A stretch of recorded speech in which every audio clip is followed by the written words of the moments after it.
What is going on, everybody? And what is going on? And welcome back to the Hangout spot where you already know it's real talk, boxing talk. Live from my man cave is your boy Johnny, and I am your host for another edition of the Hangout spot live. This time we are at the Wednesday night edition. Let's get ready to rumble!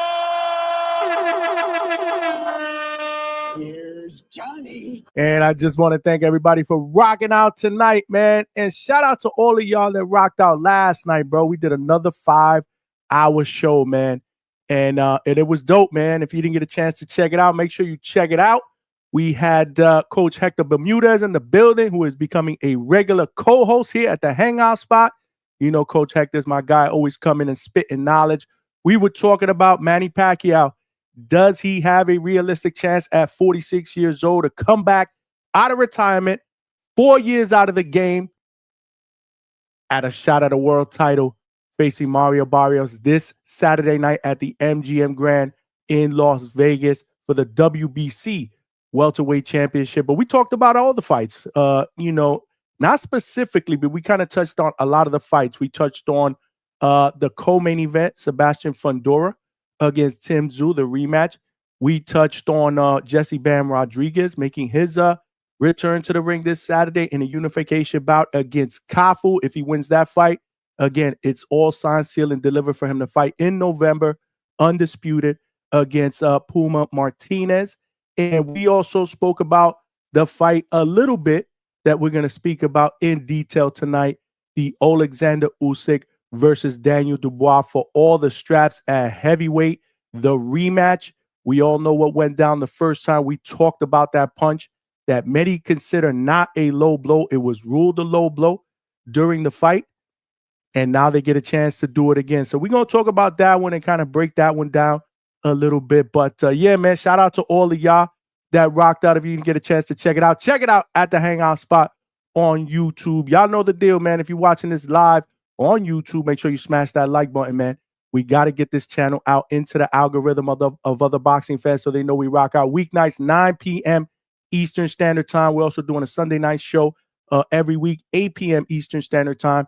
We're doing live fight chats, post-fight where we open up the phone lines and we talk about the fights that we saw. It is all going down here at the Hangout spot, man. If you're watching this live, we're also streaming live on X/Twitter. This is the third night in a row that we stream on X. Yesterday, we had a nice crowd on X. So definitely make sure y'all retweet, follow me on X.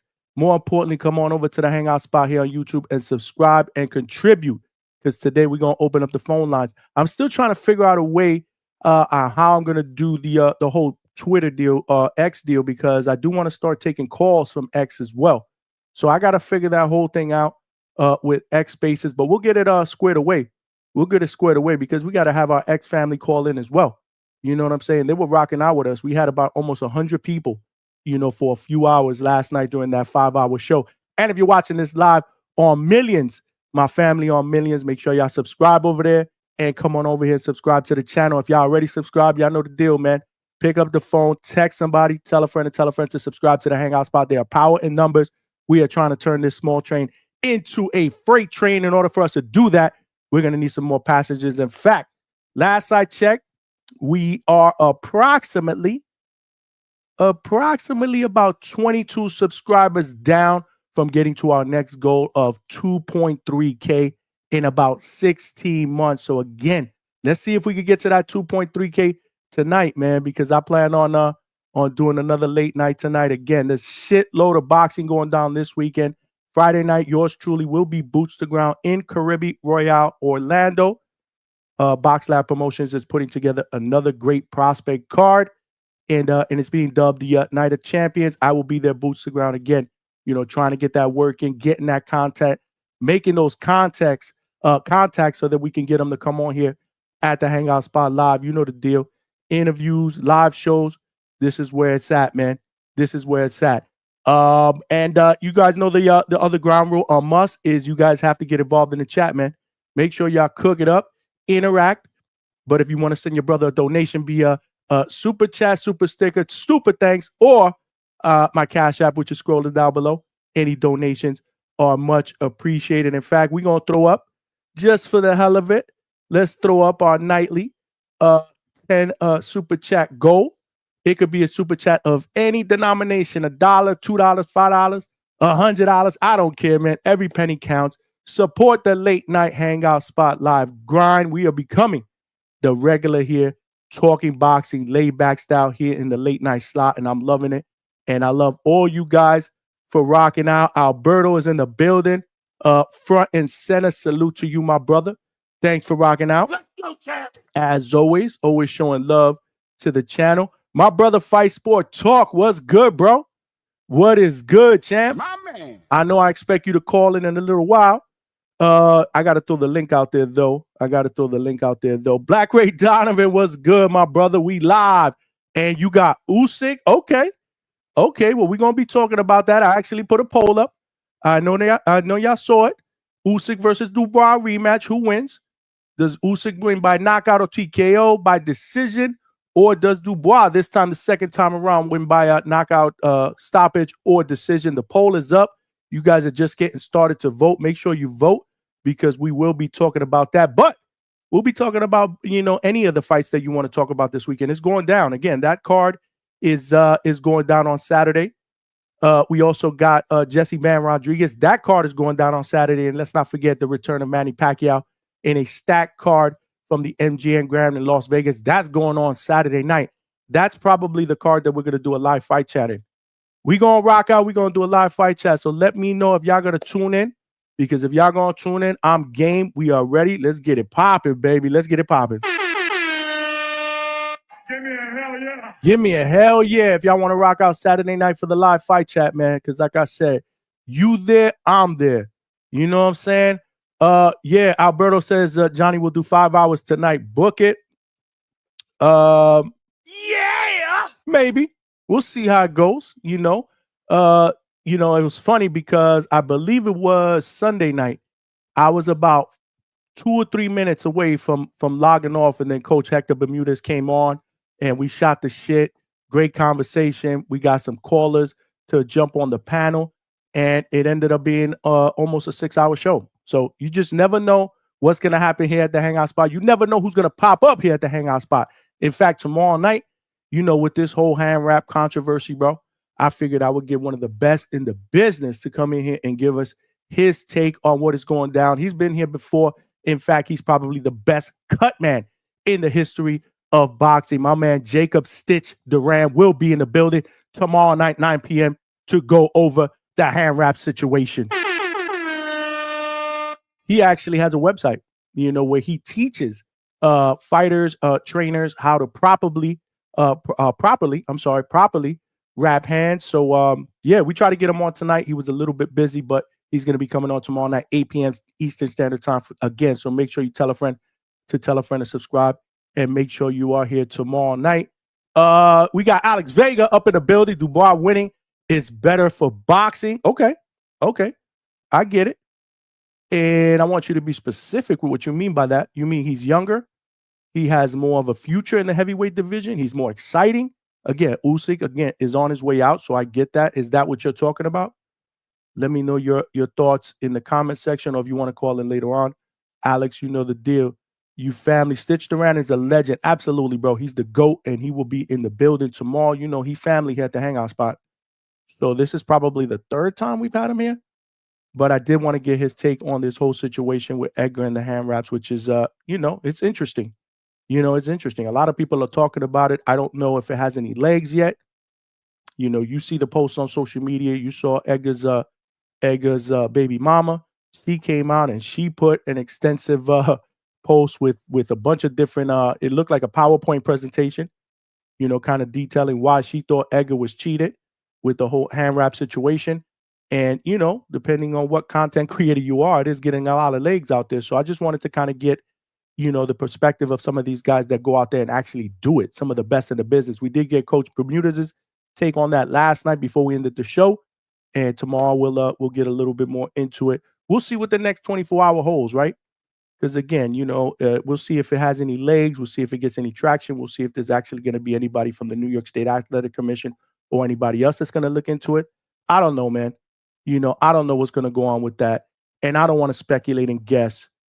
So, we'll kind of see and wait how it plays out. But we got our first super chat, or actually our first super sticker. We got Half Boxing with the $3. Appreciate you, my brother. Thanks for rocking out here on a Wednesday night here at the Hangout spot. I like Robert's way of rapping. That's how I rap. Okay, yeah, Robert Garcia. He's one of the best in the business as far as hand rapping. And so is Sitch Duran, and he will be in the building tomorrow. He will be in the building tomorrow. Alex said if he isn't supporting our brother Edgar, then I don't want to hear it. Yeah.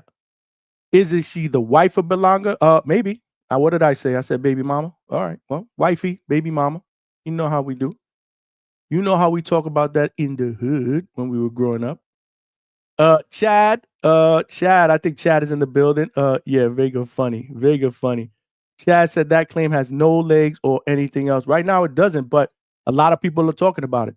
A lot of people are talking about it. I'm not going to make it a topic of the entire show, but I do want to get the take of some of the experts out there to see what they think. More importantly, more of a difference of opinion in what's happening back there when hands are getting wrapped, because supposedly there should be a member of the other fighter's team in there watching, the other fighter get their hand wraps. Obviously a member of the athletic commission. I'm backstage a lot in a lot of these fights, especially out here in Florida, and I do see members of the Florida State Athletic Commission that are there. They're watching the hand wraps, they're signing the hand wraps, but I don't know what it's like in some of these bigger prize fights, because the fights that I have worked, the big cards that I've worked, media is not allowed backstage when they're doing that. It's only pre-fight and then obviously post-fight. With the smaller cards, with the prospect cards, and some of the smaller cards that I work that are more intimate, we are allowed backstage to see all that stuff. So it's interesting. It's interesting how all of this shit goes down. CJ Rich is in the building. What's going on? I'll be back later. Give mama a shout out. Okay. That's what's up. CJ was on the panel for a little while yesterday. Shout out to CJ, always adding a great perspective and some opinions, and obviously always trying to make some money. He was throwing out some feelers, man. $100 a pop, $200 a pop. He got Dubois. Anybody want to make a bet with CJ, bro? We taking bets, bro. We taking bets. My sister Superwoman 607 is in the building. Hey, sis, thanks for rocking out. Nothing but love. Vega said, I believed every word I read from Genesis. Words of truth, like the Bible. I don't know when Vega is being serious or he's being sarcastic. Who knows? I still can't figure him out, but he's still my guy. That did sound a little sarcastic, if you ask me. But yeah, man, a lot of boxing going down this weekend. I'm really looking forward to this rematch between Usyk and Dubois. I definitely want to hear what you guys have to say about that when we open up the phone lines. It's interesting, man. It's interesting because if they would have called that a legal shot, it changes the entire landscape of the heavyweight division as we see it today, because it doesn't look like Usyk was getting up from that.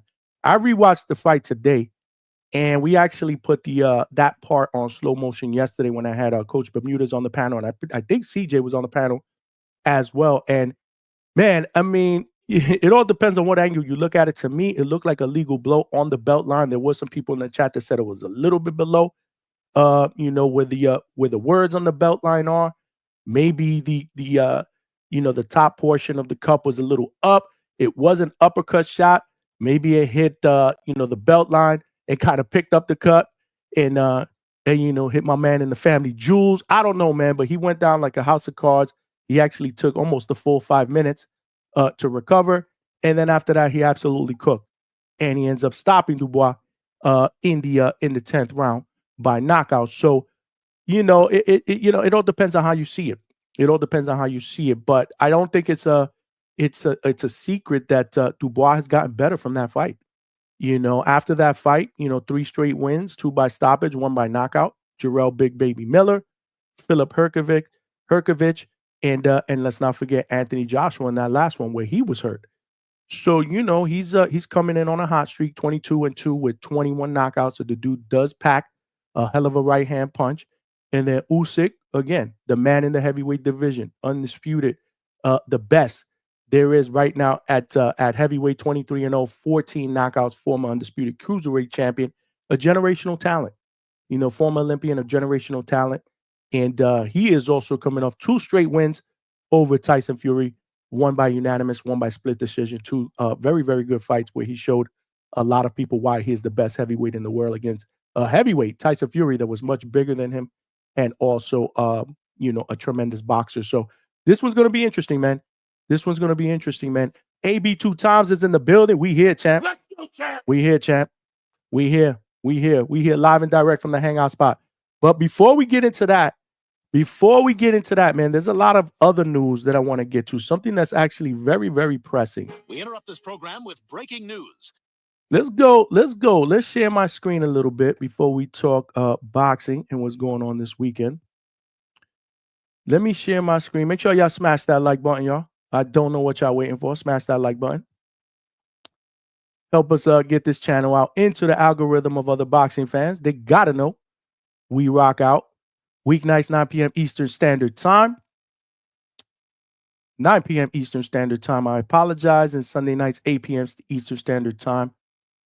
We rocking out every single week. But yeah, breaking news from the Ring Magazine. Just wanted to bring this up right here.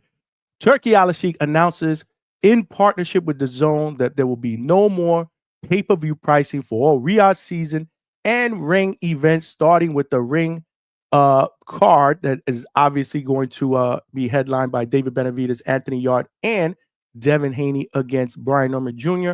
That starts November 22nd. And honestly, you know the deal, guys. To me, that's great news. Shout out to Turki Al-Sheikh, bro. Great news, man. Great news, especially for some of us that complain about, having to pay for all these pay-per-view prices. I remember a long time ago, Turki Al-Sheikh said he would do put pay-per-views on for like $25. That happened once, didn't happen again. But now this is taking it a step further, man. So if you do have a DAZN subscription like I do, and I'm expecting that most of you guys do, you're not going to get excellent cards like we're going to see November 22nd, like we're going to see in the future. You're going to get them with your subscription for free. So again, that shout out to Turki Al-Sheikh. Yeah. Give me a hell yeah. Yeah, man. I think that was dope, man. When I saw that, I was excited. Let me know what you guys think about it, man. Definitely let me know what you guys think about it. Yeah, Alberto said hallelujah, no more pay-per-views. Well, I mean, there'll still be pay-per-views, obviously, if PBC, and some of these other promotion companies may have to put if they put their cards together, they obviously have the option to do pay-per-view. But, where have we been seeing the best cards and the best matchups? Obviously, Riyadh season, now with the Ring Magazine. Excellent card this past weekend over in New York City and Queens. That was a great card. I was satisfied. I actually paid for that. And again, if you're going to pay $60 for some, you want to walk away like you got your money's worth. It's like, buying a ticket to a movie, walking out saying that was a dope ass movie. That was a dope card. I was entertained. A lot of good fights, close fights. Obviously, the ending wasn't what I expected it to be with Edgar Balagan getting brutally stopped by Hamza Shiraz, but nonetheless, a great card from top to bottom. So if we get more of those and we get them for free in our subscription, that's a must win, bro. Let's go, champ. So shout out to Turki Al-Sheikh, man. Shout out to Turki Al-Sheikh, bro. I was hyped up when I saw that. What do we have here? We got some more breaking news here. So sources have informed the Ring Magazine that Riyadh season and Sella are no longer involved in the rematch between Chris Eubank Jr. and Conor Benn. That shit is a 2-pack of ass. Okay. So again, they must anticipate a rematch between those two. It doesn't look like it's going to happen unless it's a negotiation tactic. You got people in the chat. Shout out to my man Dela Cruz from whatsyourhustle.com. He said it's a negotiation tactic. You obviously got people, Blair the Flair, that are commenting. They all have a difference of opinion here. Make sure y'all check out my man's merchandise, whatsyourhustle.com. I'll be rocking the t-shirts here, the Tank t-shirts, the boxing t-shirts. I'll be rocking them. They are a sponsor here at the Hangout spot. So if you check out any of the clothing line, the t-shirts, the shorts, the joggers, the hats, make sure you check them out and use discount code The Hangout Spot in capital letters at checkout and get 15% off your order. Make sure you show my guy over at whatsyourhustle.com some love. So that fight may or may not happen.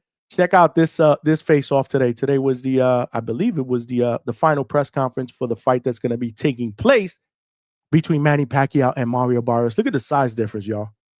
Look at the size difference, bro. That's crazy. Not to mention, the age advantage. Obviously, Manny Pacquiao is 46 years old, coming off a 4-year layoff. Look at my man Bam getting ready for his fight against Fulamela Kafu. That's going down this Saturday night as well on a separate card. There's 3 separate cards, bro. It's hella boxing going on this weekend. Obviously, Friday as well. I'll be boots to ground. These are the type of weekends I love, bro. These are the type of weekends I love because I just love boxing. I can't get enough of it. Cannot get enough of it. But yeah, man. So excited about the the whole partnership that Turkey is doing with the zone. And now we're gonna get great fights for free. And it all depends what your membership is. I forget what I'm paying. I think I did the year. I think I did the membership for the entire year, and I did it before the May 2nd Times Square card because they were doing, I believe they were doing a 2-for-1. Right. I ended up buying the bundle, so I got the May 2nd fight along with the Canelo Skull fight the next day, and I bought it in a bundle. And I believe if you did a yearly subscription, I got a little bit off on that. So I did the year subscription. So I'm good, man. I'm good. How much are you guys paying for yours, man? I forget. I think I paid like $110 or something like that. I want to say. I think it was, man. I think it was. We got half boxing with the $2 with the coffee emoji. Appreciate you, my brother. That is that's super chat number 1. We got a 10 super chat goal. 10 super chat goal. Help your brother reach that goal. We need another 9 super chats between now and the next 3 hours. Appreciate you, Half Boxing. Thanks for checking in. Half Boxing says same for ESPN, $120. So you pay for the entire year? See, ESPN Plus, I think I pay monthly, and I want to say it's about $11, $12 a month. Half Boxing said he pays $120. Is that for the zone? Yeah, man. Vegas said the zone is $30 a month, or you can buy it for a year like $250. I didn't pay $250, bro. I definitely did not pay $250. I must have got a special or something like that. Maybe $120 for a year. I definitely did not pay $200. There's no way I would never pay $250 for a whole year. Hell no. Not with all the other subscriptions I pay for and software and stuff like that we need to keep the channel going at a high level, bro. That's a lot, man. That's a lot. Alberto said $30 for the zone is like a phone bill. Yeah, man. Pretty much where you can do $15 and but you're tied in for a year. Oh, right. So I did something like that. Yeah. Okay, so if you don't do the year, then you got to pay monthly and it comes out to more money. That's what it is. Okay, I get it.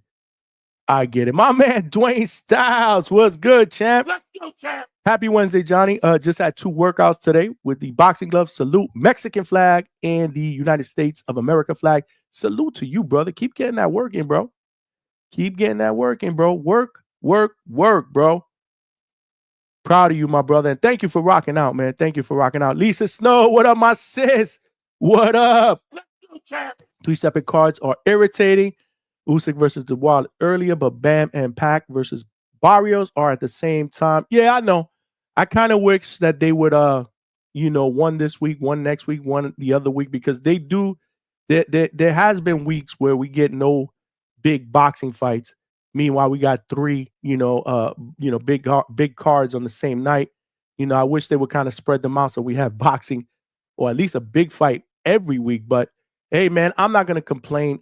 With the and that's why here, usually I watch the fights in here, or if I watch them in the garage, I got 2 TVs in the garage. I got 2 TVs here. I got a giant screen TV here, about an 85-inch right in front of me. I got a smaller TV on the wall over here on this side.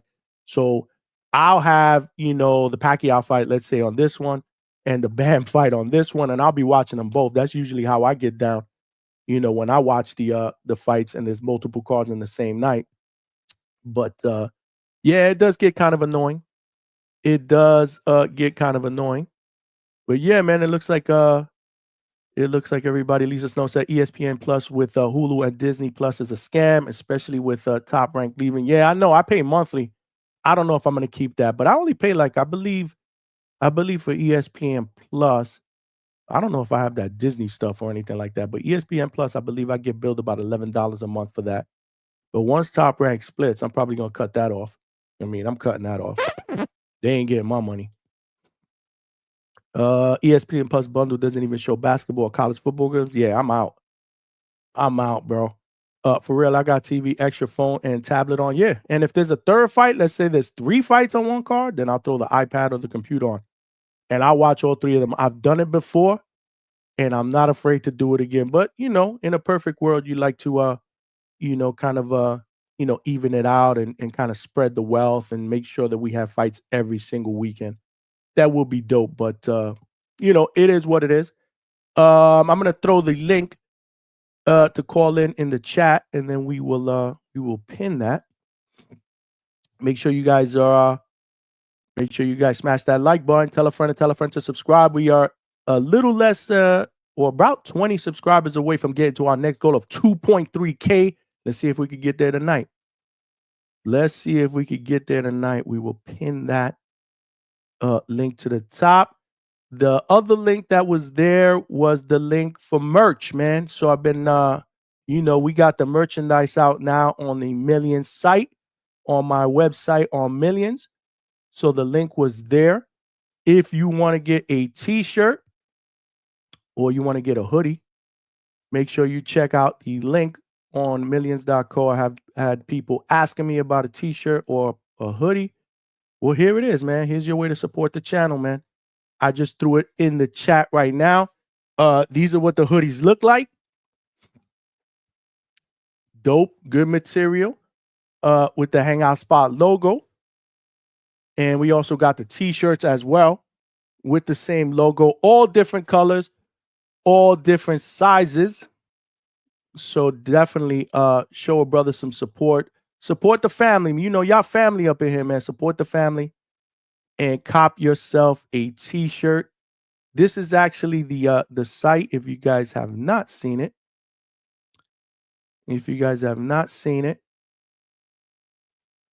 We'll give you a little bit of a peek again. So this is my Millions site. We got all type of, all my live shows are streaming there simultaneously on YouTube Millions and now X Spaces. So make sure if you're watching this on X, you throw me a like and retweet, man, so we could get this channel out there to other boxing fans, man. We got to get this channel out there to other boxing fans so that we can continue to grow this channel. Right now, it looks like, we got a little bit of people on X. Yesterday, we had about 80, 90 people for about a good 2 or 3 hour stretch. And again, this is just the third stream that we are streaming on X. So we got to continue to grow that. But yeah, this is the channel where all my videos, my live shows, as you can see, if they click there, you can see the live show on the Millions app. These are past shows that we've done here in the past. If you want to see media, what Millions does for me is they cut up shorts of all my shows. So definitely, if you are ever a panel member, definitely check out my media section on Millions, because a lot of you guys have already been highlighted. Stock Chasers has been highlighted a couple of times already. Chad from Canada has been highlighted. H-Town has been highlighted. So you definitely want to check it out. As you can see right here, if you throw this media on. Where was Jose Ramirez ranked before Devin fought him? This was actually a debate between Stock Chasers and H-Town about Devin hating when he fought Ramirez was done. He's a done fighter. Where was he ranked? It don't matter. He's done. No, answer my question, man.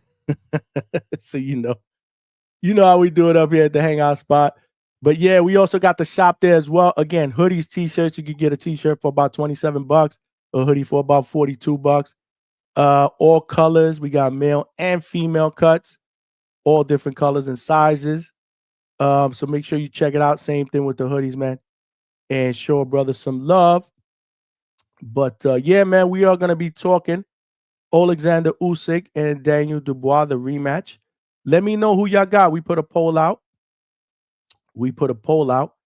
And right now we got about 25 people that have voted. Make sure you guys cast your votes.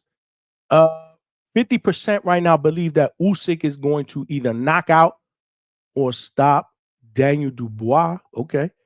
27% believe he's going to win by decision. 14% believe that Dubois will knock out Usyk or stop him, and only 9% believe that he can box his way to a decision. But again, that's only about 25 votes in.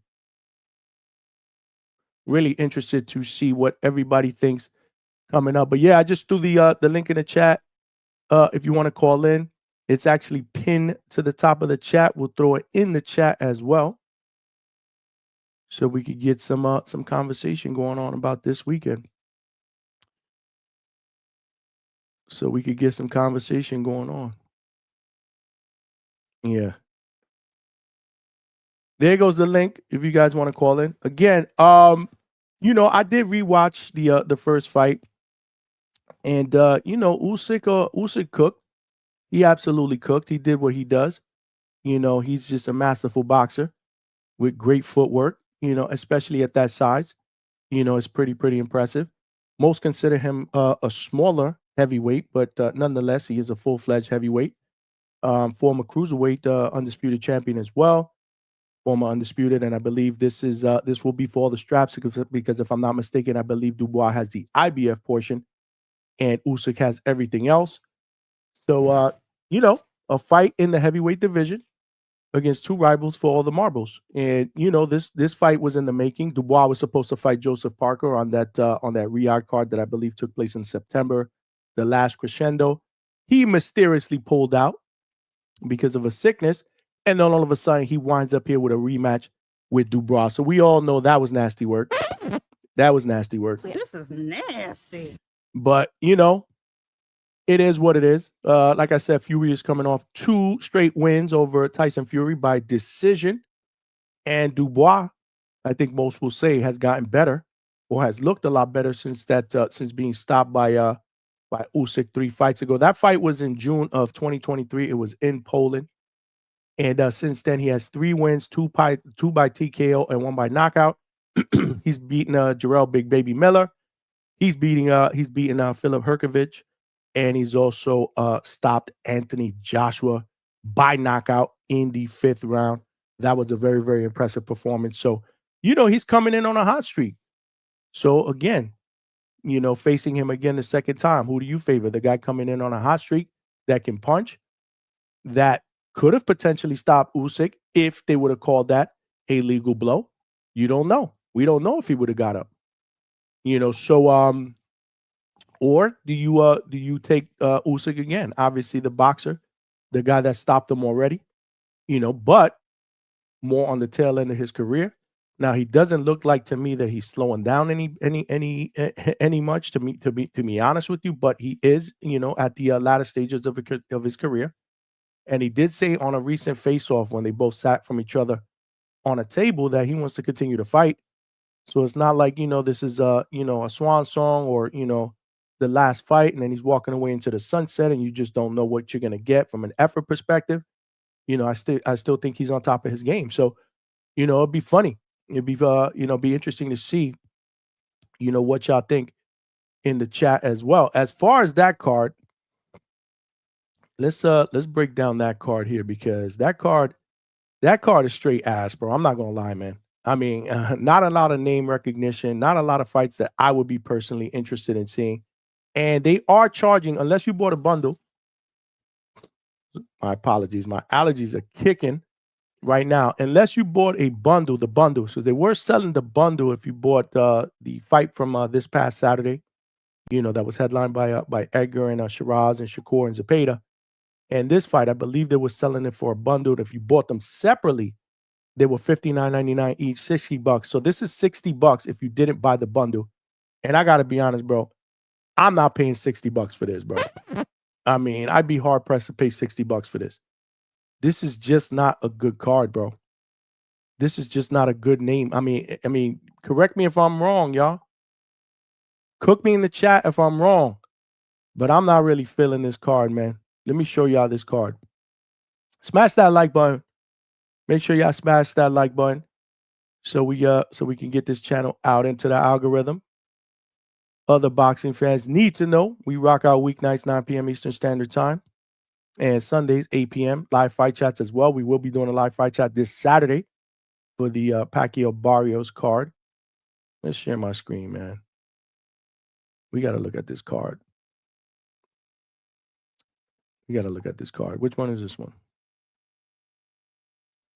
Okay, no, this is not the right one. This is not the right one. Hold on a second. That is actually the card on Friday. That's the Friday card. Bear with me, y'all. Bear with me. All right. I think I got this one right. So, yeah, as you could see, the main event to me will be interesting. But then you got, I believe, the co-main event, Lawrence Okoli against Karen Lerena. That's bullshit. Okoli is 21-1 with 16 knockouts. I do like him. He's over from the UK. He's nicknamed the Sauce. Kevin Lerena, I don't know much about. 31-3 with 15 knockouts. Only a 48.39% knockout ratio. So that, I believe, is a co-main event. It's for WBC Silver Heavyweight Championship. That's bullshit. Daniel Lapine, 11-0 against Lewis Edmondson, who is also 11-0. So on paper, that looks like a pretty decent scrap between two undefeated guys. But again, I don't know a lot about both of these fighters. I got to do a little bit of research before Saturday and maybe some film study. IBF, IBF Intercontinental Light Heavyweight. So these guys are light heavyweights in the 175 division and a WBA Continental Light Heavyweight title on the line. Lasha Gurili against James Francis. That's bullshit. Adam Hamed Ezekiel Gregoris, 5-0. And this dude is 3-24. Damn. It smelled like a toilet full of nasty ass shit, okay? Hey, man, I'm not trying to be hard on the brother. You know, much respect to him. Yeah, let's take a look at this cat, bro. This dude is from Argentina. Usually Argentinians are punchers. He has no knockouts. He has 3 wins and 24 losses, and he's been stopped 4 times. Any names of significance in here? This is just nasty work, bro. Campbell Hatton beat him. Lost by points. We looking at his pro record? Yeah, that's his pro record. Lord have mercy. Josh Padley beat him. Most of his fights have been overseas. Yep. Every one of his fights have been in the UK or, yeah. This dude hasn't fought in the United States, or he's fought in Spain. He's from Argentina, though. He lives in Spain, actually. Damn, 3-24-0 with 0 knockouts. No bueno. No bueno, bro. No bueno. And yeah. Sirenko, Vladislav Sirenko against Salomon Darkres. He's 22-0 with 19 knockouts. He's from the Ukraine. Okay. Guy's 30 years old. Got some pop. Again, can't tell you if I've seen him fight before. Name doesn't sound familiar. But he's actually fighting against a dude who's 9-1 with 3 knockouts. And has been stopped 1 from the UK. Yeah. I mean, not a lot to like on this card, man. Not a lot to like on this card. $60 for this shit, and you're basically paying for the main event. I mean, unless you're an Okoli fan. Talk to me, chat. What y'all got to say, man? Charging $60, that's nasty work. Where's the stock chasers button? Yeah. That's just nasty. $60 for that. Campbell Hatton just retired. There you go. Damn. 3-24. That shit. This is nasty. Damn, bro. I hate to laugh, but yeah, I hate to laugh, but that's not good, man. That's not good. So yeah, man. So that's the card that they are trying to charge us $60 for. And to me, the only worthwhile fight that I care about is is the main event. I do have interest in that main event. I do. I like I like Dubois coming in on a little bit of a hot streak.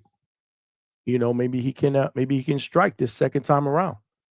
He's got to work on some things though. I mean, he's got to get off first. He's got to go to the body. He can't be afraid to go to the body based on what happened the last time, because I saw that fight again and Usyk was not digging the work to the body. He was not digging the work to the body. He's got to go to the body. He's got to get off first. He's not really a great counterpuncher, but he can't continue to stand there with his head on a swivel and eat left hands from Usyk, bro, because he's going to get picked apart exactly the way he did in this fight. So, I mean, listen, man, I'm interested in it, but I don't know. I don't think I'm paying any $60 for it, bro. That's for damn sure. But we'll see. We'll see how it plays out. Obviously, this is work for me. And I do and I do want to support the fighters as well. It's only right, but this is just crazy, man. It really is. This is just bullshit, bro. It smelled like a toilet full of nasty ass shit, okay? Yeah, something like that. Something like that, bro. Boxing said you can't laugh pulling out Border Wars. I think that's probably meant for Vega, right? Because I never signed up for Border Wars, so it's not me. It is definitely not me, bro. Vega said Lawrence Okoli versus Kevin Lorena. It's a former Bridgerweight champ versus a current Bridgerweight champ, but at heavyweight. Yeah, cool story. Didn't draw me in anymore than before you said that, but I appreciate the effort, bro. I appreciate the effort. Voodoo! What's going on, my cuz? What up, what up, what up?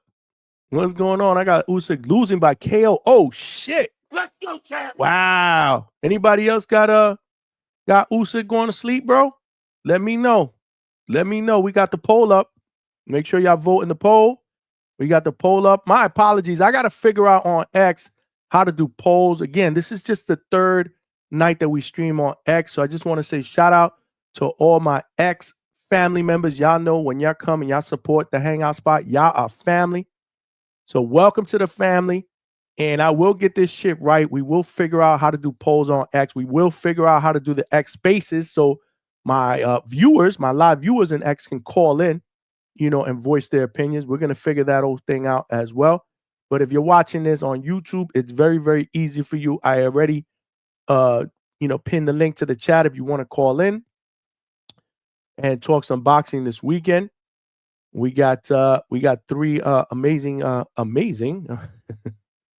We got two good cards, and then we got one that has a very, very good main event on it. I wouldn't say that's amazing, but boxing is boxing, bro. You never know. You never know what you're gonna find in some of these fights, right? You never know if we're gonna see a potential fight of the year. By the guy that's fighting the guy that's 3-24. Fight the fight of his life, bro. You don't know. We don't know. Vega said I can laugh and I will laugh. Vega, they going after you, bro. My man Mikhail Bridges, what's good? Team Slime in the building. What up? Let's talk about I'm about to lose at Border Wars. That's what Ness does. He's trying to hype up the fights. Hey, use it as motivation, little bro. Use it as motivation. That way, he's calling the fights. That way, when you go out there and do your thing right after the fights, you just turn around and look at him and just cross your hands and be like, well, you were saying something, bro? That's it. You give him the business. That's what I would do if I was fighting. Somebody thought I was going to lose. I go out there and win. I'm finding you in that crowd. Where are you? Where are you? Where are you? That's just me, bro. I'm just way too competitive to let shit like that slide, bro.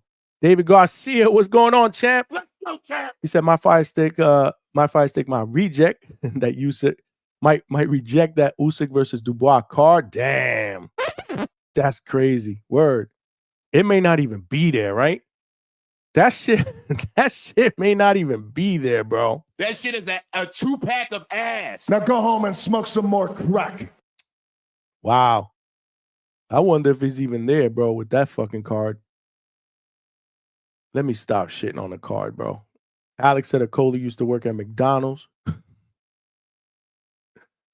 What's going on, little bro? You already know. You already know. We rocking out here. Wednesday night show, 9 p.m. We got started. And we going to work overtime. We're streaming live on YouTube. Make sure you smash that like button. Help us get this channel out into other boxing fans' algorithm. What we got, man? Just 28 likes, man? Come on, that's nasty. That's nasty, bro. That's nasty. Come on. Smash that like button. Fight Sport Talk said he'll call in 5 minutes. Yeah, absolutely, bro. Call in, brother. Definitely want to hear your opinion. Vegas said, does that do anything for you, Johnny? No, absolutely not. I mean, what did the guy worked at McDonald's or the fact that we're hoping that the guy that's 3-24 pulls off the upset of the century? Which one? I don't know. I don't know what you mean. They sold that to an audience for a long time. Yeah, man. You know, enough is enough. Sometimes we do got to make a stand, even though, like I said, you know, we do want to support the fighters, but that's just a shitty. Like, why would you put that as pay-per-view, bro? Like, why would you put that? Because realistically, yeah, I'm looking forward to the main event. Don't get me wrong. I love watching Usyk fight. Daniel Dubois has looked really good the last 3 fights, but it wasn't, you know, I mean, he knocked him out the first fight. Usyk, he knocked him out the first fight. So, you know, it's not like, Usyk, I think it's more of the controversy of the low blow. Was it a low blow? Wasn't it not a low blow? And if it would have been legal, does Usyk get up? You know, meaning that Dubois would have won by KO, and who knows? Again, the landscape of the heavyweight division would be totally out of whack right now. It'd be totally different. So I guess there's some intrigue with that. But you know, $60 for the rematch is not something that I would be really be interested in paying for. Like, and then if you're gonna do that and charge $60, then put together a good undercard, bro, of known names, man. You know. Or some known names. I'm not a casual. I don't need, a card full of known names, but give me some good fights here. I don't know, man. Educate me, y'all. Educate me. Yeah, now that card is going to be good. Half boxing. You got Macumbi against Diego Pacheco. In fact, let's see what we got there, bro. Let's see what we got there. Smash that like button, y'all. Help a brother out. Help a brother grow. Subscribe to the channel. Let me see where we at right now. We need 23 more subscribers, y'all, to get to our next goal of 2.3K, bro. And we've done that in just 16 months of boxing content. So help us get there, man. Help us get there, man. Tell a friend to subscribe. Keep the chat cooking. What we got here? Hold on a second. Let's look to see what we got here. So this is the Amazon Prime pay-per-view. This is Saturday night MGM Grand, July 19th. Obviously, you got Manny Pacquiao making his return to the ring after a 4-year layoff retirement. Just got inducted into the Hall of Fame. Isn't that something, right? Just got inducted to the Hall of Fame, and a month later, he's getting a shot at the world title. This is for the WBC welterweight championship.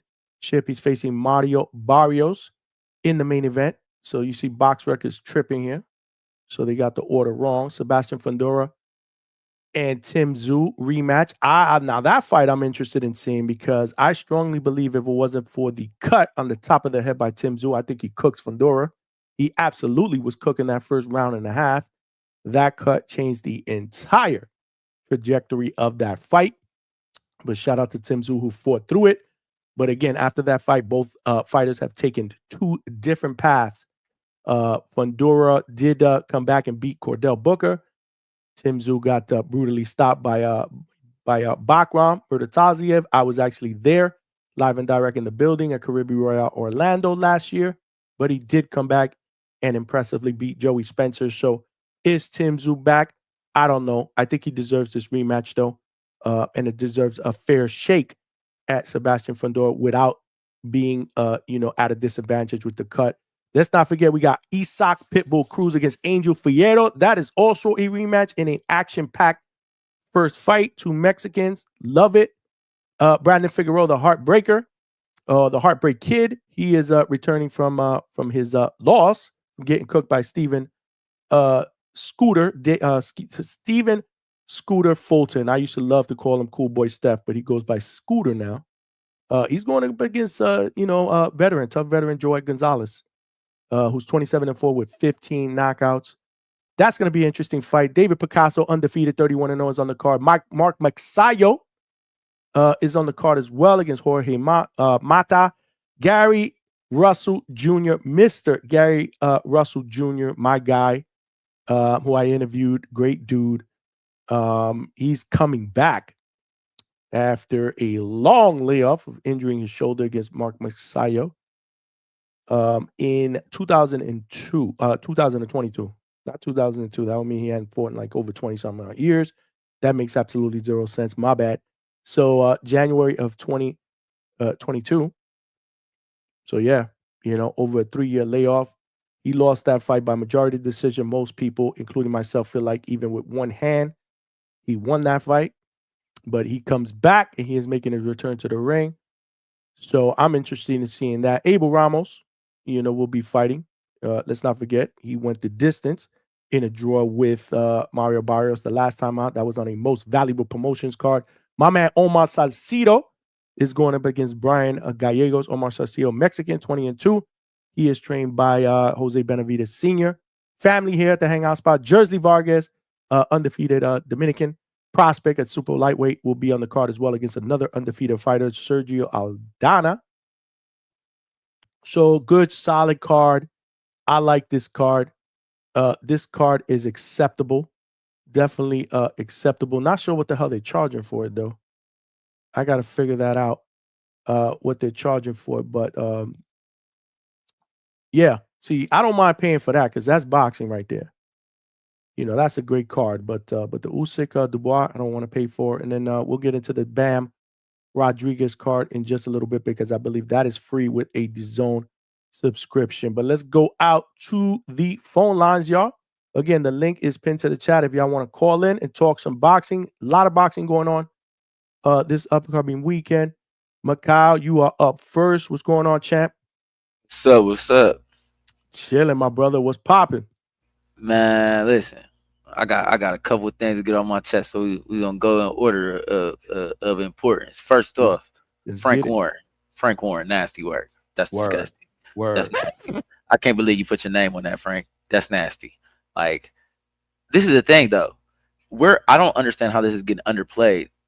This is they're about to undispute heavyweight again. It took 20 years to get here, and we're back. Boxing's back.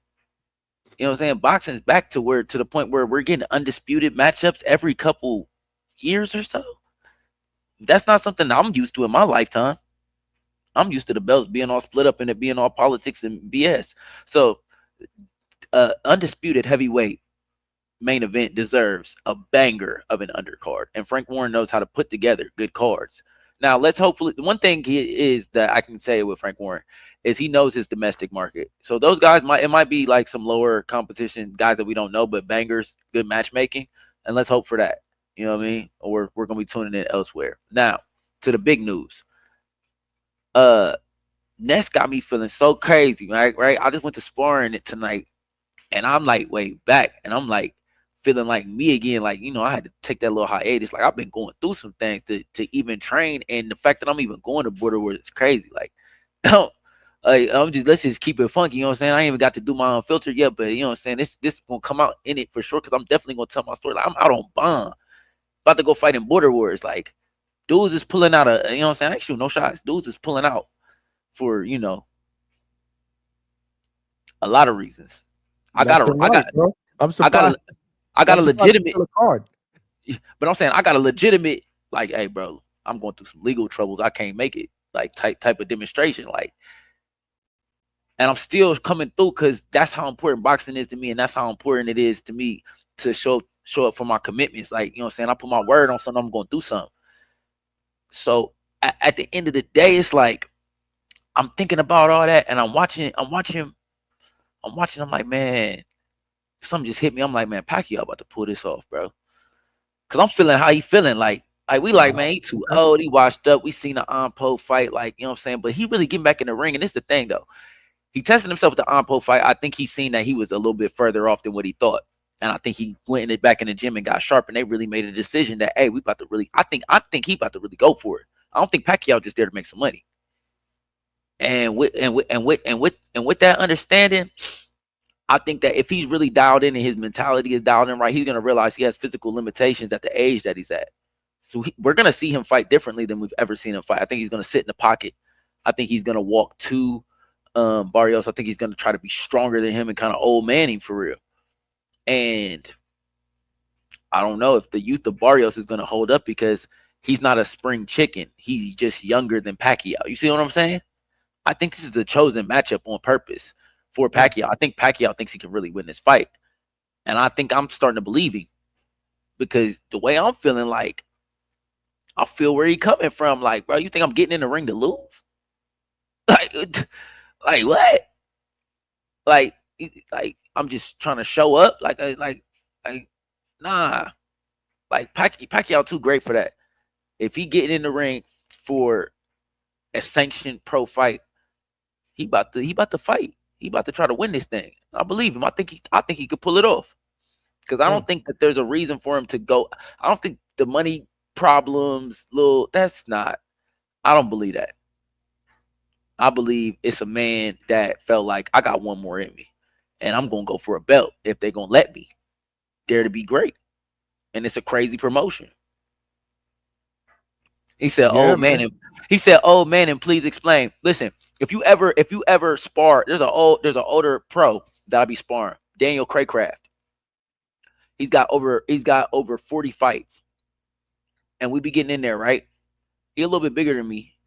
He fights at 4'7", but like, we be getting in there on the technical spar side, and he be old man in me. It's experience, ring experience. He just knows stuff that I don't know, and it's real crafty, and you'll be like, damn, how the fuck did he know I was gonna do that? And he just stepped over here.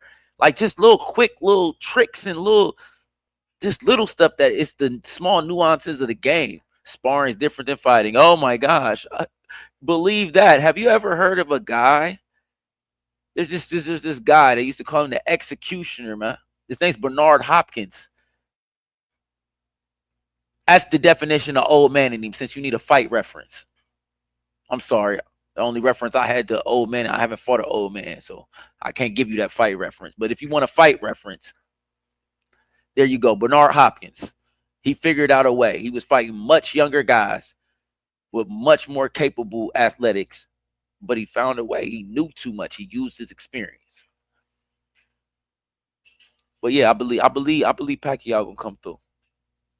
And the same way I'm about to come through August 2nd. I'm getting a stoppage. And I ain't even gonna leave it to the judges. I don't trust judges in Wisconsin, man. That's what's up, bro. I love your mentality, bro, and your confidence going into that fight, bro, as it should be. It should be at a high level. Yeah, as far as Pacquiao, I agree with you. I don't think that this is a gimmick at all. I think Pacquiao is coming to win. But I mean, my biggest question again is the inactivity and the age. So I keep thinking about the last time I saw him in the ring. And I remember after that fight against Ugas, man, I was a huge Manny Pacquiao. I mean, I still am. I'm a huge Manny Pacquiao fan. I shouldn't say I used to be. He's still here. Yeah. And I remember after that fight, I was like, damn, bro, like, Manny's not the same, man. Like, this might be the last time I see Manny Pacquiao fight again. Like, that's crazy to me. And then obviously I thought it was. I mean, I didn't really pay attention to that exhibition fight too much. I mean, I went back and played a little bit of the video yesterday, and I got he looked out of shape. I got flagged for that shit, by the way. Man, I've been flagged twice on my lives, man. I ain't gonna lie, Facebook don't be playing. Well, this one was on YouTube. They flagged me, but I just clipped it out. I clipped it out. So did they flag you later? Like, they didn't flag you during the live? No. What happens is, as soon as the live is over, I guess whatever it is, copyright tool or whatever it is. Oh, okay. Yeah, and they flagged it, and they pulled the show out. So I must have got like 3 DMs this morning, because that show finished yesterday. We did 5 hours. That show finished at 2:00 in the morning. Yeah, I was up at 7:30, Yeah.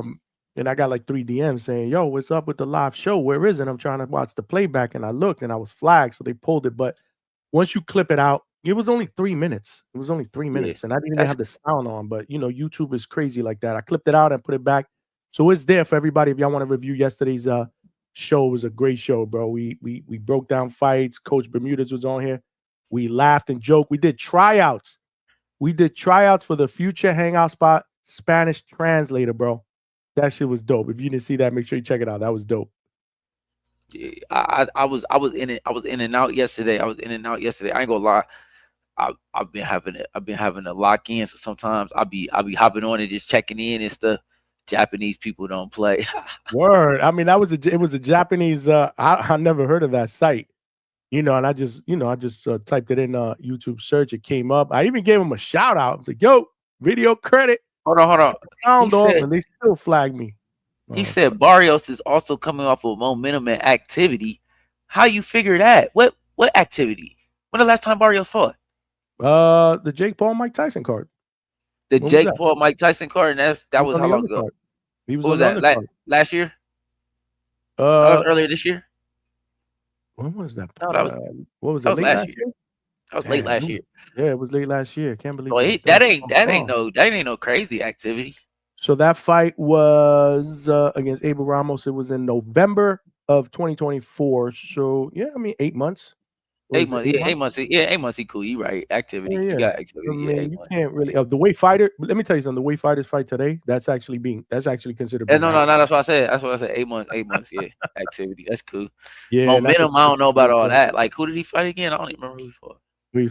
He fought to a draw with Abel Ramos. He went back and forth. Oh yeah, it was Abel Ramos. Yeah, we talking about momentum. What momentum was we talking about? That's why you ain't heard his name. He's a champ. You ain't heard his name. Unifying nothing. Let's be clear. Voodoo said compared to Pac-Man, and he does have a point there. Compared to Pac-Man, yeah. He does have a point there. We're talking about 4 years. That's fact. It's got to be more than 4 years for Pacquiao. No, it's like well, this is the thing though. If you count activity, because that's 12 rounds. Yeah. If you count activity though, of the exhibition. And he had to have a camp for that, but I mean, if you count that, but like outside of that, it's been 4 years. I'm not really counting that because he got paws put on that fight. He went in shape. I don't think he did a camp for that for real. I think he just popped in the ring.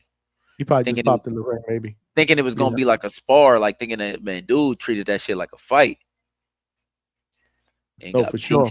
But yeah, that's my biggest thing. I never thought that this was a gimmick at all. I just thought that it's going to be a tough task for Manny. I mean, because technically people are calling Barrios the weakest champion in 147. I get it, but he's still an active champion who's fought a lot of good names, man.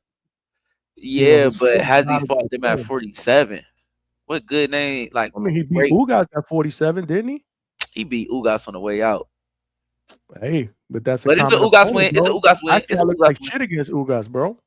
But then what did Ugas look like after Errol Spence? Oh, yeah, I mean, I felt like that Errol Spence, that was a war, bro. That Ugas left part of him in that ring. That was a war. They fought for 12 rounds. That was I might go back and watch that fight. That's an inspiring fight. That was a dog fight. For real, man. Errol Spence with the work. Yeah, man. Hold on a second. We got let me get Attorney Bailey with the $5. AB, my man, said get them super chats up, preferably Cash App. Johnny giving us top tier stuff under the radar. Fight Pitbull rematch will be on fire. Attorney, appreciate you, brother.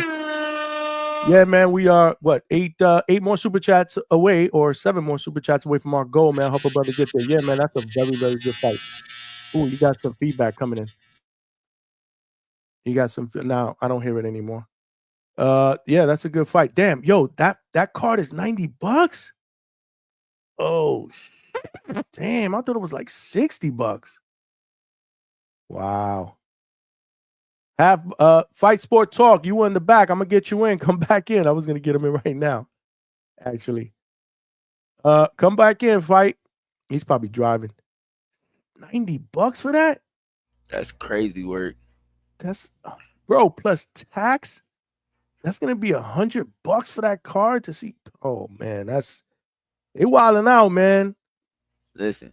They wilding out, man. Pacquiao Oh, trying to get that. Pacquiao trying to get that check, bro, too, bro. Yeah, Pac-Man trying to get that check too, for sure. Pacquiao trying to get that check, I mean, bro. but the thing is this, you built your name, you know what I'm saying? You built your name, you deserve fights like that. I ain't gonna cap to you. You deserve, you know what I'm saying? You deserve that shot. Like, he's a great. Voodoo said $90.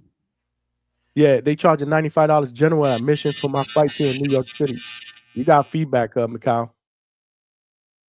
Well, it's always when I talk. Wow. They charge a $95 general admission for my fights here in New York City. Lord have mercy. Is that my little cousin? Voodoo? P, is that you? Yeah, that might be my little cousin, bro. Shout out to my little cousin if that's him. It looks like him, but I can't really see the avatar too well. He's 5-0 with 5 knockouts. I also agree Pac-Man's style is going to be tricky for Barrios, but if he can keep that pace for 12 rounds is the question. Absolutely. That's what I said yesterday, Mikal.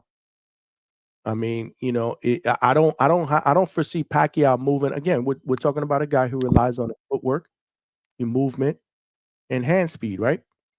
He's 46 years old. You know, Father Time is undefeated. So I don't have a problem with what he's potentially going to look like early in the fight, but after 6 rounds, that's where I have a question mark. And for the most part, Barrios is a tough guy who's been the distance numerous occasions. You know, with guys his age, he is a champion.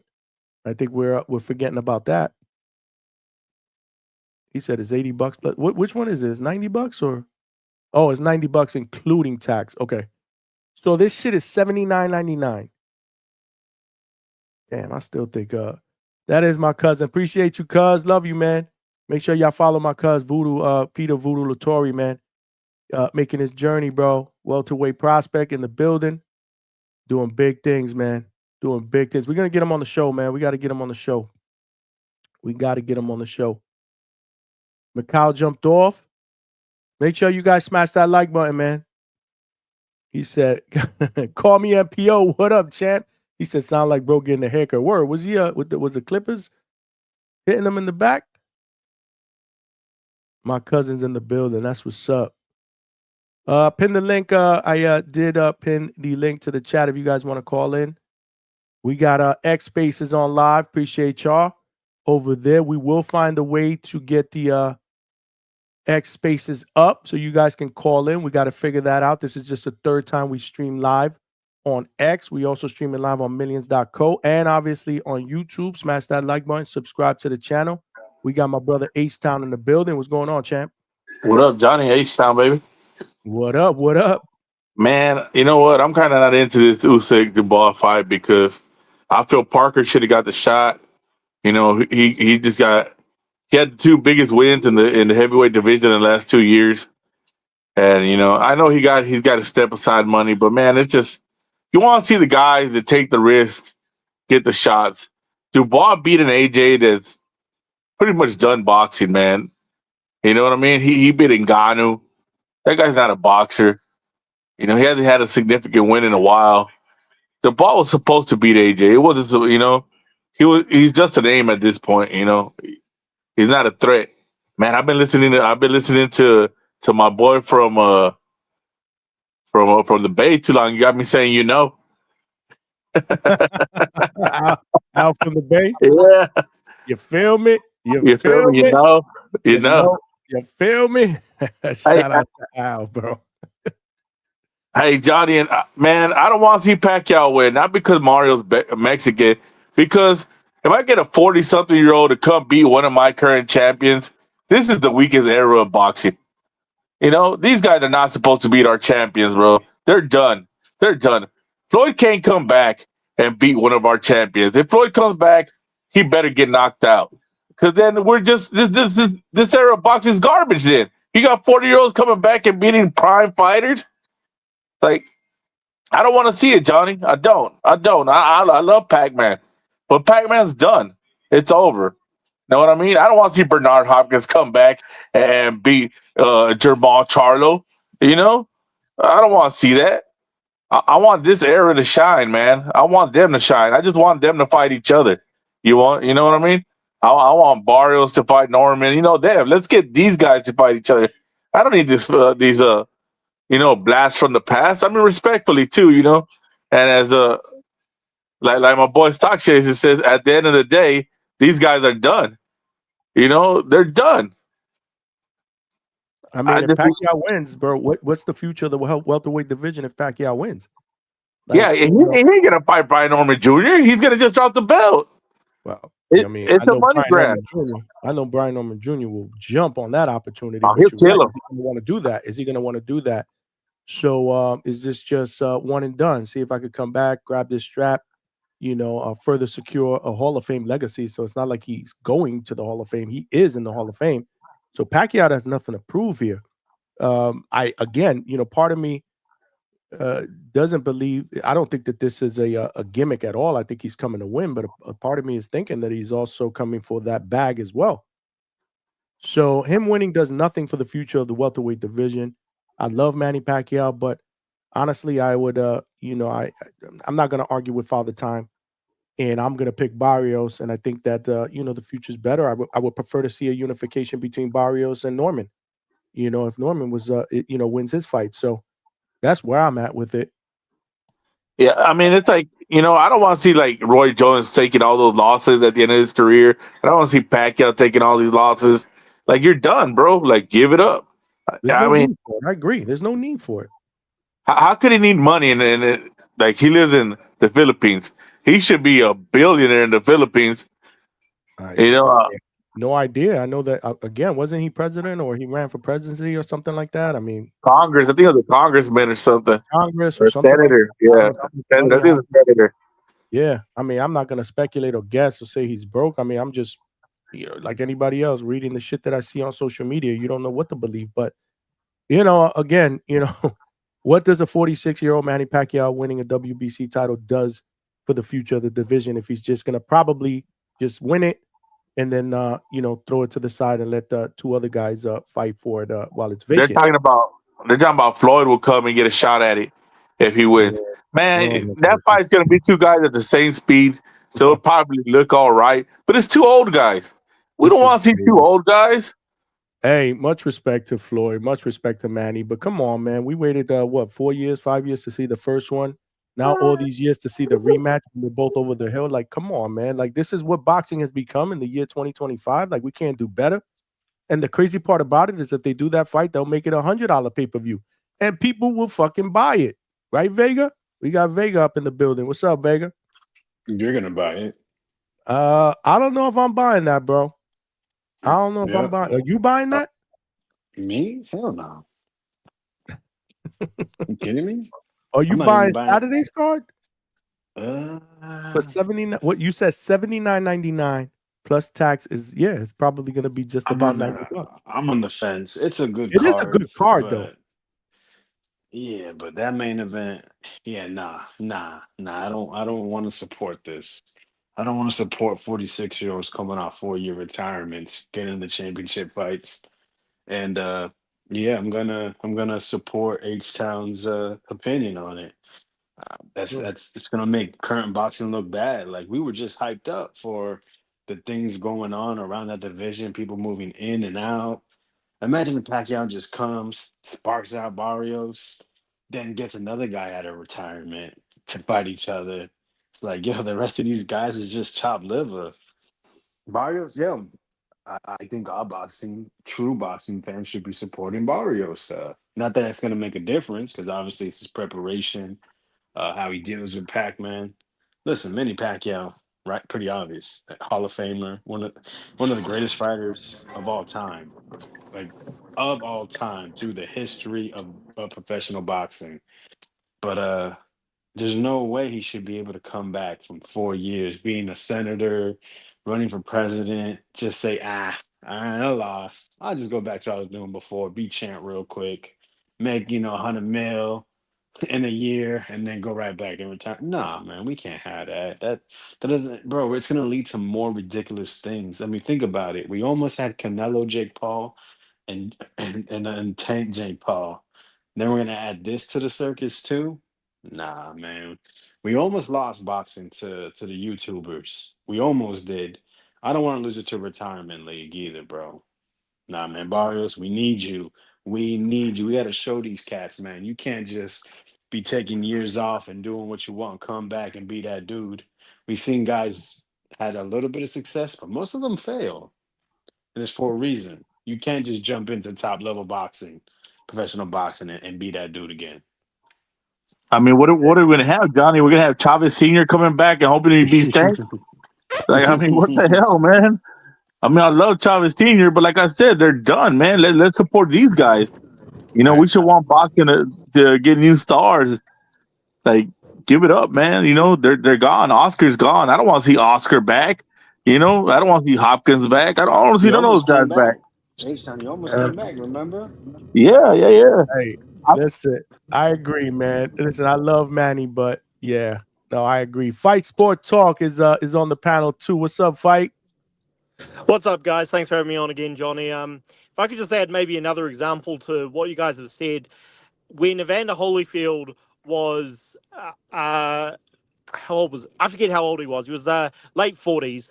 When he was trying to call out the Klitschko's and get a fight with them, and he was actually filing for a position in the rankings and all of that stuff, he was fighting old, morbidly obese guys like Francois Botha, and he even fought Brian Nielsen, who was, I mean, just that fight was horribly embarrassing, and it was treated like everybody loves Holyfield and what he gave to the sport, but that was treated like, I mean, I hate to say this because it sounds like blasphemy, but it was treated like the joke that it was. It's like, Evander, you're not fighting the Klitschko's. Like, give it up.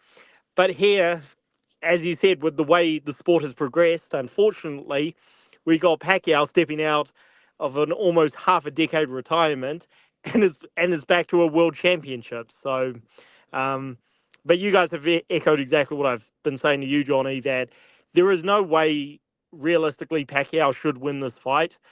I think people unfortunately, they just need to see a legend get embarrassed before they accept he's old. Yeah, any of you guys want to chime in on that? You cooking? Yeah, you know what the issue is that there is a path to victory. The man's got power. He's got a load of experience, and he might be able to put something together. Barrios. See, that's the thing. I listen to people ridicule, like basically put him down. It's not that he's not a good fighter. He is, but he's a flawed guy. He has flaws that maybe even a 41, 42-year-old Pacquiao could have maybe, got him out of there in the first 6, 7 rounds, possibly, right? We don't really know. 46-year-old, less likely, but the power is the last thing to go. He understands. He's a very smart fighter. People didn't really give him credit for it because he was able to break rules and get away with it, to literally just hop in there, hit you with the 1-1-2. You know what I mean? 2-1-2s, whatever he wanted, basically, because he was so fast and powerful.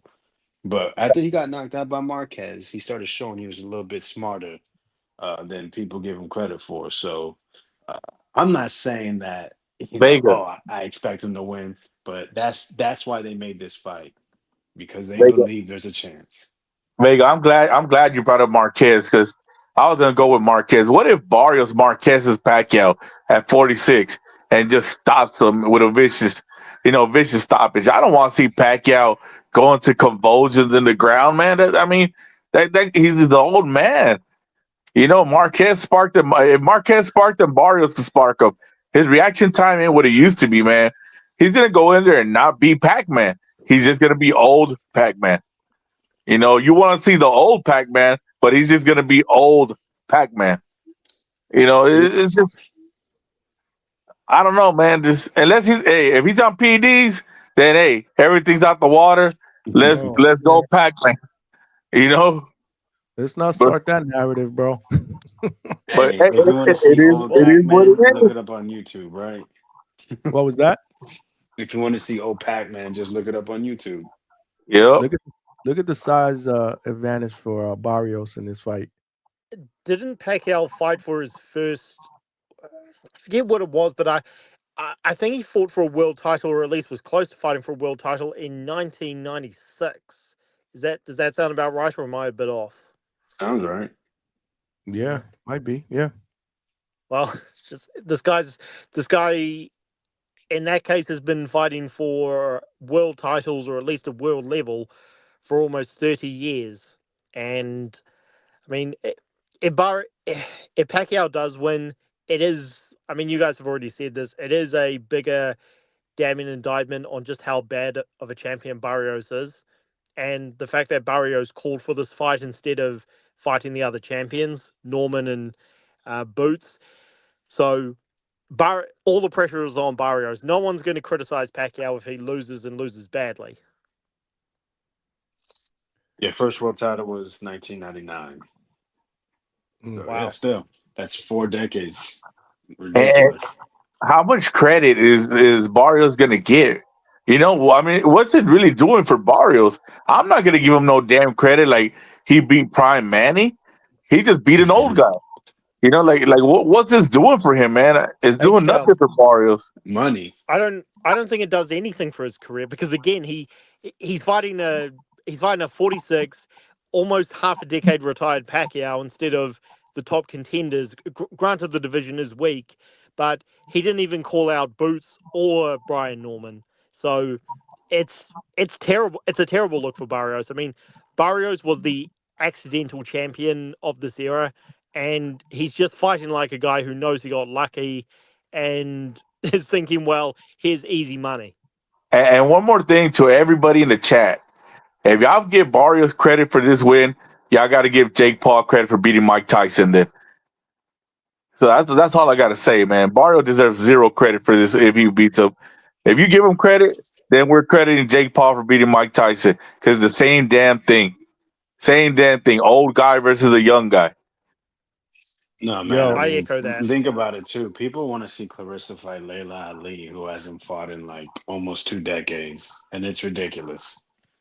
So I'm not surprised anybody would give credit. They want to see this fight. They're excited.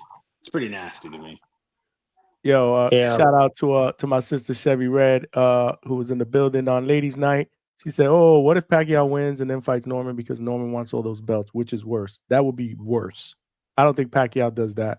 Chevy, he'll never fight Norman. He'll drop the belt. Yeah, He will not fight Norman. He needs big fat checks. So unless you know, Yeah. Yo, I hate to sound like Ness, but I asked AI here, Gronk. Oh, Jesus Christ. What are the chances? Yo, I was just curious. Can Manny Pacquiao pull off the upset versus Mario Barrios this weekend? And it just went down. Pacquiao's case for an upset: experience and pedigree, obviously with the accomplishments, skill set, Pacquiao's southpaw stance, speed, footwork. So it almost sounds like he's been fighting without a 4-year layoff, and he was in his 30s. Motivation and training. Barrios' vulnerabilities is AI has him as a beatable champion. He lost to Gervonta and Keith Thurman, along with a recent split decision draw against Abel Ramos in November 2024. Suggests he's not invincible. So they say the challenges for Pacquiao. Maybe I should let me share that as I read that. I just thought it was interesting. I'd like to see what the what AI says. So challenges for Pacquiao. Hopefully you guys can see the screen. Smash that like button. Age and inactivity at 46. Right. Barrios is 16 years younger than Pacquiao. Physical disadvantages. Barrios has a 5-inch height advantage, a 4-inch reach advantage, which would allow him to control distance, blah, blah, blah. Recent form. Again, Pacquiao's last significant win was against Keith Thurman, and that was in 2019, 6 years ago. And then we talked about the Ugas fight and the exhibition. I didn't know he had 2 exhibition fights. I thought it was 1.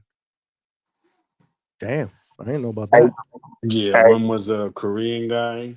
Yeah, I thought it was a Japanese just dude. I thought it was just Ampo. Yeah. The irony that you bring up Thurman and people think Thurman's too old to fight right now. The irony. Right. That's crazy, right? Well, I think it's more the inactivity until he had that last fight. I know that Right. was my thing. But Was the compared to inactivity and Manny, injuries. Vega, compared to Manny So, in activity, no, for Right. sure. So look, upset possibility. Pacquiao pulling off the upset is plausible but unlikely. His path to victory hinges on rediscovering speed and volume. Again, we're talking about this is gangster. I love reading this shit. I ain't gonna lie. We are talking about a 46-year-old guy who's been inactive on a championship level. I'm not even counting those exhibitions. Exploiting Barrios' inconsistency, right, and mental edge, right? History of defying the odds and his hunger to make history. However, the odds are stacked against him. Age-related decline, the 4-year layoff, and his lackluster performance against Usyk suggests Pacquiao may struggle to keep up with Barrios' pace and power over 12 rounds, which is what I said. Again, I'm not worried about the first 3 or 4 rounds. I want to see him in the 7th, 8th, and 9th. Physical mismatch, boxing politics, and perception. Some critics view this as a lose. This is a good one. Some critics view this as a lose-lose for Barrios, as a close fight, or lost damages his reputation, while a dominant win over an age Pacquiao earns him a little bit of credit. I like that. I like that. Prediction. Hold on, go ahead. Before I do the prediction, go ahead. Hey, you should do a poll right now. Who would you rather see? Pacquiao versus Barrios or Thurman versus Earl? Okay. oh I'm pretty man, sure I know who most people will pick. Hold on.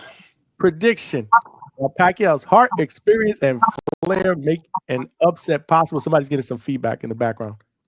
The data leans heavily toward Barrios. Pacquiao's age, inactivity, and diminished output in his last fight contrasts with Barrios' youth, physical advantages, and recent activity. For Pacquiao to win, he'll need to summon a vintage performance.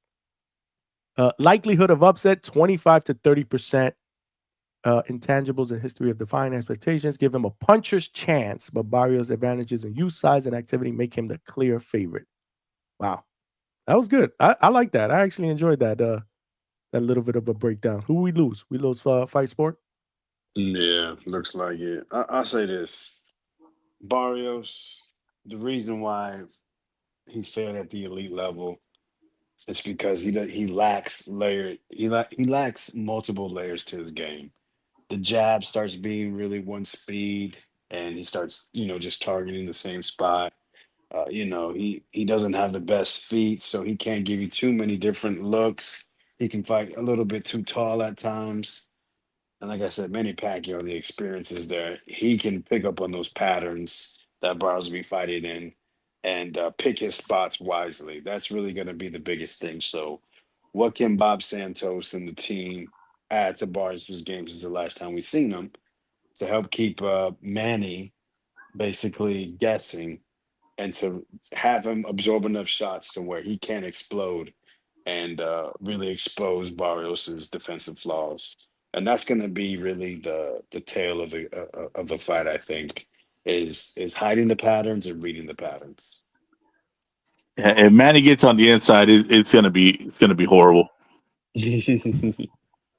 Yeah. And listen, Ugas gave him issues because he kept him at distance and he countered him, right? Barrios isn't the counter puncher that Ugas is, but he's younger. I don't think he's as long. He's taller, and we're assuming he's fresher than what Ugas was at that time. I don't know. It's gonna be interesting. Let's get another opinion here. We got my man E Serrano in the building. What's going on, E? Yo, You Johnny, live, what brother. up? What's up, What up? brother? What How up? y'all doing? Good, man. Shit, Good. What you think, man? I just popped in right now. I saw you had the Twitter shit up of the prediction of the Barrios Pacquiao fight. Yeah, we talking about that right now.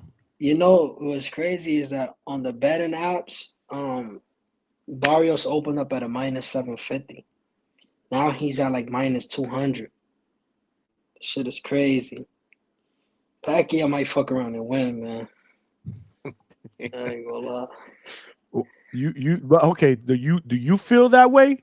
Are you picking? Do you feel like Manny Pacquiao is gonna come back? He's a after fucking 40-year legend, man. He should win. But you know, Barrios is active. You know, he's a younger guy. Man, give me Pac-Man. Fuck it, man. Give me Pac-Man. I'm taking Pacquiao. Wow. That's what I Okay. got. Damn, Pac. And Who how do you you think siding he with? does it? You got Barrios?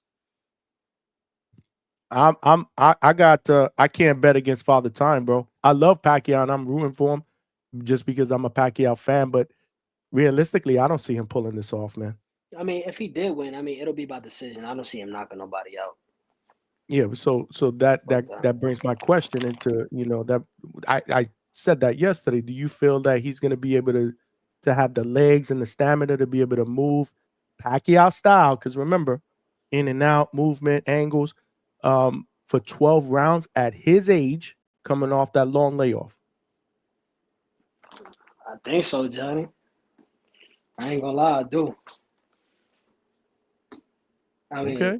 but if he do win though, you think what? He's just gonna vacate?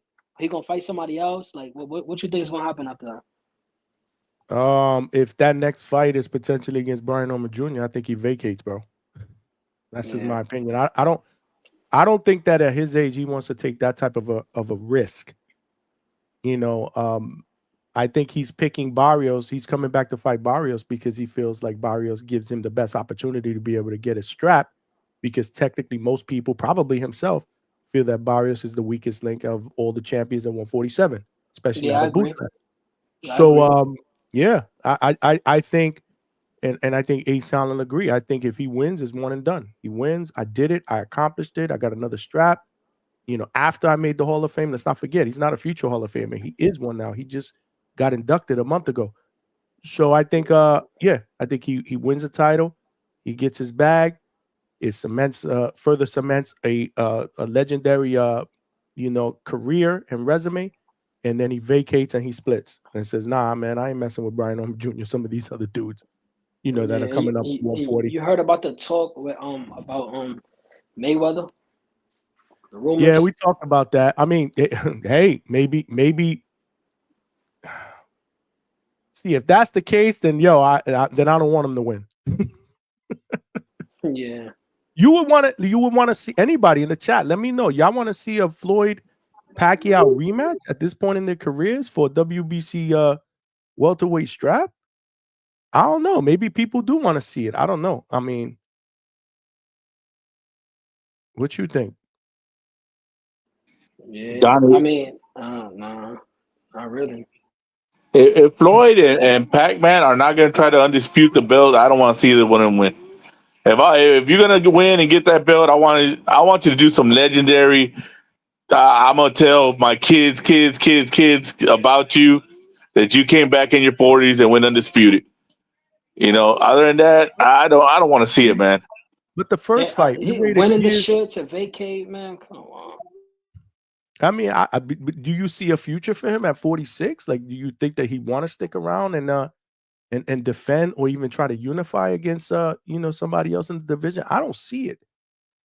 And I don't know if he's I haven't really been paying attention to everything he's been saying at these press conferences. I got to actually go back and look at today's press conference, but I don't know why people don't ask him. I haven't heard a media member ask him, like, after this, if you win this fight, do you intend on sticking around in boxing or just one or done?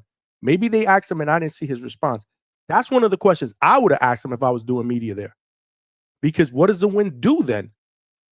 You know, so, and you could tell by his response, like there's, you know, you could tell if there's conviction in what he says. If he says, no, this is not a one and done, you know, I wanted to come back, or, you know, we got to see what the next fight, you know, we got to take this one fight at a time. Then you're like, yeah. You know, I'm sorry, I could read into some of these answers when you're live. You know, these guys are not difficult to read. They don't lie well. They don't play shit off well at all. Professional boxers are the worst at it. So, Johnny, yeah. What's up? I'll tell you the only way Pacquiao will unify is if Haney beats Norman. You see him fight Haney. He'll fight Devin. He'll fight Devin. He's not a puncher. He's not a puncher. You know, he has a better shot fighting Devin. than fighting Norman. He don't want to fight no punchers, man. Like, that's just too dangerous, especially at his age. You know, he'll fight Devin. I think he'll fight Devin, and damn, now if we see Pacquiao unified at 46 years old, that man's TBE. That's TBE, dude. The best that ever did it. Yeah, Definitely. What does that say about the landscape of the welterweight division as we see it today? Right, the welterweight division has always been the most glorious division. Can you guys agree? For years growing up. Oh yeah, it would be the worst era. The worst era ever. If that happens, it'll be the worst era ever. It'll be the softest, worst, less talented era ever at 147. If Pacquiao comes back at 46 and starts unifying belts. I don't even want to think about that. Again, I love Manny Pacquiao, bro. I'm not shitting on him at all.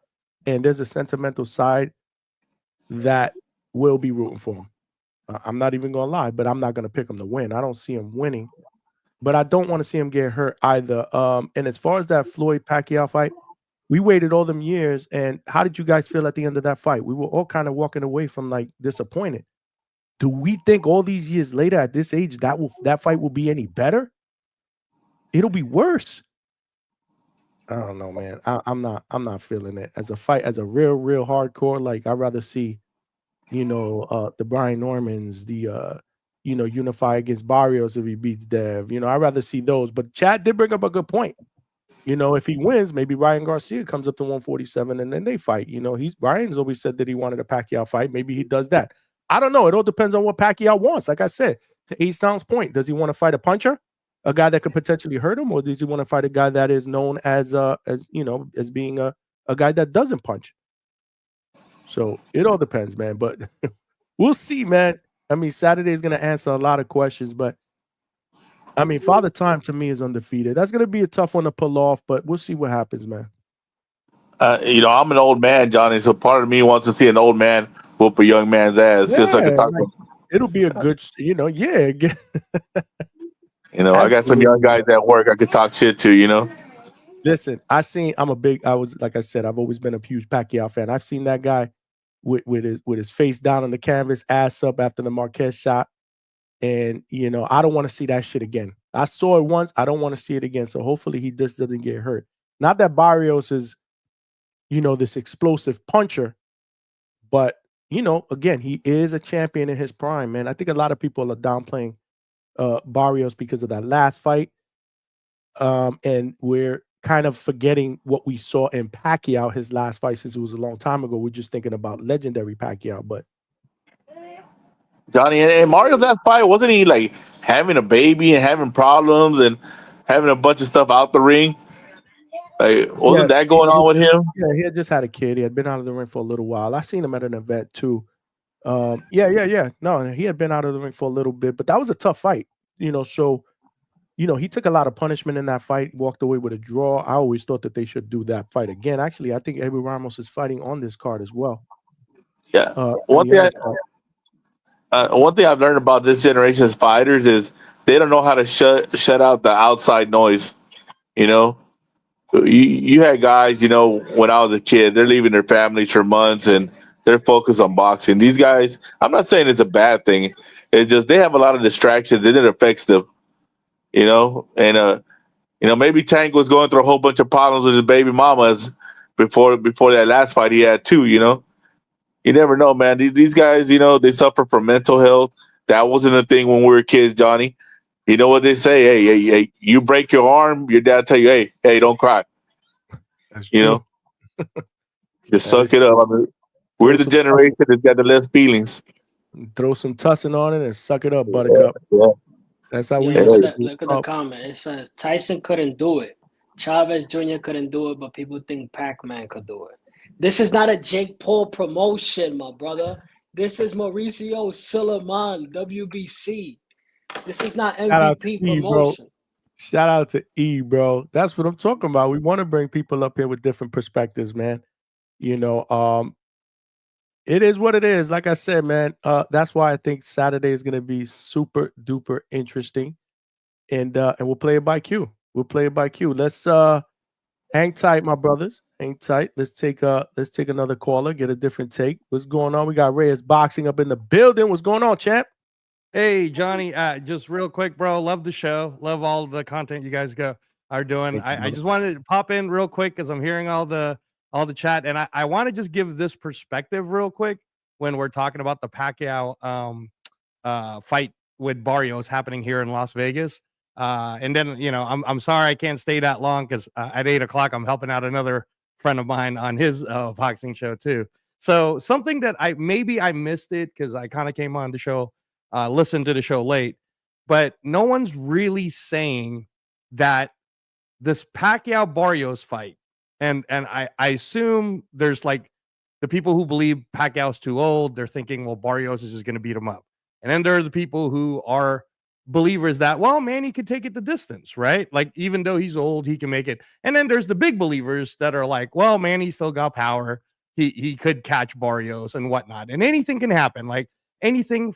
Few and far between because George Foreman knocked out Michael Moore. That was at 45. And I know people will say, well, that's at heavyweight.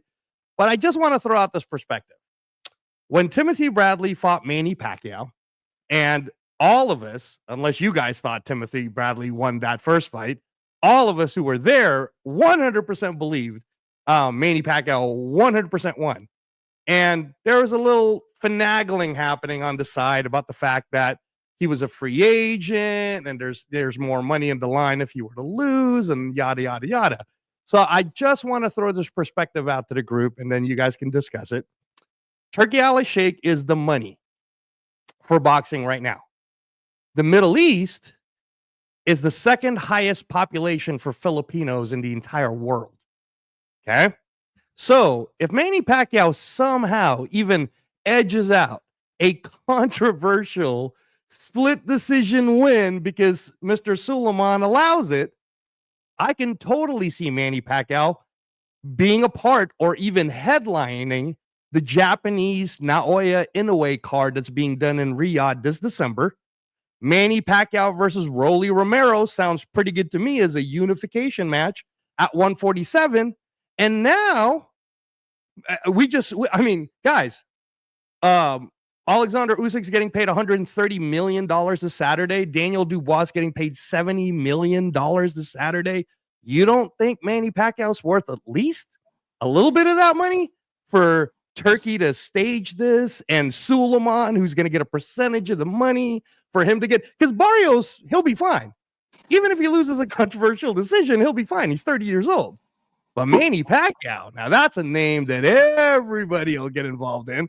And a Rolly Romero, Manny Pacquiao unification in December on the undercard of a Japanese-centric Riyadh season because they're planning on bringing in Junto Nakatani. They're planning on bringing in Naoya Inoue, from what I'm hearing.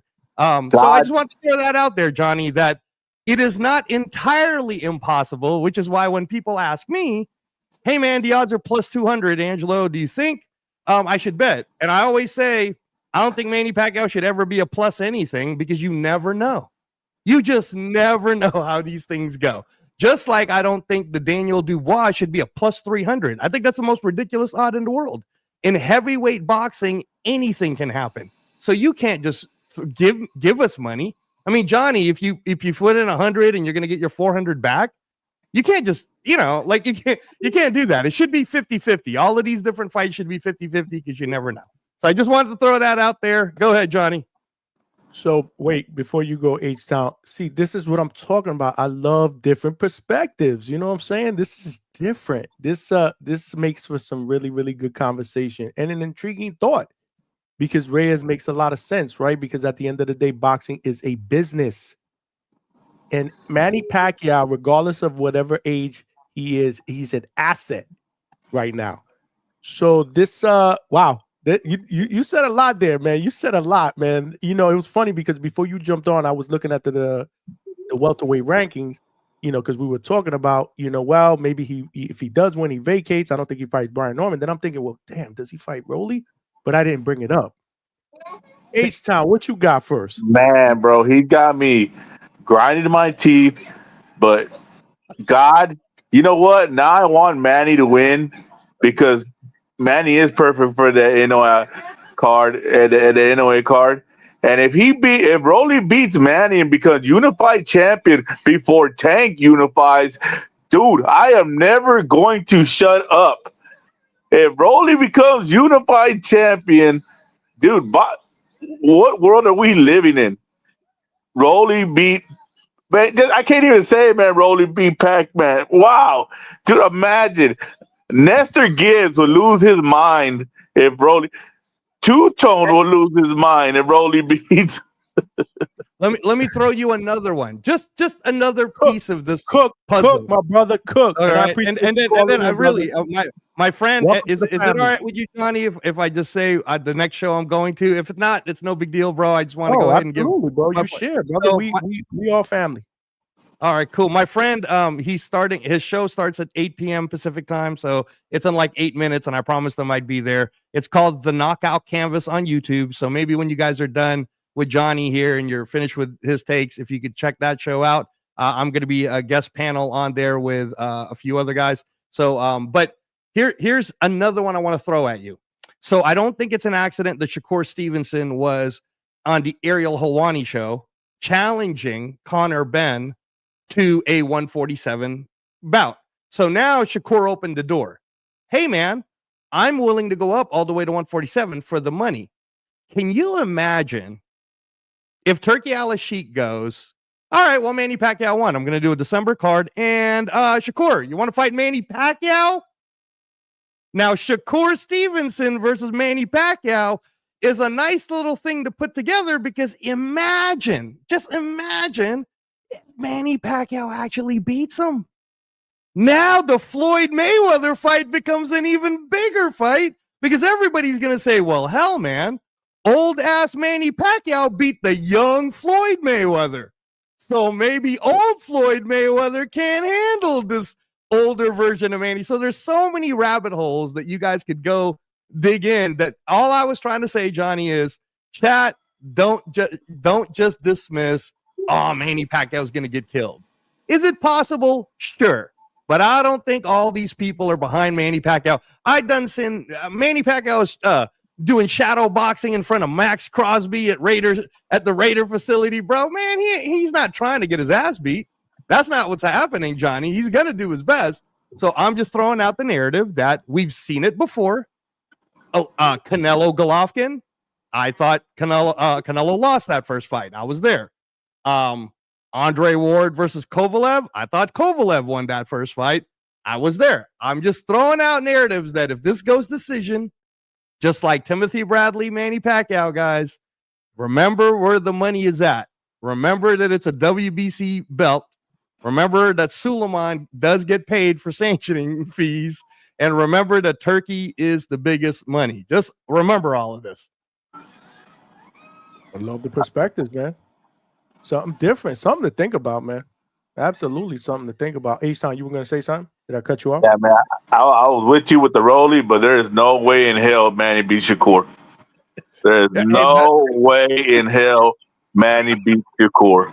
Yeah, if Manny will beat, if Manny beats Shakur, I'm not watching boxing anymore. I'm gonna say it's rigged. It's all fake. It's the WWE. This is bullcrap. It's not real. Listen, to his credit, he didn't say beat him. He said, "Is it possible they fight?" Yes. And in the business of boxing, it absolutely is possible, and it gives me again a different perspective of something that I did not think about. However, the Rolly one is very, very interesting. To be honest with you, that's an interesting one.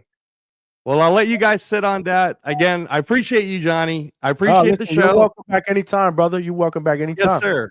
Yes, sir. Guys, make sure you press like and subscribe if you haven't subscribed yet to the Hangout spot. And thank you, guys. Thank you, H-Town. Thank you, Johnny. Appreciate you. Have a great show. And if you have time after Johnny's show, check us out at The Knockout Canvas on YouTube. Thank you, my friend. We got you, brother. Make sure y'all follow my guy, Reyes Boxing, on IG, man. Good dude. And again, I love it, man. I mean, people want to talk in the chat, but at the end of the day, I love the perspectives. You don't know, I love these perspectives. I really do. A lot creative, right, H-Town? Yeah, I mean, dude, anything's possible with Turkey in it because the money motivates everybody. Rolly's with PBC, but money. Hey, money talks, bullcrap walks, and it's possible, man. But dude, that would be so wild to see Rolly in the ring with Manny Pacquiao. Like, Who would you Rolly? favor? I'll favor Rolly, man. This new patient Rolly is a dangerous fighter, and people laugh at that. Rolly's got real power. Is that a one? Do you think that's the Rolly we see going forward, or that's just the Rolly that we saw against Ryan because he was so worried about not getting clipped with that left hook? Nah, man. I think he's matured. I think Rolly finally grew up. Like he doesn't. Have you heard his interviews lately? Like, he's not talking like the old Rolly. He's talking like a more mature young man. He's still got a little bullcrap here and there, but like he said, he'd be using bigger words now. Exactly. AB, I'd say using bigger words now. Nah, he does look like he looks like a different Rolly. Like, I think is he found the Lord now? He's religious now. Is that what it is? He's a man of God. He seems to be very, very compassionate these days. Yeah, did he get married? Maybe he got married or something like that. I mean, maybe that does it. I don't know, bro. But yeah, he's so different. That was a great perspective. I love it. I love people to just provide something different, right? That was creative. That was creative. But he's got to get past Mario Barrios first, and that's another thing. Reyes is on Treese level matchmaking. We might have to let them both come on and debate, bro. Give them 3 minutes each a round. That was dope. Shout out to my man Reyes, man. He family, bro. He welcome back anytime, bro. Alberto's in the building, man. Give us your perspective, Alberto. Hey, what's up, Johnny? What's up, H-Town? Yeah, we gotta get the hell out of here with that Rolly talk, Johnny. Come on, let's reel it back in. Like, this shit's getting different, out of hand. bro. It's different. All right, so let's go back. Let's get back down to reality, right? Saturday, Mario Barrios, Manny Pacquiao. What you got? Talk to me. I don't like it, Johnny. I don't like it one bit. I know this is Manny's, last hurrah, his last, trying to chase greatness. But the fact of the matter is, we already saw Manny try to come back against Ugas. We saw how that went. Like, in my opinion, Manny looked slow. He looked lethargic. He didn't look like the Manny of old. Even against Keith, he was all right. But against Ugas, I just didn't see the same. I didn't see the same Manny. So he needs to stop, Johnny. I think I said it in the chat earlier. He's going to get hurt, man. I don't think Mario Barrios is anything special either. Like Max Kellerman used to say, in the NFL, there's a lot of Jags. Just another guy. That's kind of what I feel about Barrios. Even though he is a champion, he's just, to me, nothing special. I don't think his name will live on. But back to Manny. Like, Johnny, don't you think he's going to get hurt? Or are you trying to save your prediction to, like, closer to fight night? No, I'm picking Barrios to win. But obviously, I'm a big Manny Pacquiao fan. I hope he does well. But how do you see the fight unfolding? Any knockdowns? Is this going to be on the scorecards or any drama?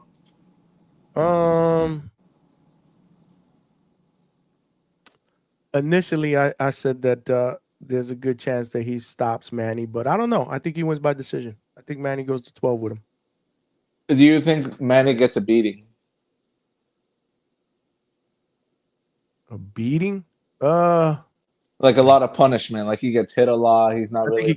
I think he gets hit a lot. Yeah, I do. I do think he gets hit a lot. Yes. Yeah, and that's why that's my point of contention with the other Reyes boxing. I think it was. He was saying, Turkey might want to implement or include Manny into their Riyadh cards. I just don't see it because Turkey doesn't like to see the old legends fighting.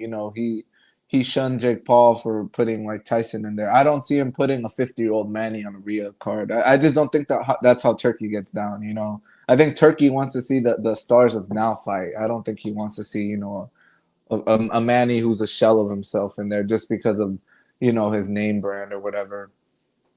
Do you see Manny on Riyadh, Johnny or H-Town?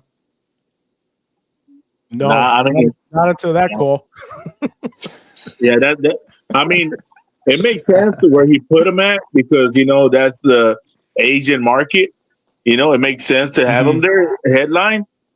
But I mean, it's going to take a couple miracles. H-Town, it was creative as fuck. Again, it was creative. It freaking made a lot of sense. Except we talking about a dude who at 46 years old who still hasn't won this Saturday in a fight that most of us think he might lose in. But it was creative as fuck. Hey, Alberto and Alberto, I know everybody scoffs at Rolly, man, but you got to take Rolly serious. This Rolly right now is dangerous. There's a reason Devin went to go fight Norman. If he loses to Norman, there's excuses. He's young, he's fast, he's strong. He's got devastating knockout power. Dude, if he loses to Rolly, there is no excuses. They come from the same weight. They're coming up together. There's a reason Devin didn't fight Rolly. They talk all that talk that they wanted to, Rolly's trash. But why did he get in the ring with him? He could have got in the ring with Rolly. They could have made that fight. No, man. It's a dangerous fight. Can I ask both of y'all a question? So now that you bring up Rolly, we're talking about Mario Barrios being supposedly the weakest link out of all the champions at 147. Who wins between Mario Barrios and Rolly? Rolly. Damn, you guys are picking Rolly over Barrios? Hey, Barrios gets touched and Rolly's got power. Against Ryan? Wow, that's what I don't agree with y'all, but that's what's up. I love it. This is what I love about this shit. Are we being prisoners of the moment, Johnny, or what? I mean, I see something in Rolly now. I always say we live in a "what have you done for me lately" world, so I can't go back on what I usually say. But man, I just think that everybody is really, really downplaying Mario Barrios, man. Johnny, go ahead. Johnny, but did you see how full and healthy Rolly looked at that weight? Rolly's back was crazy, man. This kid, you know what? I believe him when he said he's been cutting too much weight and hurting himself to get down. He's a 147 fighter, man. That kid's a big kid. No, he's a physical specimen at that weight. I get it, man. And as far as punching power, I mean, but I'm looking at the skill set, man. I mean, I think Barrios is way more of a skillful fighter, can move better. I mean, Rolly is a flat-footed fighter. I don't know. I think Barrios will be able to box his ears off, man. Attorney Bailey agrees with me. Well, he said he would destroy Rolly. I'm not a big believer in this overall skill set of Rolly compared to Barrios. That's just me. I think he's got special power, and Barrios has showed us he gets hit, he's gonna get clipped. Is he gonna survive? I mean, is he gonna survive? I mean, you guys say special power, but I mean, who has he knocked out at 147? He didn't. Ryan didn't seem to like his power down, but he didn't finish Ryan. Did he? Who else? Who did he fight before that he looked like crap? I mean, Pitbull Cruz got knocked out. Basically put him to sleep, and that was at a lower weight class. But we have to nowhere near hurting. I actually picked Rolly in that fight. Going into that fight, I picked Rolly because I'm like, yo, there's no way Pitbull is going to be able to walk through, Rolly, who's going to be cracking, bro. He was hitting Pitbull, and Pitbull was walking right through him, mowed him down. Johnny, this is where weight cutting hurts a fighter. That's a big kid, man. You got to remember this, man. There's a reason Bud moved up now. He's too he can't cut that weight no more. It's detrimental to him. That's why Earl got beat. That weight cut was too much. It's detrimental to him now. There's no more taking it. There comes to a certain point in a fighter's career where the weight cut starts hurting him. There's no more advantages because you're not recovering no more. And hey, this kid wasn't recovering no more. It happens to fighters at different ages. Some guys could stick there long enough at a weight class, and finally they got to move up because they can't cut that weight.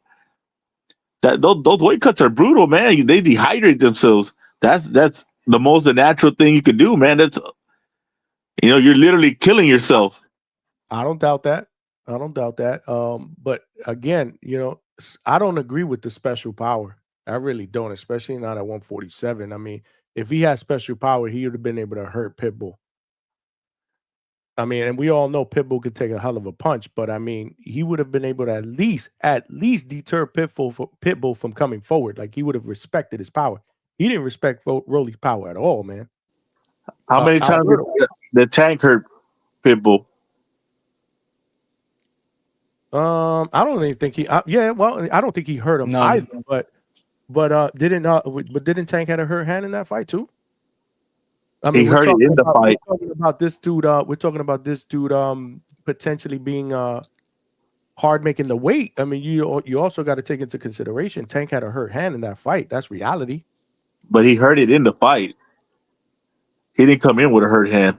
No, I get that. I I believe it was like round 4 or something where he hurt it. I agree. I just think Rolly is as from an all around skill set is very, very limited compared to some of the other fighters. Like for example, like Brian Norman Jr. I think will just walk right over this guy. I think honestly, I would pick Rohan Polanco to beat this guy. Yeah, I mean, I have Polanco over Rolly too, man. Yeah, I mean, it's just a different type of skill set. Damn, Barrios has. Man, I read that AI and it was real. Like Barrios has a lot to prove to people in this fight because there are people that are writing him off because of that. He's the weakest champion at 147 coming off that draw with Abel Ramos. I don't know, man. I think he's gonna shock a lot of people. Alberto, why do you think Rolly beats Barrios? Because Barrios didn't look like shit against Thurman either, Johnny. Do you remember that fight? It was a war, and that was a Keith who was coming off a 3-year layoff, I believe. And so just come on, like Barrios is who he is. He's a 147 pounder, but I would say Rolly is more of a 104. He looks more natural at the weight. Barrios just looks he doesn't look as full, in my opinion. And so I just don't. I don't really see a future for Barrios. I mean, he is kind of a name, so he does find himself on these big cards and these big matchups. But that's because he's beatable. That's why Manny chose him. Manny saw the opportunity he can beat this guy, and who knows? Maybe Manny will, because if it's a close fight, it's gonna swing to Manny. We know that, right? If it's close, Manny's getting that nod. Well, I mean, he'll probably be the busier fighter. I'm assuming, Manny's coming to let his hands go as well. I mean, that's who Manny Pacquiao is. Again, I'm not worried about the first 3 or 4 rounds. I think the first 3 or 4 rounds will be, or at least the first 3 rounds will be vintage Manny. And we'll all be like sitting in the time machine, the DeLorean, Back to the Future, and we'll all be like, wow, wow, wow. Again, I'm more interested in seeing the second half of that fight. And I'm interested to see if Barrios is able to keep him at bay and hurt him. We'll see. We'll see. Interesting, man. Wow. I didn't think that you guys are really, really high on Rolly, but that's what's up. I get it. I totally get it. He did look good against Ryan. I can't lie. But he wasn't really all that busy either. You know what I'm saying? He did what he needed to do. He boxed very, very smart in that fight, and that's what impressed me the most about Rolly. But we'll see if that's going to be the Rolly going forward, because he's going to have to let his hands go a little bit more, especially with guys like Pacquiao not Pacquiao, but like Brian Norman. Yeah, Brian Norman's a different monster, man. I don't that guy's the top guy in the division. That's number 1, hands down. I know Polanco's in there, but he hasn't moved his way up to challenge him yet. So work your way through the rankings. It is what it is. That's the way boxing goes. I know my boy Stock Chasers believes the champion needs to go all the way down to fight the number 7, the number 8 guy instead of unify. But hey, that's crazy to me. So you heard that part of the conversation yesterday. Were you on the panel for that, or did you just hear it? No, I heard it. It makes no sense, man. Like, why am I going to go down in the rankings when I got another champion to fight? Stock came on with an agenda when he came on, trying to chuck me under the bus with Coach. That's what it was. Oh, he was trying to butter Coach up to get back on his good side. It was to chuck me under the bus, and I'm like, bro, I'll say what I said. I would pick Norman over Polanco. To me, it's an experience thing. But I've said weeks and weeks ago. I remember we were talking about it when he was like, "Oh, he's ranked this." I'm like, bro, he's ranked like number 6 or 7. Norman is number 1 in the lineal rankings, bro. They're not. 1 and 2. He was talking like they were 1 and 2. I said that. That's not a lie. So that wasn't hate. To me, it's an experience thing. But if you look at, and I remember I said it on that show, if you look at 1, 2, 3, 4, 5, 6, I looked at Norman number 1. I was like, nope, I don't see him beating him. Nope, I don't see him. Nope, nope, nope. Then I got to Polanco. I was like, really, out of that lit, Polanco's the guy that I believe will be a hell of a fight down the road, because I'm also a believer, even though Coach, shout out to Coach Hector Bermudez. I'm surprised he ain't hit me up and come on the panel yet, because he's a regular now. That's my guy. He thinks, or he'll tell you Polanco's ready. But I'm looking at the amount of fights that he has and the competition, and I'm like, man, I don't know. I think he needs a couple of more fights before he's on that level to compete for a title. Brian Norman has 28 wins. He's a world champion, undefeated, 22 knockouts. But, I'm not an expert either.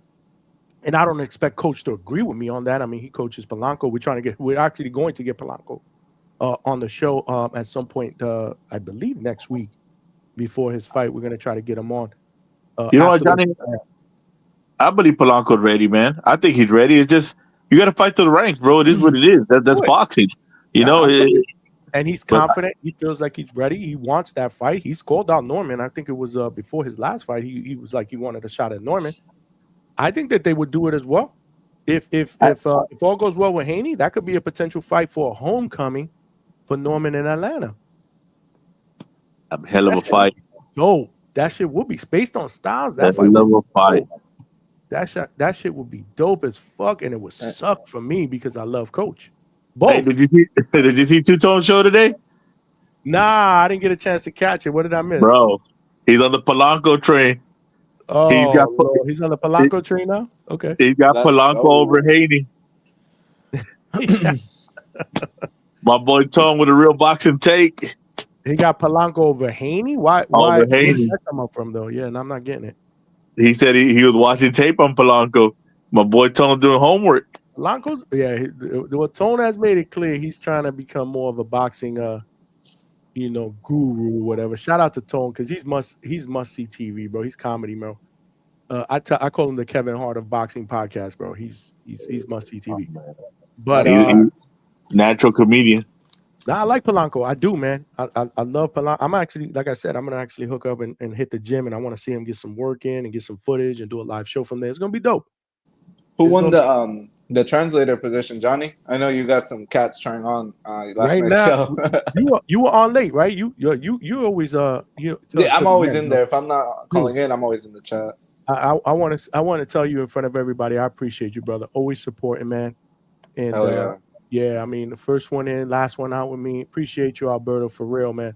It's all love, Johnny. Shout out to Alberto, y'all, in the Hangout Spots family. Make sure y'all smash that like. How many likes we got, man? We got mad people up here. Y'all people playing around, man.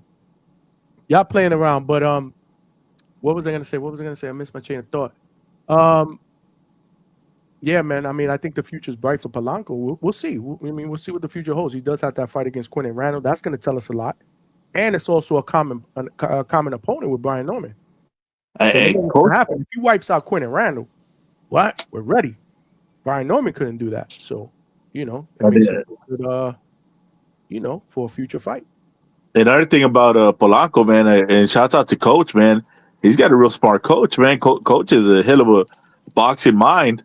And he's very self-aware. He's a very self-aware man. He knows if he gives Brian Norman Jr. 2-3 more years, that fight's going to be extremely difficult for Polanco to win. Get him now. Got to get him now. People got to get him now. People got to try to get him now. He's only getting better and better. It's gonna be a great. And the thing I like about that fight the most isn't just the fighters. It's going to be the battle of the mind of the trainers, bro, because trust me when I tell you, man, Brian Sr. is sharp as fuck. When I went to Atlanta and, we weren't recording or whatever, I had I sat with him in the side of the gym just talking boxing for like an hour. And just his mindset, his we talked a little bit about, well, what if a fighter is in because fighters are human beings, right? So they can train their asses off. Right? They can be in tip-top shape. They can train their asses off for 4 or 5 weeks. But what if that morning of the fight, they just don't get up feeling good? And it's possible, right? He talked all to me the about time, that all the and time. his perspective. Like, I just wanted to hear. Those are the questions I asked because as a fan, I'm like, damn, bro. because you know how fighters say it all the time, man. I had a great training camp, but I just wasn't feeling it today. Like I got up, I was a little bit sick. I had a headache, or They're they humans like us. They're humans, and a lot of people don't realize that boxers are not robots; they are human beings. And just his perspective, and just the way he studies, like when he watches other fights, he watches little shit that I'm like, damn, I don't. Well, I'm not a coach, but I was like, I don't really look at that. He was like, of course you don't. But I look at this, I look at this, I look at this. Believe it or not, I'm telling y'all right now, they were talking about, and this was, what was it, like 3 weeks before the Jin Sasaki fight? They were talking about, we would love Devin Haney to come up and be our next fight after this. And I was like, H-Town, I was like, yo, that ain't gonna happen. I was like, yo, come on, man. I was like, that ain't gonna happen, bro. I was like, that ain't gonna happen, bro. But yeah, it happened. And shout out to shout out to them for making it happen, bro. Yeah, I've been on the junior bandwagon for a while, man. Even when Boots was in the division, I'd be like, that's the man you don't want to fight. There's a reason Boots don't want to fight that kid. And people are just like, nah, he ain't ready. I go, oh yeah, he probably not ready, but don't let him get ready. You better fight him now. I think because that kid's gonna be a star, man. If everything keeps going and he don't get any outside distractions, which I don't think he will. He seems to be a very focused young man. Every time you see anything, he's in the gym. Nah, he's focused. He's not really a big guy that likes to jump on these interviews. I mean, he doesn't because he has to do them. But he's very, very selective. He's serious, man. He's about his craft, bro. Like I said, man, we went out, I picked his brain. He wants to be great. And he's a hard guy. If you ever spend some time with him, he's a hard guy to root against. Trust me, because his mentality. It's funny because he's a polar opposite of his father. His father seems like to be the son. You know what I mean? The way he acts, because Junior's more stoic and observant. He's just watching, and Senior likes to be out there. Meeting people, talking. They remind me of who Quinton Rampage Jackson is. That MMA guy. Yeah. Rampage, right? Yeah. Well, his son's fighting, but they act the same way. The kid's more quiet, more subdued, and then the dad's more out there, like. But yeah, man, they remind me of them, man. But yeah, man, Johnny, man, I'm gonna be watching on. I'm gonna hop off, man. I got to get my lunch and stuff ready, man. Got to go to work 3 a.m, baby. Got to get up. Do your thing, brother. We working here, bro. But do your thing, bro. Appreciate you All rocking right, out, bro. man. Yeah, have a good night. Salute, H-Town. That was H-Town in the building. Make sure y'all smash that like button, man. He family. Y'all all family, man. Smash that like button if you're watching this live on if you're watching this live on YouTube and X. Make sure you give us a retweet and share. We are trying to grow this channel. This is just the 3rd stream that we do on X. And yesterday we had a great crowd. Today, a decent crowd as well. So shout out to y'all. Retweet. Come on over to the channel. Subscribe on YouTube. We are trying to get to this next goal of 2.3K in about 16 months. We're moving fast, providing the best boxing content tomorrow night, 9 p.m. Eastern Standard Time. I don't know if you know Alberto, but we said we got legendary cut man who's been on the show already, Stitch Duran. He's going to be here tomorrow because he is also an expert hand rapper. So I want to get his take. I want to get his take on this whole Edgar Berlanga, Hamza Shiraz, hand rap stuff. Again, just want to hear the perspectives of the experts. What they're seeing, what they saw, and let them break it down. And more importantly, I want to get more of, and we got a little bit of a coach that said that yesterday. Obviously, coach is a great hand rapper as well. But I want to get more of a perspective of what goes on in the locker room during that whole fucking process. Because let's say hypothetically, and I'm not putting that narrative out there, let's say hypothetically that shit is true. What happened? Who dropped the damn ball back there? So I just want to hear a perspective of what happens, who does what, what it can constitute as a loaded hand rap. I mean, I got to pick his brain. So he's coming on tomorrow at 9 p.m. Eastern Standard Time. So make sure y'all log in, man. Oh man, Johnny, I think we can say, with great certainty that there is no glove gate here. You know what I mean? Like ever since Margarito got caught with the cement plaster, they have, someone from the other team watch in the back. You get wrapped up, and then the commission even writes, NYSA, State Athletic Commission, and I don't think there's any fair play with the raps, Johnny. Do you think there is, or you're not ruling it out just to be unbiased, or what's your take on the glove gate? Hey, listen, man. I'm not making any allegations at all. I'm a firm believer that you got to let shit play out, though. You got to let shit play out. You just don't know. I mean, I don't want to believe that that's the case. That's just the person that I am. It doesn't matter who's on the receiving end of it or not. I'm more of a, I don't want cheating in the game of boxing. I want a clean sport. But boxing has also taught me throughout the years that you never know here. You just never know. You just never know, man. Boxing, never ceases to surprise me. Something always happens where I'm like, damn, I never thought that would happen, and it did. So, you got to let the shit play out. I don't know how much, legs, it will carry. But I don't know. Again, I just want to get different perspectives, especially from the people that are back there that have done it, that have seen the right way, that have seen the wrong way, that can tell us about their thoughts of this whole thing. Is it a myth? Is it something that's worth listening to or not? We'll get their perspective and then we'll make our own judgments, right? Yeah, no, definitely. I think bringing in Stitch Duran, he's a legend in boxing. So even if there was no glove gate to discuss, that's always a positive for the channel. But my only opposition, Johnny, is that okay, she's coming with some heavy allegations, right? They're saying there's foul play with the raps, but she's not really providing any concrete proof of hey, our team before the fight wasn't allowed to watch the hand wraps. We got to show up once they were already done. Then okay, I'll hear you out. But in the whole kind of story post, she's just her main point is Canelo, we went 12 rounds with Canelo, and Edgar's face didn't look like that. So that's not really an argument for me, Johnny. I don't know. This seems kind of like coping. Yeah, no doubt. And again, it's a matter of opinion. At the end of the day, you don't want to think you don't want to make any excuses. But man, if I don't know, like I said, I don't know how much traction this is gonna get. I haven't really seen, and you guys in the chat could correct me if I'm wrong. Has it gotten a lot more traction since yesterday?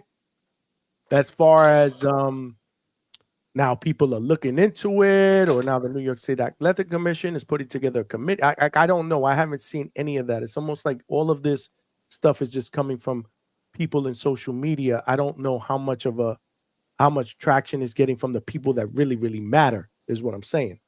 Mm-hmm. Right? Because we could all we could all scream foul and whatever as fans, but is there something that's actually going to be done? Do people that really need to look into this, are they going to look into it? I don't know.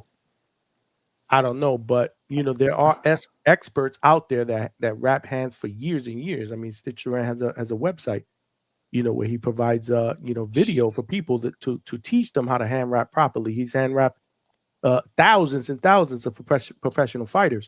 To Chad's point, it will require a high level of collusion, right? Because again, the requirement is a member of the athletic commission, regardless of what state, they have to be there.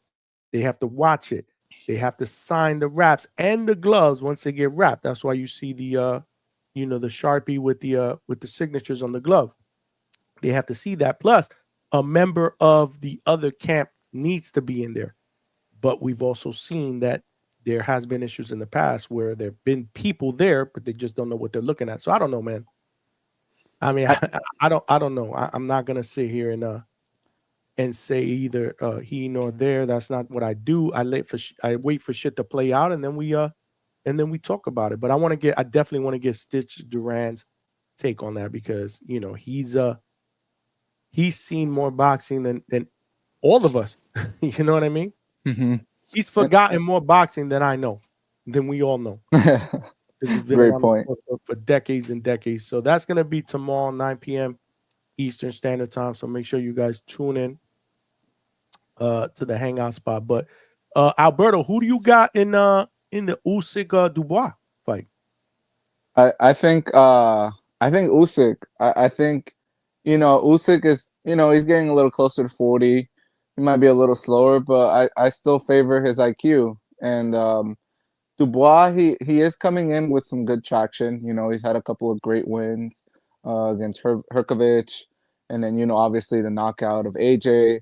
So he is going to come to fight, and he is coming to win. And so I think it'll be a lot closer, though. I don't think. I think we're in for a treat as boxing fans. I'll say that. I think it's going to be a great fight, but I would have to slightly favor Usyk. I agree. Yeah, and then sorry, Johnny. Lastly, just to close on the. Yeah, just to kind of close out the Berlanga thing. I don't know, Johnny. I don't like to see those excuses, and then people are noticing that Edgar himself liked the post on Instagram. So that's basically saying I authorize or I'm co-signing this. It just kind of seems like he's not wanting to accept this defeat now. The Canelo fight, he didn't get knocked out, so he was able to go on all these podcasts and say, I stood with Canelo and. Whatever, you're right. It went to the scorecards. He didn't get knocked out. But with this fight, he got knocked out. We all saw it. He can't say that he won. So now he's trying to take the avenue of, well, his gloves were loaded. That's why I lost. Like, this is not what I like to see, Johnny. This, to me, it's kind of just showing, maybe Edgar doesn't want to process this loss.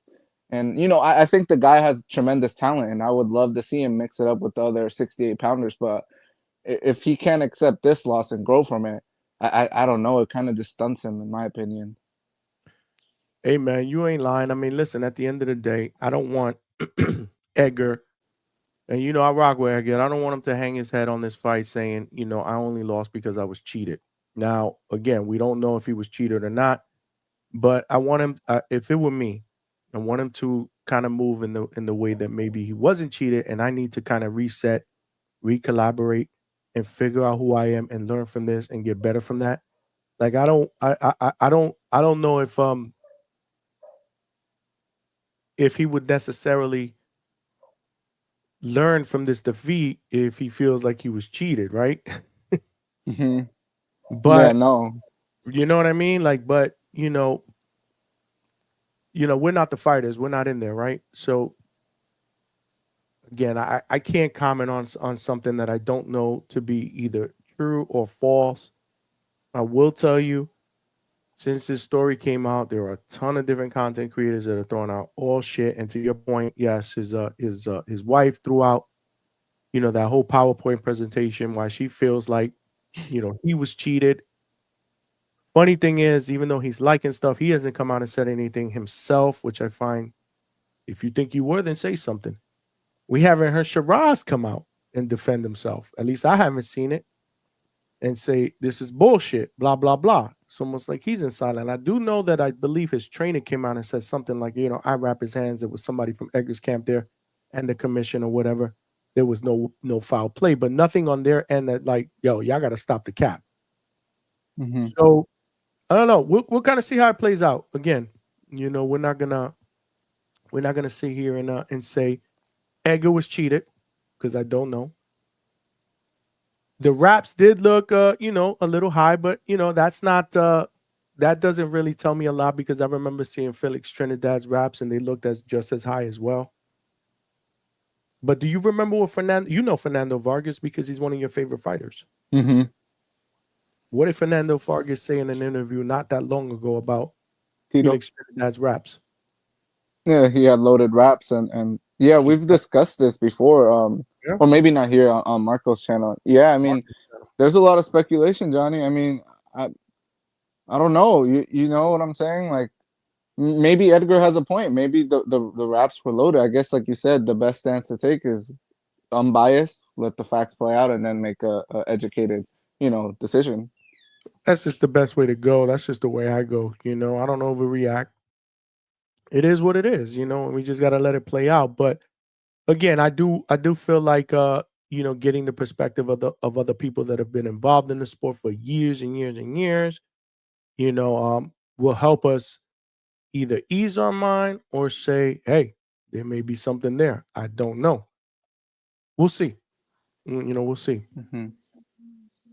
But yeah, man, it's going to be a good weekend of boxing.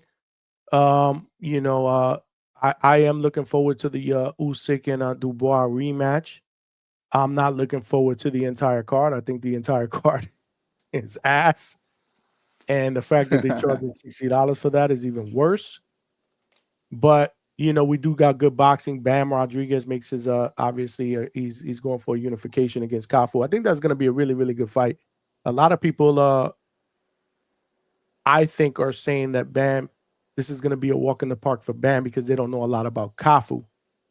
I did a little bit of film study. It's going to be a tough fight. I'm still picking Bam because I just think he's he's just an elite fighter. But this is not going to be easy, man. It's not going to be an easy fight at all. How do you see that fight playing out? I know you're looking forward to that. Yeah, no, I mean Bam Rodriguez, pound for pound, that's a special talent, only 25, so he's just entering his peak. So we haven't even seen the best yet. And I think it's a good fight, man. It's a unification.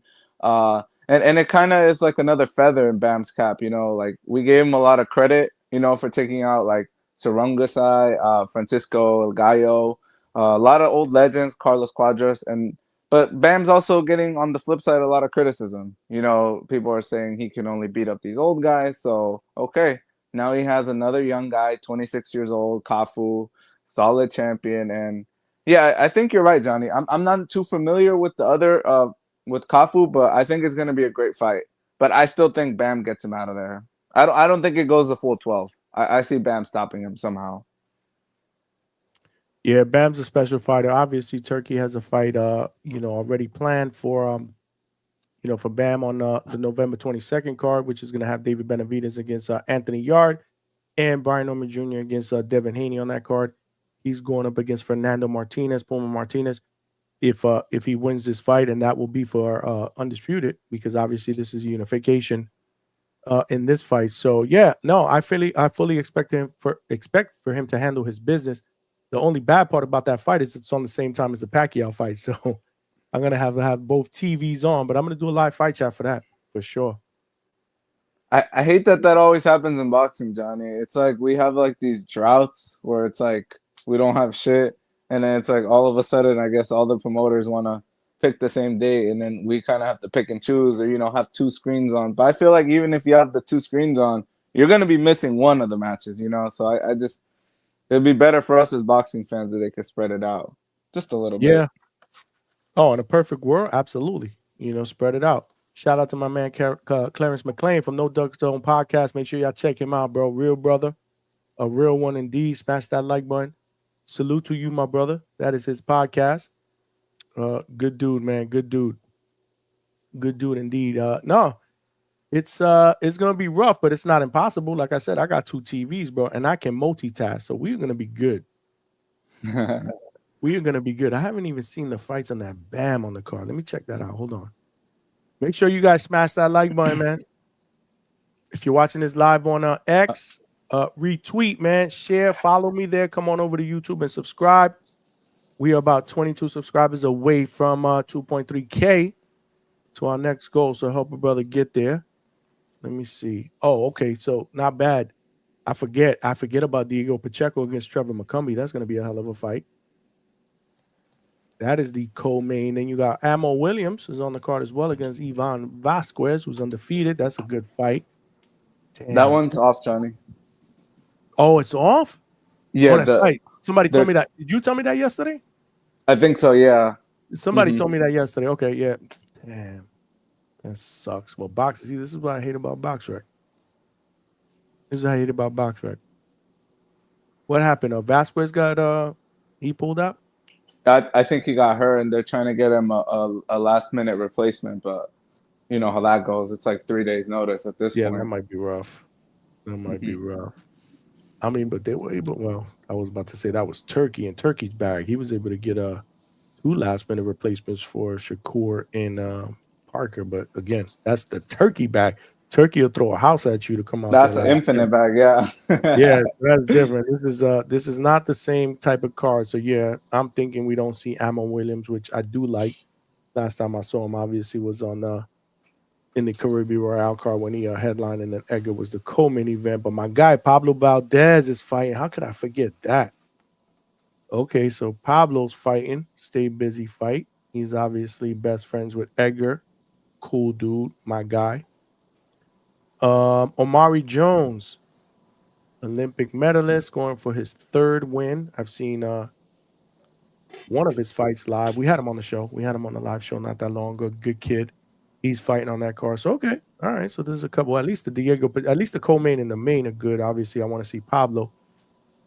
So that's good. That's where's that? That's in San Francisco? That's in your neck of the woods, Frisco? Where's the force center? No. The Frisco, I think Texas, right? Is that Texas? Okay, yeah, you're right. The Star, Texas. Yep. My bad. So that's in Texas.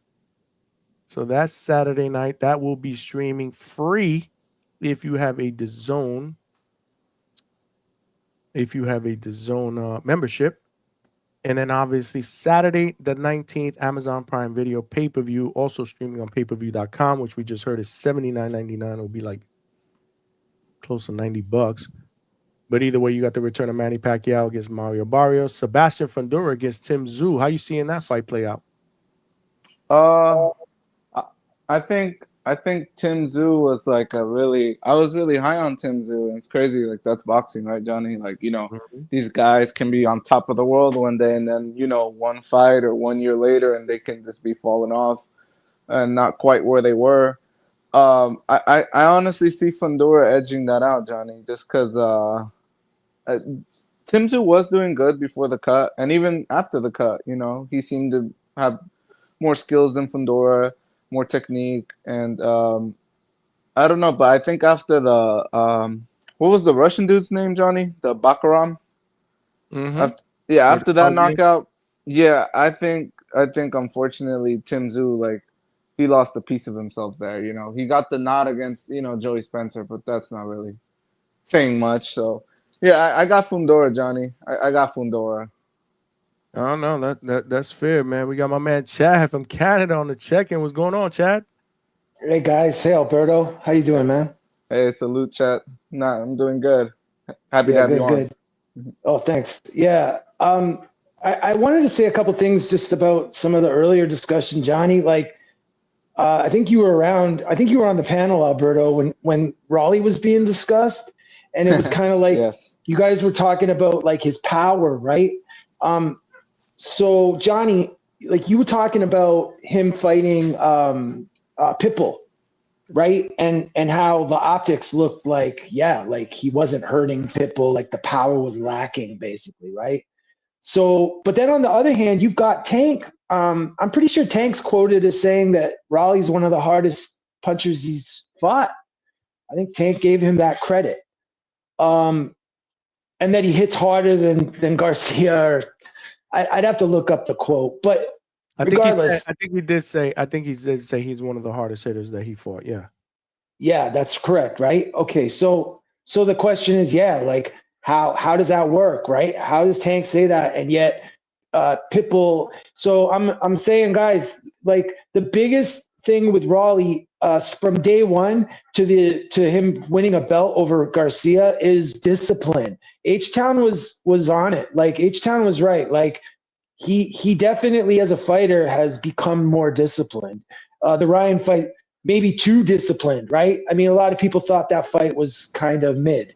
It didn't really reach any exciting level. It kind of stayed in the middle. But that's because Raleigh, was fighting in this really disciplined style.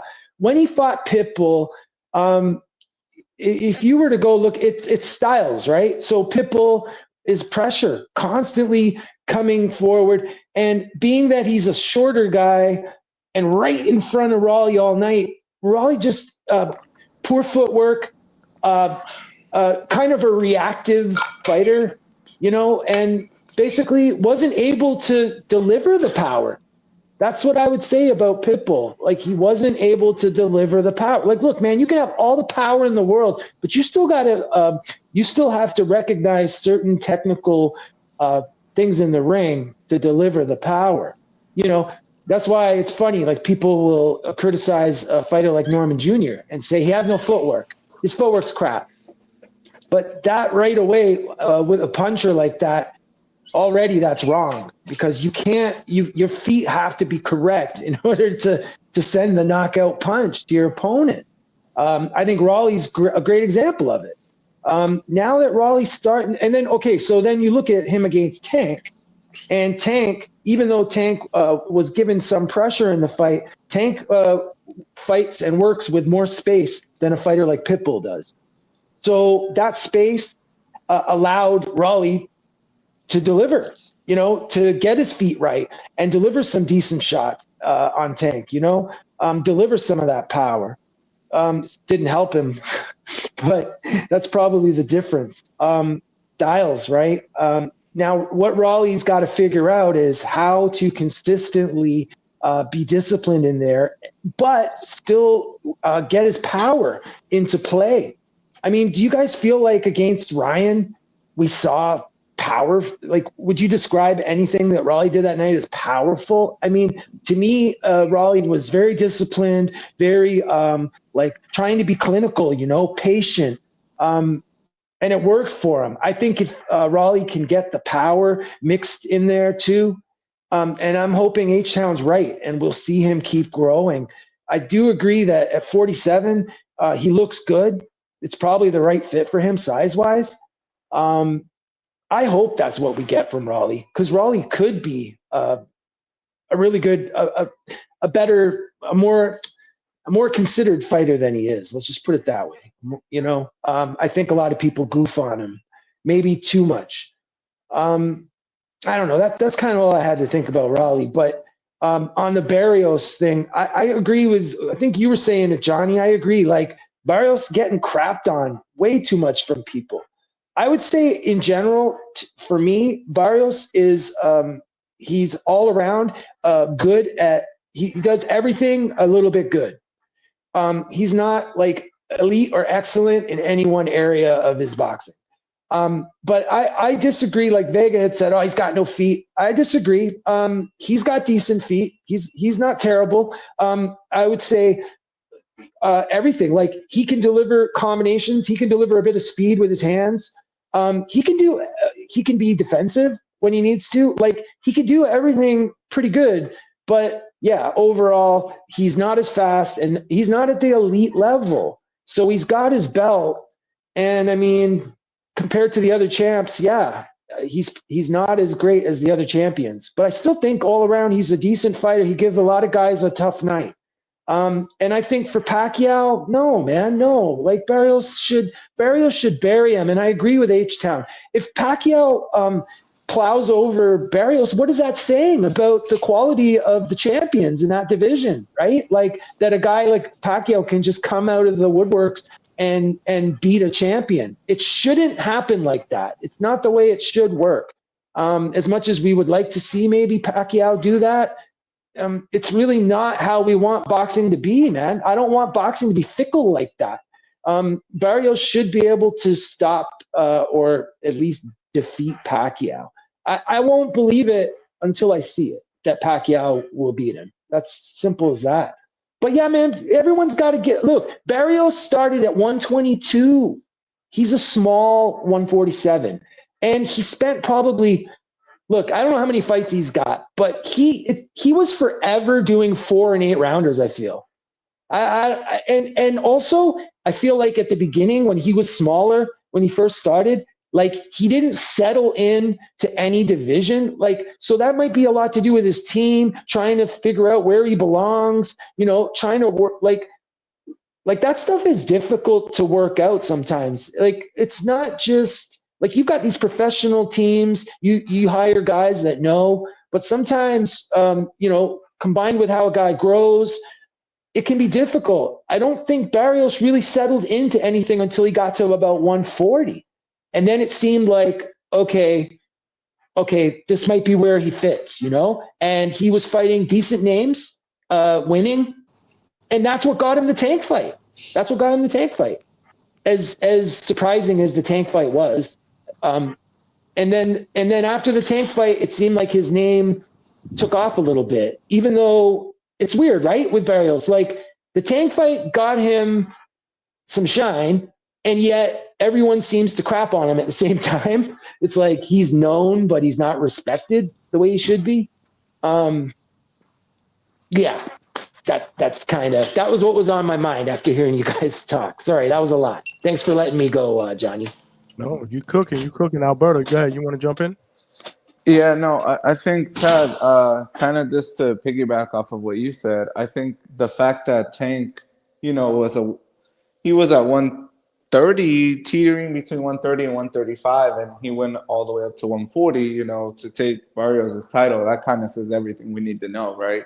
The guy's kind of just been, in my opinion at least, kind of like food. He's kind of just seen as, a good fighter, but nothing really special stands out about Barrios, in my opinion. And so that's why I view it as an indictment. If he's not able to, beat a 46, 47-year-old Pacquiao coming off of a, 3-4 year layoff, I think that says more about Barrios than it does about Manny. If Manny loses, it's all right. He gave it, the old college try. He tried to come back and be great, but if Barrios loses, he's active, he's young, he's relatively still in his prime. So I view it more as a negative on Mario if he's not able to win on Saturday night.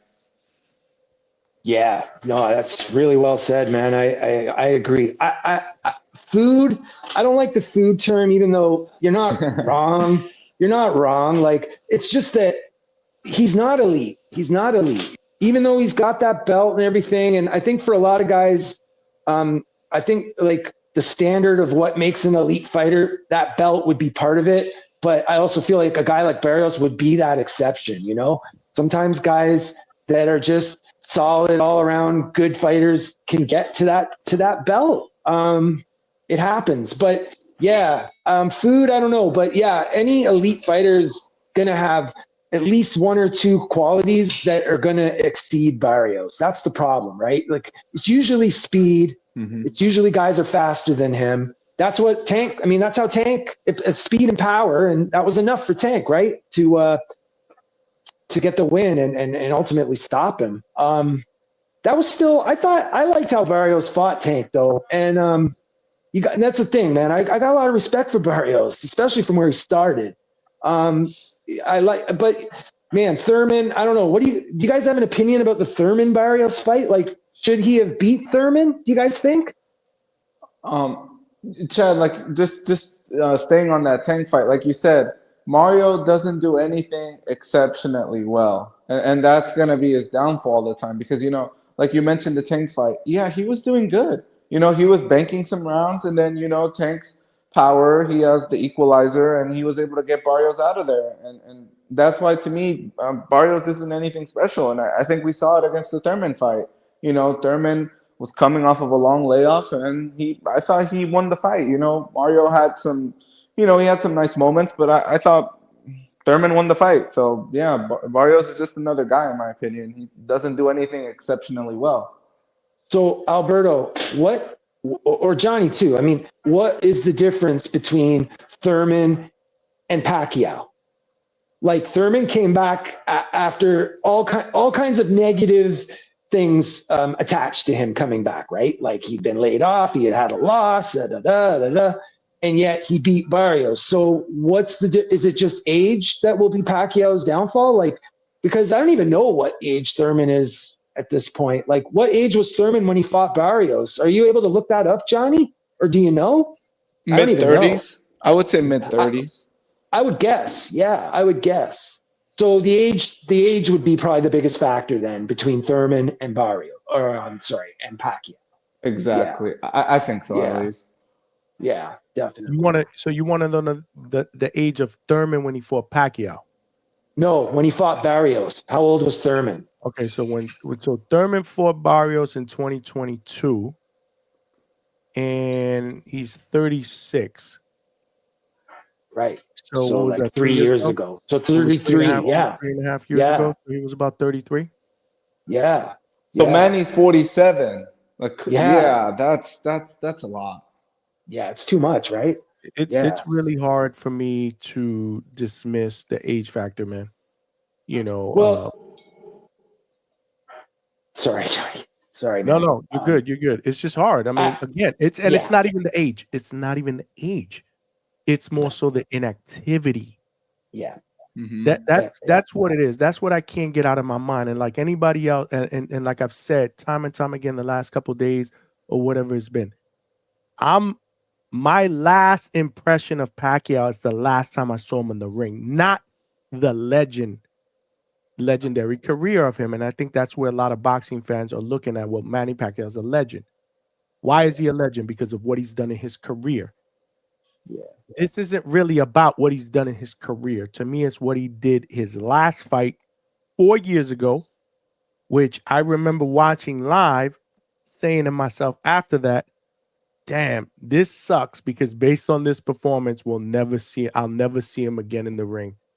So let me cherish this moment because he's always been one of my most favorite fighters. And now all of a sudden, again, you're asking me to buy into, he took 4 years off and we're gonna see vintage Pacquiao. It reminds me of what people said about Mike Tyson going into the Jake Paul fight. And I know this is apples and oranges. Yeah. Realistically, it's really it's not, right? It's still in the same it's not. avenue. It's still in the same avenue. People were thinking vintage Mike Tyson, and I'm like, no, that's not how. It's not just how boxing. It's not how life works. It goes beyond. Boxing just makes it a little bit more. It's harder. Obviously, it's harder. Obviously, it's a physical sport, mano a mano. It just makes it that much harder. But life is what it is, right? And you can't defeat Father Time. People keep bringing up Hopkins and Foreman. I get that. But just because that happened doesn't mean it has to be the norm, number one. Number two, those guys had already fought a couple of times. Like, they were active. He's just not been active. So what we're looking at is footage, in the gym. Yeah, he looks good. I'm not going to lie. All fighters look good in the gym before preparation when they're sparring, when they're doing their, but when you have another man in front of you, and this is where I think that, people are underestimating Barrios. Regardless of where you think he is on the food chain of welterweight champions, he's still a champion in his prime. He has a shitload of experience. He's been in there with a lot of good names, whether you want to say he lost or not. He's been in there. He's battle tested. And I just don't see how a guy coming out of a 4-year layoff at that age is going to be able to walk through a guy that's in his prime that's carrying a strap. I just don't see it. Your breakdown, Johnny, of how you see that fight going, like that, I completely agree. Like, that's to me, there's no reason to say more. Like, you caught it perfect. I agree. And it's funny with the Tyson fight. I mean, Tyson still looked incredible on the bag, and with the mitts. Amazing. The speed and the explosiveness. And let's be honest, like, I got excited seeing Tyson at work like that. Like, it made me excited. It's great to see him doing that. But like you said, that doesn't translate to him going in and knocking out Jake Paul. But let's be honest, like, in the lead up to the fight, a couple of weeks, there was a lot of people thinking Tyson could do it. A lot of people. So I feel like that you're right. It's like nostalgia. It's all those things mixed into a pot. And Manny, I mean, man, he's got the most dedicated fans. He has amazing fans, and he knows it. His fans are down with him. But Chad, I mean, is there a big hype going into this fight? I don't feel like this is a big Vegas pay-per-view fight. Someone posted the other day, there's still a lot of tickets to that event. It makes me kind of sad, because it kind of seems like the commodity has wore off, like the illusion of, we saw Manny come back against Keith. Yeah, there was a huge turnout, but I don't see it for this event. I don't know. Do you guys think ticket sales will pick up, or do you think we're going to be seeing a kind of semi-empty arena on Saturday? I don't know, man. I stopped predicting that a long time ago. I thought we would get a sellout in New York City with the last minute stragglers and the price drops, and supposedly, from what I heard, there were a lot of empty seats up on the 300 section. I don't know. I can't mean, call when- it. I would think, you know, with Pacquiao coming out, that people would buy more tickets because, again, you know, a legend, you know, a Right. favorite in most people's eyes. I mean, he was a staple fighting in Vegas. That was like his second home. I mean, how many fights did he fight under the big lights in Vegas? You get a chance to see him one more time, regardless whether you think he's gonna win this fight or not. You get a chance to see a legend. It's like me right now. Let's say hypothetically, Michael Jordan comes back, right? We know it won't happen, but let's say he was at the age where he could, and all of a sudden he's gonna make an appearance here in Orlando. I'm trying to get a ticket. So at least I can see this guy. At least I can say I've seen a legend, you know, at one point in, you know, in his career. So I don't know. That's a good question. I haven't even checked to see what the tickets look like because I'm not interested in buying one. I'm not going there. But you're telling me it's not nowhere near sold out yet?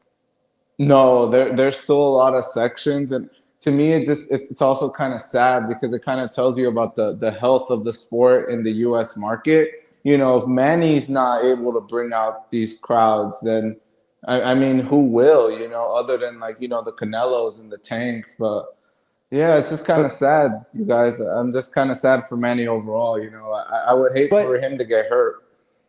Alberto, Johnny, do you guys, it's got to be janky promotion because I'm telling you, man, I'm telling you that Manny is still that guy with the fans. I know it to be true. I know it to be true. So I didn't know that though, Alberto, that they were struggling with sales and stuff. But so it's got to be the reach of the promoters. They didn't maybe start early enough, or they're not reaching the right people. Or I think it's also, you know, Manny, we can say his love of the sport, but he's coming back for the money. I think it's safe to say, you know, he's coming back for the bag. And so maybe Manny wanted a certain guarantee. And so the promoters kind of have to, you know, manage their finances accordingly. And they're kind of pricing out the fans. I did see a lot of criticism, you know, kind of stating that, you know, even some uppers in the 200 level are, you know, 300 plus. And so, you know, that with this day and age, people are having to make tough choices. You know, do I have $1,000 to spend on boxing tickets, or am I going to pay my rent or my groceries, you know? I mean, the timing is, you're 100% right. I mean, in this economy, in the States, up here in Canada, everywhere, you know, people is tight right now. There's no doubt about that. I noticed though, yeah, in the last ring event, when I was watching Pacquiao and Matias, yeah, I noticed that a lot of the sections looked like there a lot of holes up in the stands, you know, and it filled out a little more once Shakur got in there, but I still saw a lot of empty seats. So yeah, I think you're right, Alberto. I think that's what it is more than anything. If all these reasons we've laid out, just straight up, people just don't have the dough, man. People don't have the money, or if they do, they're going to spend for the pay-per-view instead, right? Like you said, watch with your family, the pay-per-view, rather than what you and 2-3 people go. And yeah, it's like, now it's like $2,000 of tickets or whatever, right? Yeah, $80 and you have the best seat in the house. I mean, I still haven't been to like a boxing event myself, but maybe you guys can speak to how is a boxing event really as bad as they say? You know, they say the ropes kind of block a lot of the view, and unless you're kind of like ringside or like in the mid centers, you're kind of not, your view's kind of not good. You know, I don't know. What do you guys think about like the live experience for fans? Like, is it trash how they say? Not for me.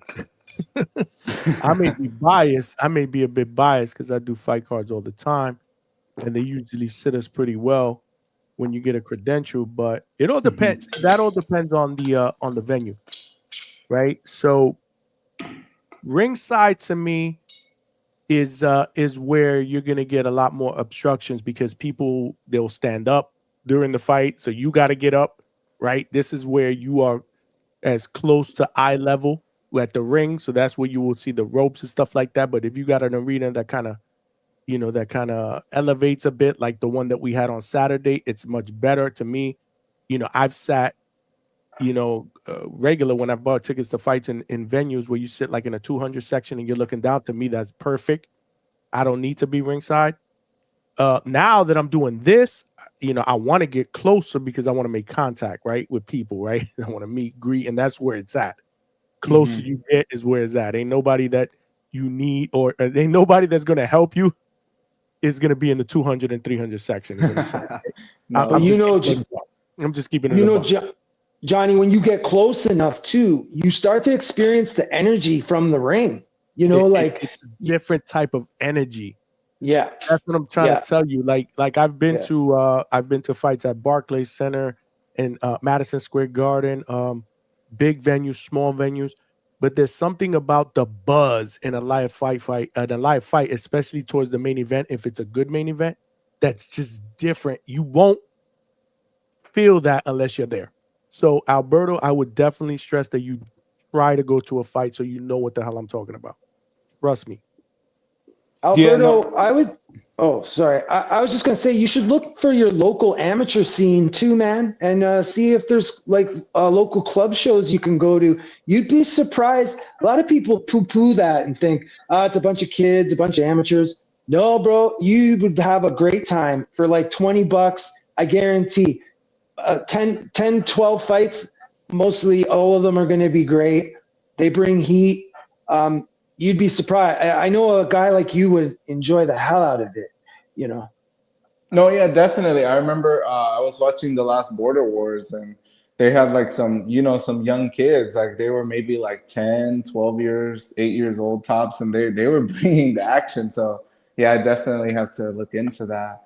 And Johnny, kind of to your point, do you think like going to like a live event, you get like another level of appreciation, seeing it like with your own eyes? Is that kind of like the admiration aspect, or it's just for our experience as well as enhanced, seeing it live, you get to maybe there's nuances that you pick up on that the TV doesn't necessarily show? No, I think the best seat ultimately in the house is from home. Oh, okay. You get the advantage of instant replay, better angles, commentary. You don't get that over there. What you get in a live boxing event is the energy and the excitement. And to me, that can't be matched when watching it on TV. How many times have we been watching a card on TV and we're like, yo, man, that shit sounds electric. I pay attention to that all the time. I'm the type of dude where if you come to my house to watch a fight, and my wife will tell you, like, I got, sound bar and all that. It has to be loud, like if I'm there. She's like, you're a maniac, turn that down. But that's the way I like to watch boxing, because I want to get as close as I possibly can to the energy that I've experienced while I'm at the fights. I'm all about that. That's just me. So that's what you get that you don't get at home. But ultimately, I mean, I can't lie. I mean, it's the replay. You're going to get better angles depending on where you sit. It's just the experience and the energy. The buzz. It's a buzz. It's a buzz. I never forget. I've been to about 3 or 4 Danny Garcia fights at Barclays when he was in his prime.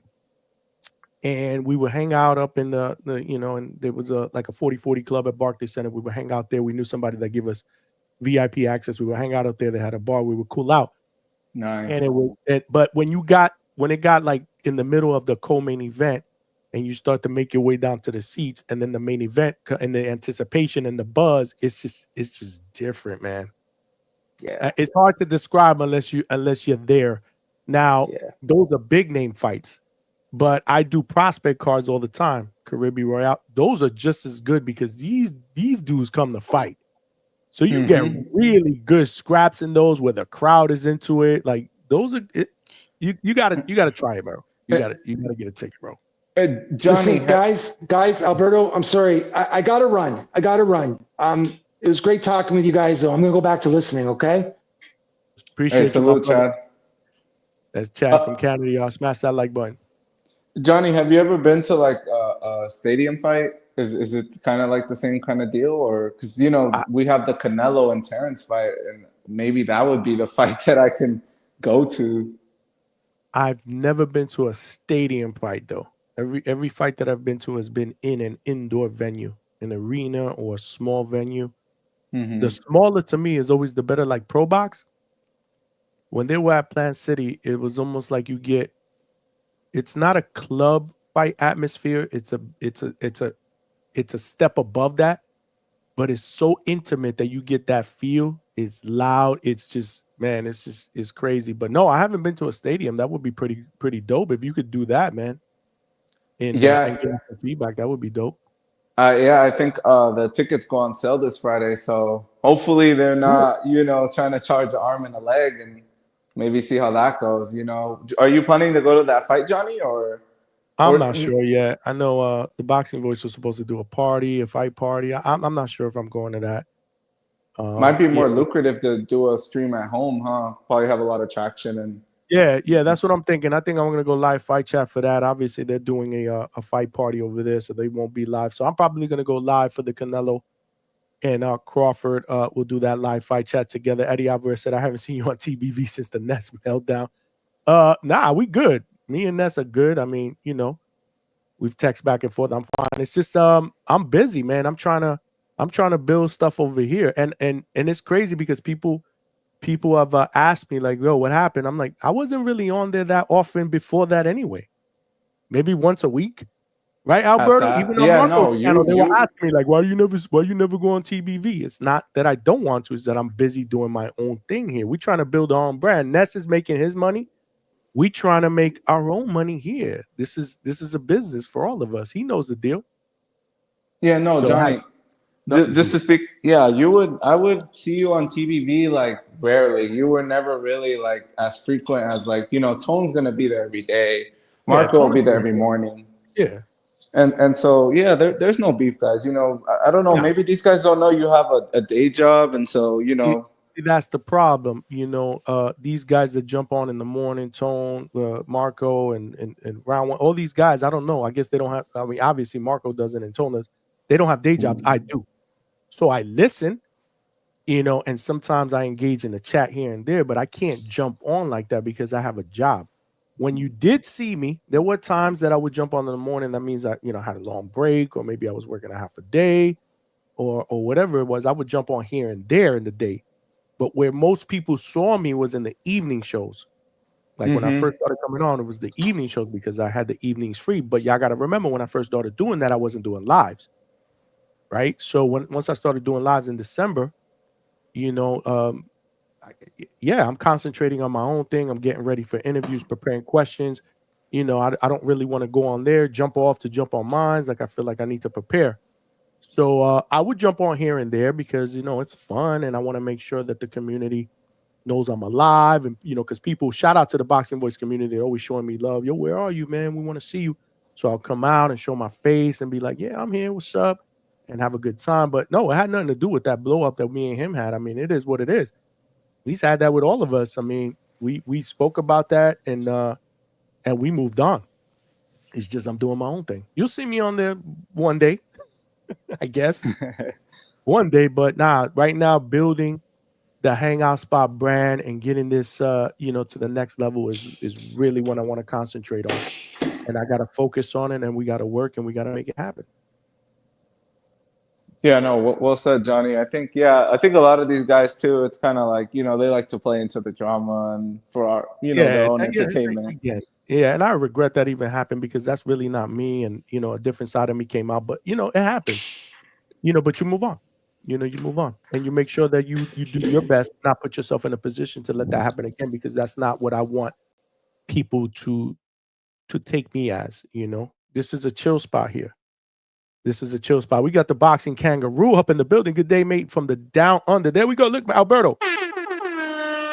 We got another family member from Australia, man. All over, bro. We got viewers from Africa. Shout out to the Nigerian Nightman. We got viewers from Canada. Shout out to Chad, who was just here. Australia, New Zealand. Fight Sport Talk is from New Zealand. All across the world, all across the United States, we got viewers all over the place. We are growing at a rapid pace. The Boxing Kangaroo, appreciate you. Just sub. Welcome to the family, champ. Welcome to the family. Yo, if y'all haven't subbed, make sure y'all sub. Tell a friend so they could be a part of the family as well. Interviews, live shows, chats. We doing live fight chats. We going this weekend. We doing a live fight chat, Alberto, for the Pacquiao deal. We going to give it a shot. We did the Brian Norman deal. I loved it. I got to do more of those, especially on prime time when I'm not half asleep. So that was good. The Boots to Ground this Friday will be at Caribbean Royale. And I love doing those cards because, again, I get to meet people, make contacts, do some quick interviews on the fly with a lot of these prospects. You catch these guys early, and you know how we rock here. We interview everybody. You know that. We interview everybody. Tomorrow we'll have legendary cutman Stitch Duran, legendary hand rapper Stitch Duran, so he can kind of give us his take on what's been going on with the whole Edgar thing. But not just that. We're not going to do the whole interview with that. I want to see what he's working on. Obviously, he's got a movie coming out.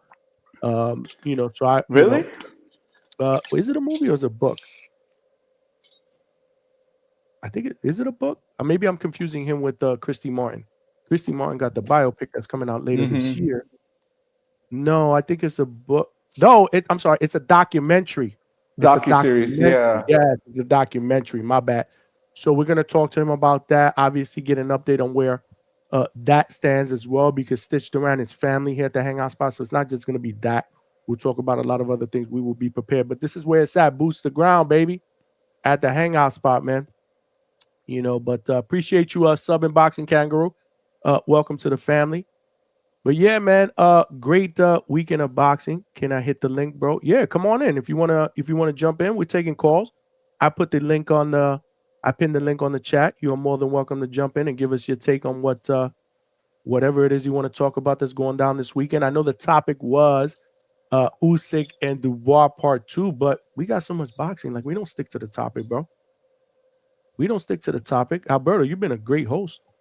I ain't gonna lie. Appreciate you, Johnny. You're doing your thing. And sometimes I get you on here with like 3 or 4 people, and I apologize because you really don't talk a lot.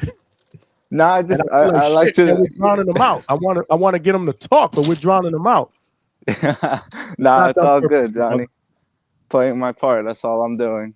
I'm not the star of the show. Yeah, we're just here to help you get to keep the show running like a well-oiled machine. Nah, but you're a part of the family, bro. You contribute, so I gotta let you cook and get your shine. Okay, so I did put the link in the chat. If y'all want to call in, now's the time. But yeah, Alberto, let's get the Boxing Kangaroo on. My brother, welcome to the family, man. How you going, fellas? How are you? We're good, man. We're good. What's going on, man? Appreciate you rocking out, man, and joining us, man. Man, you came in my feed yesterday. I think were you live yesterday? Yeah, we were live for 5 hours, man. We went on late. I just caught the end of it, and I'm like, oh, and then you finished up, and I'm like, damn. But no. When you called us, I had Coach Bermudez on, right? Hector Bermudez, coach? Yeah. He's a regular on here. I'm surprised he ain't hit me up to jump on tonight, but he busy. He got Rohan Polanco who's fighting next week. He's got a lot of shit going on. But what's up, champ? Talk to me, bro. Cook, brother. Cook. Man, I'll tell you, boxing's heating up, bro. It's heating up. We got a good weekend coming this weekend. Yeah, man. I'm excited. I can't wait for Timmy Zoo to cut down that Terran Inferno. That's what's up. You see, somebody called about Tim Zoo. That's what's up. So, Boxing Kangaroo, how big of a fan are you of Tim Zoo, and what is the feelings around Tim Zoo? Obviously, when he was a champion, he was undefeated. Yep. He was on top of the world, right? He's been through some adversity, the whole Fundura deal, right? He was cooking before the cut on the top of his head. Then obviously he lost that fight, heartbreaker. And then he lost, and then obviously what happened against Bakram, he came back against Joey Spencer. But what is the whole feeling about Tim Zoo today? In Australia? In Australia, he's the biggest boxer. He's the biggest name. Like Jai Opetaia couldn't hold a candle to Tim Zoo in Australia. Really? Okay. Man, Jai Opetaia is relatively unknown. So boxing in Australia, if you were to rank sports, boxing's about number 16 on the list of most watched sports in Australia by fan base. So it's not a popular sport in Australia. But Tim Zoo carries his father's name, which everyone in Australia knows who Costa Zoo was, man, and knows what he did as a boxer. And he's kind of living off that. He's got that fan base from his father, it's sort of carried on. He's got his Uncle Igor in there. His granddad's in there. He's got the same manager, Glenn Jennings. It's the family. It's a family ordeal, And one thing I've always Tim won't make excuses. That's what I love about it. And you won't hear an Aussie make an excuse, man, when they take an L. That we don't rock like that. Like Aussies, it's not all about taking an L. It's about how you bounce back and you face that adversity and what you can do with yourself. And Tim's just that type of guy, man, that he just wants all the smoke. He wants to fight for titles and he wants to fight big names. And I still like the guy, man. People think he's done. They think that fight against Murtazaliev. He's cooked, and I don't know, man. I don't think he took too much damage in that fight, and I think I'm just glad Tim's still in boxing, man, because I think boxing's a better place with Tim Tszyu fighting in there. I agree, brother. I'm a big Tim Tszyu fan as well. He's good for boxing.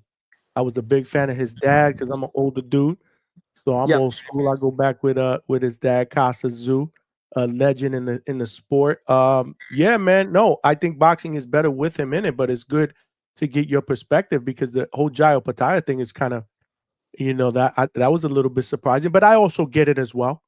He's not as established about. But where does Tim Tszyu stand when it comes to guys like George Kambosos? Oh, he's leagues above George. George isn't that well known here either, bro. Wow. See, this is what I'm talking about. George's first fight with Devin Haney in Melbourne was it was at Marvel Stadium, and I think it can hold nearly 50,000. And the top tier of that stadium wasn't even open for that Devin Haney fight, bro. So I think they might have manufactured the numbers there because that's like a 3-level tiered stadium.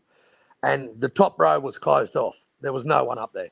So, and then the second fight they had at Rod Laver Arena, and I think there was about 12,000, 14,000 turn up to that fight. So, where Tim Tszyu packs stadiums. Like Tim Tszyu, Jeff Horn fight was huge. There was nearly 30,000. Tim's a household name here, mate, because he's fought everyone in Australia. He's fought Danny Green. He's fought Anthony Mundine. All the old Aussie legends, that even when they're past their prime, it's not a big thing to the casual Australian boxing fan because, they just see the name and think, yep, we got another Costa Tszyu on our hands, and they're all on board, man. Tim's got a pretty big fan base, and he's pretty well known and well respected in Australia, bro.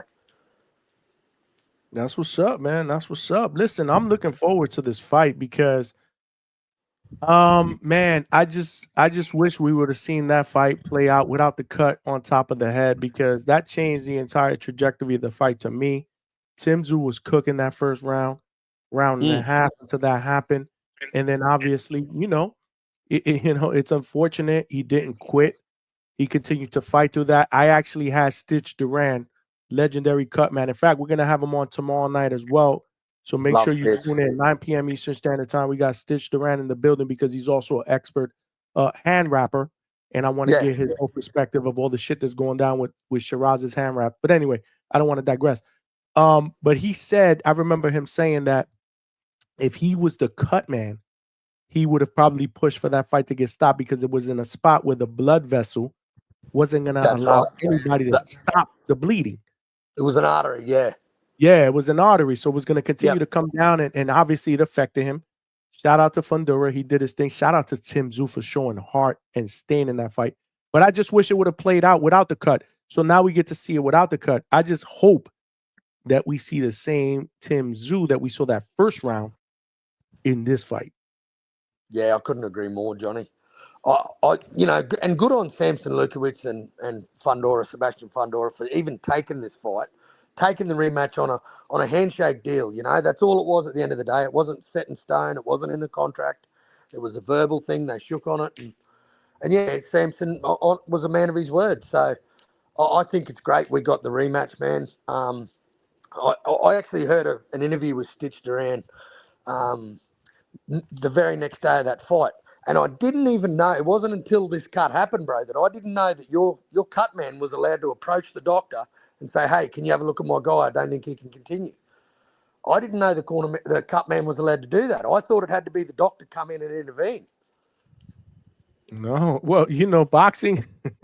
So one of the things that Stitch did say during that interview is boxing is like the Wild Wild West when it comes to that. Like, you don't need, I thought going in, like in order to be a cut man, you'd have to have some type of a medical background. Yep. Dude, if I'm in a camp and I'm cool with one of the trainers and, they have enough confidence that I can, squeeze a cut, put a Q-tip on, put a little ointment, and I can stop a cut, I can be a cut man with no experience. That's how boxing is, bro. Yeah. Well, it's always been there. It's dirty. It's rigged. We get terrible decisions. We get robberies. We get the whole box and dice in boxing, bro. But I still love it. I still turn up every week, man. And I watch a lot of Australians coming through, and I like to keep my finger on the pulse across just my country and what's going on in Australia. And like one thing I'd never seen in boxing, man. Well, I've never seen a guy get up off his stool, round after round after round, and there's blood just pouring into his eyes. Like the blood just at no point was it ever stopped or under control. It just, for the life of me, I've just never seen it. Like, it's one of the most bloody fights I've ever seen for a dude with a cut on his head. Mm-hmm. Yeah, no, it was brutal. It was brutal. I remember watching that fight, and I was like, wow. But you know what, people, all these armchair experts, bro, I love. They got pointing the finger at the cut man, pointing the finger, mate. At the end of the day, Tim Tszyu would have fought. You'd have to take his head clean off his shoulders for him not to want to keep fighting. That's the type of guy he is, man. Correct. He's just that. He's that type of guy, and mate, that's the style of fighter that I love. Someone that's willing to die, kill or be killed. I love that style. I'm not a fan of the sweet science and all that. I'm more of a rock 'em, sock 'em, old school. I grew up with Costa Tszyu and Jeff Fennick, and we love that come forward style, bro. No, I love it. I love it. That's what's up, man. We here with the boxing kangaroo, man. A new family member, bro. Thank you, man, for joining the family. So you think appreciate you, brother. Thank you for joining the Hangout Spot family, man. No, I love it, man. I'm glad I found your channel, bro. And I'll become a regular for sure. Yeah, you definitely got to keep coming back and keep calling. But what do you? So you think? So you got Tszyu in this fight, right? Yeah, man. Yeah, I'm rocking with Tim. But yeah, I've got to tell you something. I lost a lot of momentum with Tim when, I don't know if you remember, but Tim was going to fight Virgil Ortiz. It was going to be on the Fury and Usyk undercard. I think it was Fury and Usyk won. It was supposed to be on the undercard of that fight, and it was almost a done deal. And then Tim's team, for whatever reason, they said that they're staying loyal to the PBC, and that if they don't involve Al Heyman, and Turkey didn't want to work with Al Heyman. I don't know what the story was, but that fight couldn't be made. And for me, man, at 154, that was the fight to make, man. Tim and Virgil was the fight. And for some reason, man, like to use an American term, he ducked. I think their team ducked Virgil Ortiz, man. I think they thought that they didn't want that dude. But for me, Virgil and Tim, mate, are my favourite two fighters right now, and Usyk. No, that would have been dope. That would have definitely been dope. I'm looking forward to that fight. I really am, man. Saturday, because again, there's a lot left to be desired. The first one was a classic, but he was compromised. We'll see, man. I loved his performance against Joey Porter. His last performance. Joey Spencer. Joey Spencer. I'm sorry, Joey Porter. You hear me? That's a football player. Joey Spencer. Yep. Yeah, I know. I love the performance. He did what he needed to do. Exactly. Don't take nothing more from that fight. He did what he had to do. He got Joey out of there. Joey didn't want to continue. That was that's what you got to do after taking an ass whooping like he did against Murtazaliev. And Johnny, one thing that blows my mind, brother, this blows my mind, that Murtazaliev can stop Tim Tszyu that quick in that fight. And since that fight, man, Tim Tszyu's fought Joey Spencer. He's fighting Sebastian Fundora this weekend. And the IBF world champion doesn't even have a fight signed, bro. Where's all these killers at 54? Hold on, I gotta shout you out for that. Yeah, man, it's crazy. It really is. Dude, they're trying to set up because I'm cool with Erickson Lubin. Yep. I've been in his camp, and obviously his last fight was for the IBF Eliminator when he beat Adriel Holmes. He's supposed to get that fight. They're still working on trying to make that. I don't know what the deal is. Supposedly they're looking for somebody that's going to be able to put a purse bid up for it. Either way, yeah. Like, how is this possible that this dude hasn't fought anybody, but here we are. Tim Tszyu might get 2 more fights before this guy fights and push himself up. Yeah, it is. It is. I don't know. I don't know what's going on with that. I don't know. I guess that's where the business of boxing, as always, rears its ugly head. Regardless, I think Tim Tszyu is doing what he needs to do, as far as getting himself back on track into championship contention. This is a good fight. Like I said, I thought I'm surprised that the Keith Thurman fight didn't happen after Joey Spencer. I think the Fundora one fell in his lap, bro. I Yeah. think that fell in his lap, and he said, hell yeah. I mean, the WBO stripped Fundora for not taking his mandatory and taking the Tim Tszyu fight. But I still think it's a rematch. It's a rematch worthy of a rematch, bro. Like, Usyk Dubois, take the nut shot out of that fight, bro. Dubois had nothing. I mean nothing for Usyk, bro. We want to talk about levels, and I get that he's had 3 good wins since then, and, you know, he's been on this tear, but I'm just, man, after he ducked Joseph Parker and he came up with an excuse, he had a runny nose, and, like, we didn't hear from him for 27 days after the fight. And, like, while you're in camp for Joseph Parker, you're jumping in the ring after Usyk Fury. And I'm thinking, well, you're in a fight, mate. Why are you in there calling out this dude when it just smells fishy, bro. And if they say, you know what they say, where there's smoke, there's fire. So I think he ducked Joe Parker, bro, and wanted that easy route to undisputed. So I got Usyk schooling him. I agree. There was a lot of nasty work going on in there. I was looking forward to that fight too. I was actually picking Joseph Parker to win that fight. Me too. But we'll never know. Nah. And look, Joe Parker's looking at a fight with David Allen. Like, come on. He's the most deserved guy. He avoided no one. Everyone they put in front of him, he's fought. And I think he's in career best form, man, at 32 under Andy Lee and his new nutritionist, George. I think this is the best Joseph Parker, and I think he can become a 2-time champion. Yeah. I mean, I remember saying, I was like, yo, if this dude pulled out and ends up getting a fight with Usyk before Parker, I think it's nasty work. And look what happened. It ended up happening. It is what it is.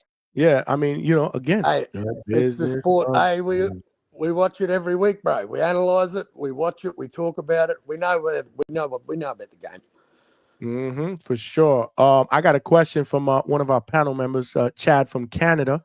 He was just on here a little while ago. He said, ask you about Sam Goodman and how he will do against Nick Ball. Poor Sammy Goodman, mate. You want to talk about a run of bad luck. In camp twice to fight anyway. Earned his #1 mandatory spot and in the IBF rankings and got 2 bad cuts above his eye, split him like 2 weeks before the fight.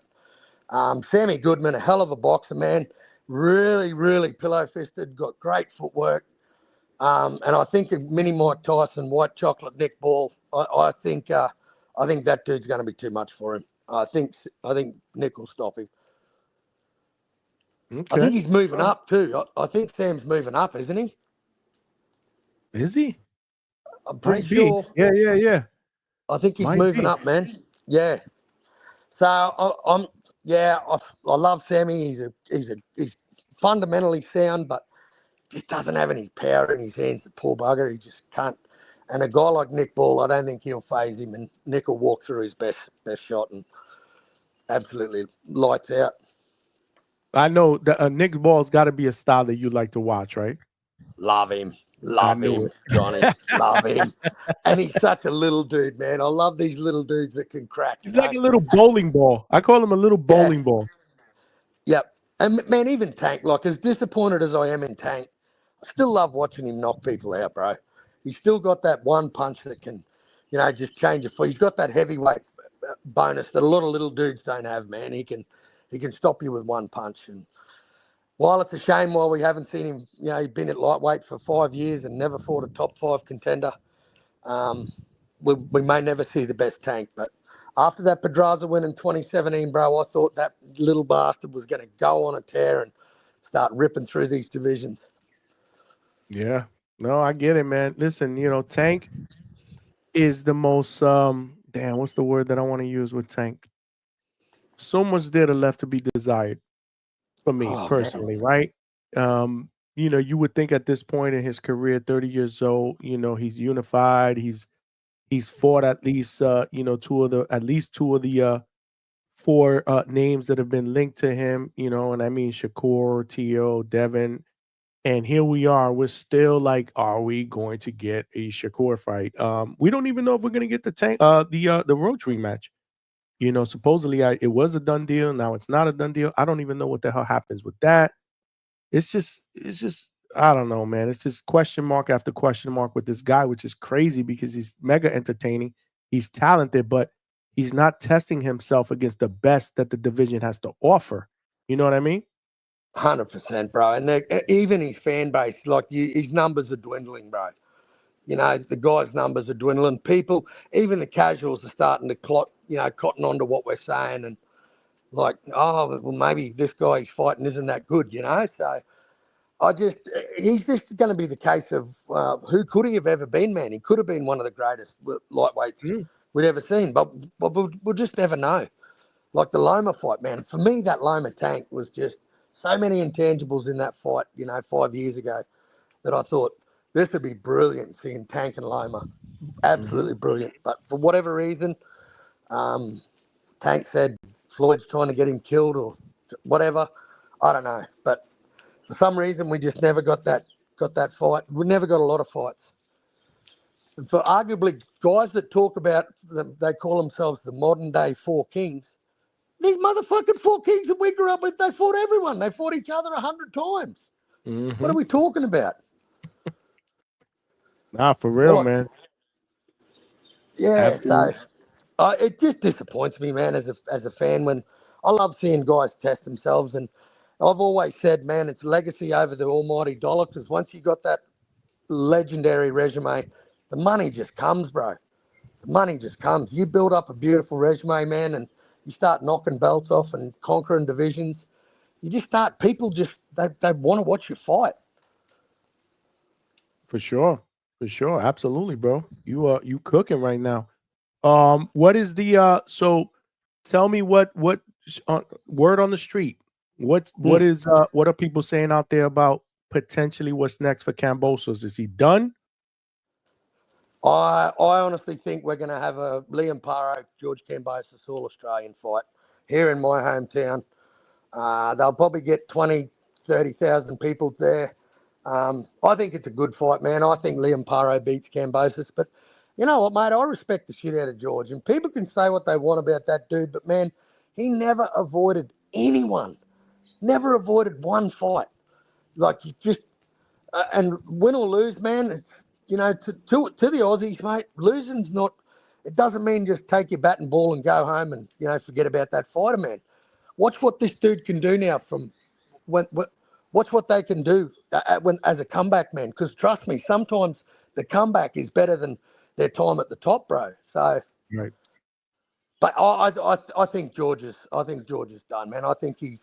I mean, Richardson Hitchens got him in the same spot Loma got him in, and I think everyone's going to know that he's weak to the body now. And yeah, I think that'll be his downfall. But mate, he's had a hell of a career, even through his losses.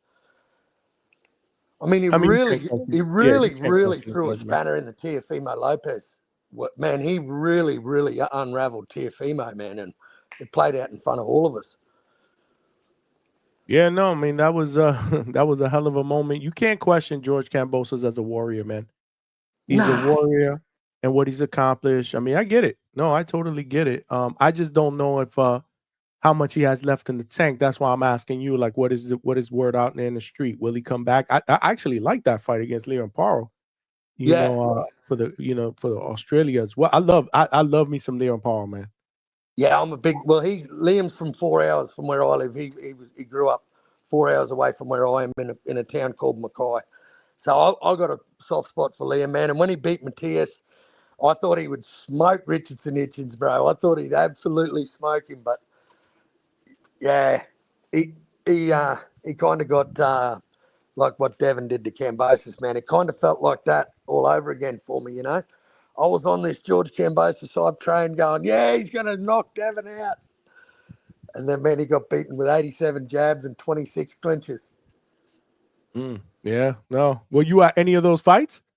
Nah, man, I was going to the first fight, but I had me tickets and everything. But, yeah, my daughter got sick, so I had to give me tickets away. But, yeah, man, I had ringside seats for that fight, and I was, heading down. Pissed off that I couldn't go, but hey, family first, bro. But I'll definitely be at the Liam Paro Kambosos one if they have it here.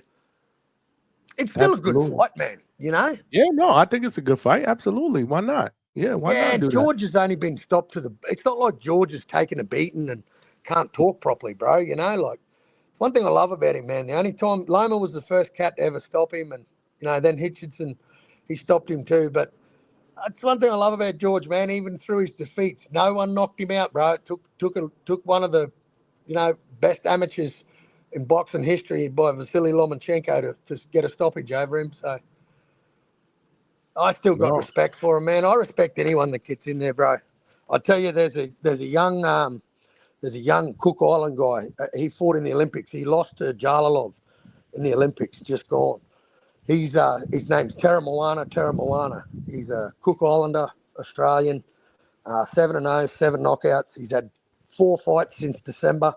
He just keeps knocking out dudes like they put in front of him, and he's doing what a prospect should do, bro. He's staying busy. He's had 4 fights in 8 months, like stopping dudes and then just getting back in there. And he's going to move a bit different, this guy, and he's got some really heavy hands on him, bro, and he can actually move. So keep an eye out for him. You heard it here first. Love it. No, I love it. I absolutely love it. Kangaroo, do you have a channel? So what do you have? You have a channel out there? Yeah, look, what are you doing out there? Tell my viewers, man. I want them to know about you, where they can find you, because I want you to be a regular here, bro. I used to do a lot, man. I just do a lot of like I've been in the YTBC community since 2019. I've been around a while. There's certain channels that you just find, like this little gem, and yeah, they just become a home, mate. So there's a few other channels I visit, man. I kind of, once I can pick out a channel, and if it's kind of like a fanboy channel, bro, I don't stick around much. I'm not a fanboy of any fighter. First and foremost, I love the sport. I don't love any particular person. And when my fighter loses, man, it doesn't worry me. I don't lose sleep over it. None of these dudes pay me or keep my family fed. So I just don't take it too personally, bro. I just love the sport, and I love talking about the sport, man. No, man. Listen, I appreciate you calling in, man. You got to keep calling in, though. Like, you got to keep coming on the panel, bro. This was excellent, bro. Yeah, I love it, man. I love it. I'm a loudmouth Australian. I love a beer, but I love the sport, bro. Same here. We got something in common. Yeah. Well, the 6 degrees of separation. It's funny, man. Like, I never really found YouTube sort of until 2019, 2020. And I started hitting all these boxing channels. And it's funny seeing these agendas that some people have, man. And they put all their faith in one fighter. And eventually that fighter retires or takes an L. And these channels just dissolve, man, like aspirin, they just disappear. And just, people go Not missing. here, brother. Not here. We building something special here, bro. I just don't love any one fighter that much. I am biased towards Australians, but only if I think Australians got a chance. I'm going to ride or die, but I love boxing first, bro. We love boxing, brother. We love talking boxing. We're purists, bro. Just a good, this is what I try to put together. A nice laid back, chill vibe. We talk boxing late night. This is how we do it up. Interviews. I mean, I have them all here. But but what makes the show is my family members, man, my community, man, and you're a part of that right now. So I just want to thank you for jumping on, man. This was dope. You gotta promise me you're gonna come back, though. Oh, I'll be back. Don't worry about that, man. You'll be like, oh, the fucking Australians here again. Fuck. No, you always welcome on the panel, my brother. No, that's awesome, bro. But yeah, I'm glad I stumbled across your channel, bro. I was looking for live streams, and bang, you popped up yesterday, and I'm like, I'll hit this motherfucking link. And I'm like, you called it, and I'm like, oh no. But yeah, I'm glad I caught you today, bro. Let's fucking go, baby. We got to do this again, man. Appreciate you, my brother. No worries, man. Hey, thanks for having me, bro. As soon as you go live again and drop that link, bro, I'll be all over this like white on rice. You already know. We back at it tomorrow, brother. See you tomorrow, man. I'm a dip, bro. I'm out. Peace. All right, man. We got the boxing kangaroo up in the building, y'all. What's going on, man? That's what I'm talking about. New caller from Australia, bro. We got viewers, we got callers from Australia, we got Africa, we got New Zealand, we got them from everywhere. In fact, we got my guy Fight Sport Talk up in the building. Oh shit, we got my man Gary from 3D Boxing up in the building. What's going on, Gary? Hey, Johnny, I've been meaning to come on. I never catch you live. I always catch the replays. But it's good to be live with you. Nah, I've been rocking with you, man. Yo, y'all I gotta check know. out my man Gary, bro, with the bets, bro. He be going in with the bets, bro. We had a big week last week. Last week was about the second best week I think I've ever had. That's what's up, man. That's what's up. Nah, I'll be watching you. I've been watching you for a minute, man. I appreciate you rocking out. You know, we doing things up here at the Hangout spot. We got my man. You guys doing big things. You're doing big things. Hey, man, you know, one brick at a time. We also got Fight Sport Talk. Fight Sport Talk is from New Zealand, right, Fight? That's right. I'm from New Zealand, and by the way, I've had a lot of good conversations with Carl. He's a great guy, and you know, nice. As a New Zealander, we New Zealand and Australia, we're all good, but just because of the history, we have this like little fun back and forth. So he's a great guy. Thanks for having me back on, Johnny. When I do this on my phone and I'm on the road, it's just. It's so frustrating. Like literally, you press the one button wrong, and on a touchscreen, it's easy to do, and all of a sudden, connection gets disconnected. So that's why I dipped out randomly earlier. But thanks for having me back on. All good, brother. All good, man. You know you're always welcome. But Gary's a first-time caller, bro. Long-time listener, first-time caller. Yeah. Okay, I appreciate you, man. I appreciate the support, man. You know, we just doing our thing. We love boxing here. You know, it's a family here.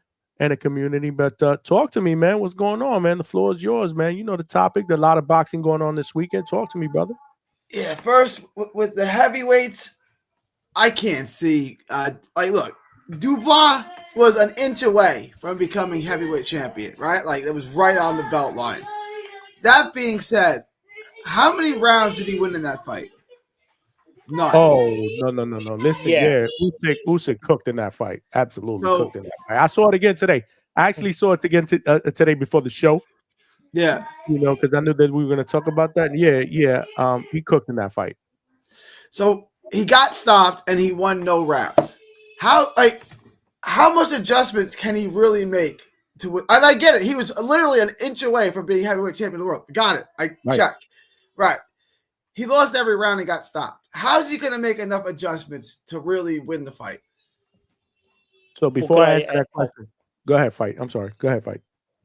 No. You go. I'll just there's just something I could add to what Gary said, but you go ahead, Johnny. Go ahead. Nope, you good. Go ahead. Well, I'll just say that's exactly Gary. That's exactly what I've been saying, and I've been thinking of.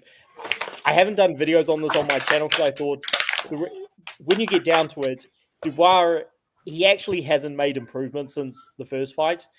Now, I'm not dogging on him. He did great, but and I was impressed with how he held up in the Hrgovic fight because he was under the pump early. But I do, after rewatching that fight, I do wonder, well, if the cuts didn't happen, what would have happened? Because Hrgovic wasn't on the ground when it got stopped. And also, I'm not saying Dubois intentionally used his head. And the Joshua fight, I really do hate to say this because it sounds like a sore loser, even though I'm not part of AJ's team. But man, did AJ make so many mistakes. I mean, his jab was not really there. His chin was up in the air. He backed up in straight lines, and you could see Dubois' right hands from the bleachers. So I just wanted to add that in, Johnny, since Gary, you mentioned a very good point. You said, well, how do you win a fight where in the first fight you didn't win any rounds? And I say, well, this is literally a puncher's chance. But because of Dubois being 11 years younger, it's a decent puncher's chance, but still a puncher's chance. Yeah. Larry Merchant used to say a puncher's chance means no chance. I 99 times out of 100, I agree with that. There are exceptions, like Julian Jackson was always, but yeah, George Foreman. But typically, 99% of the time, I would agree with Larry Merchant that a puncher's chance is no chance or almost no chance.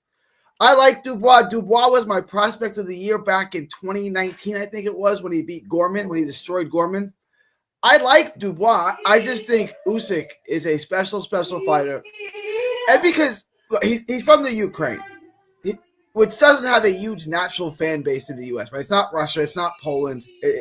But when you think about it, Usyk is the greatest cruiserweight ever, and he's the best heavyweight of his era, which is a pretty good era, right? The Fury Wilder, the Fury Wilder era, the Fury Wilder AJ era, we'll call it. Usyk's the best heavyweight of that era, right? Like he is. He's 4-0 against those guys. No one else did that. So he's the greatest cruiserweight of all time, and he's the best heavyweight of his era. You got to start putting him on a list of all-time great fighters. How many other fighters can really boast a resume like that? The best ever in their weight class, and then move up a weight class, and you're the best of your era. No, he's a special fighter. Absolutely. What he's accomplished can't be ignored. What the one question I was going to ask you is that punch on the belt line. Did you consider that a low blow or a legal shot? I want my honest opinion. I want your honest opinion. That's how we do it up here at the Hangout spot, brother. Just like in football, I guess the ruling on the field stands because it's so close. I thought it was legal. I thought it was on the belt line. Like, to me, on the belt line is a legal blow, right? I thought it was on the belt line. Okay. All right. So again, if like to your point, right? If that's a legal shot, it changes the entire landscape of the heavyweight division. So I guess because of that punch, we're getting this rematch. But the only thing I would tell you here is I'm picking Usyk to win this fight. I mean, there's levels, right? But Dubois is coming in with momentum, right? And this boxing is, and most things in sports, right? It's about momentum, right? 2 stoppages, 1 knockout against Joshua. So, I mean, it is what it is. Personally, I would have preferred to see the Dubois Parker fight in Riyadh, and then the winner potentially gets Usyk. That's what I would have wanted. I was picking Parker in that fight. I don't know if he would have won or not. That was just my pick. But it's here. It's happening. But I'm taking Usyk in that fight.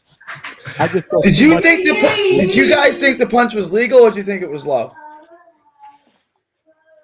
I thought it was legit. I don't know about fight. Well, by the way, I'm really glad I can say it on this show with you, Johnny and Gary, because every other show I brought this up on, people have gone crazy. We don't do that here. Oh yeah. Well, Johnny, you're a special case. That's why you're going to go.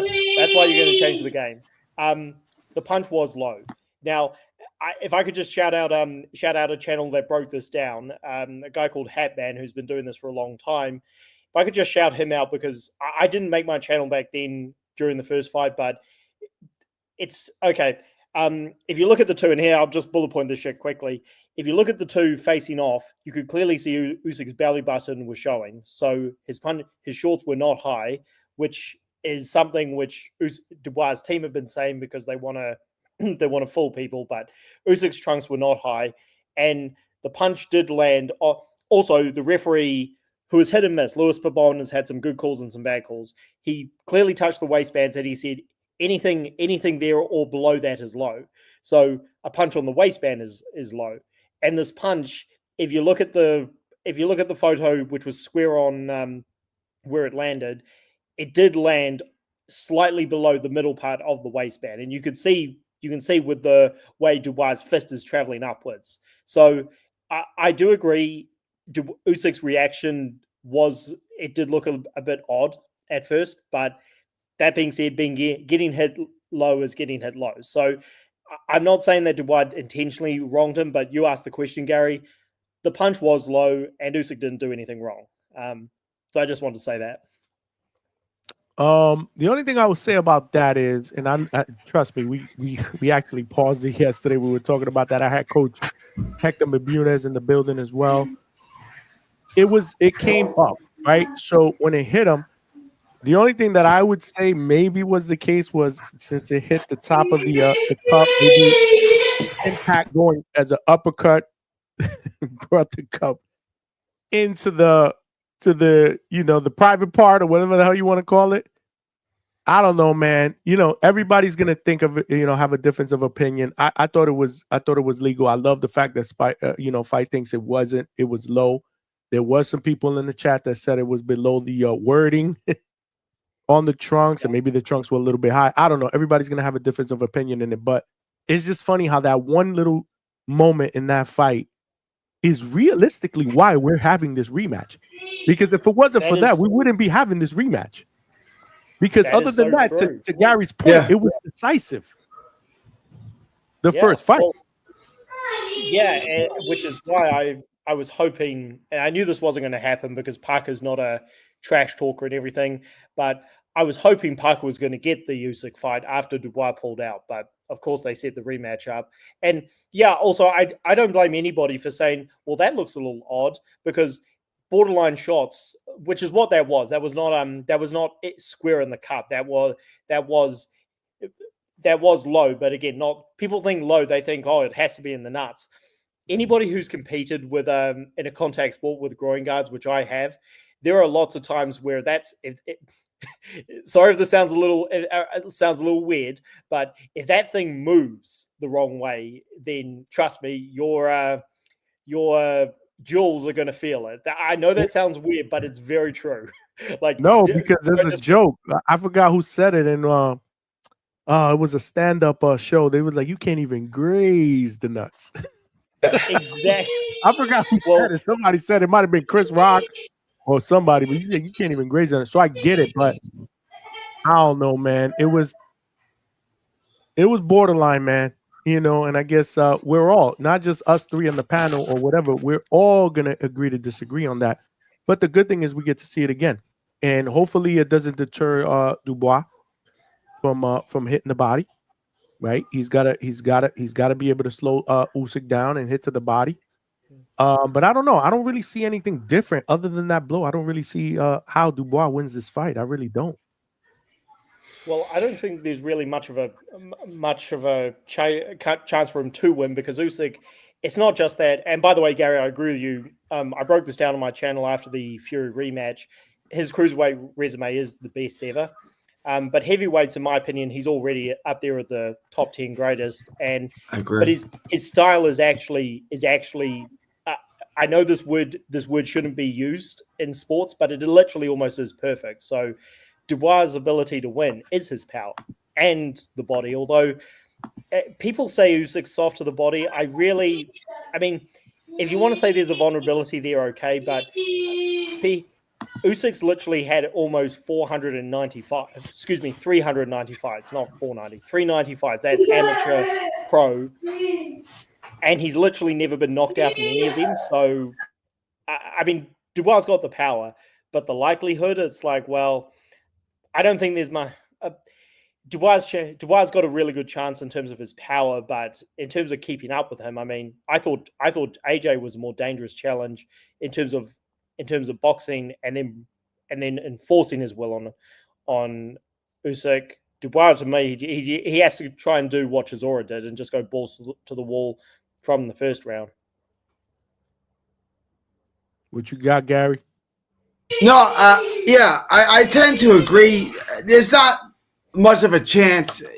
Like, Dubois can't win a decision, right? We all agree that he's got to get a knockout. I agree. It's so hard to track him down. I like Dubois, but he's still like a little bit mechanical, right? Like, it's not super straight. He's not super fast. And Usyk is so adept at getting in and out. He's so hard to hit clean.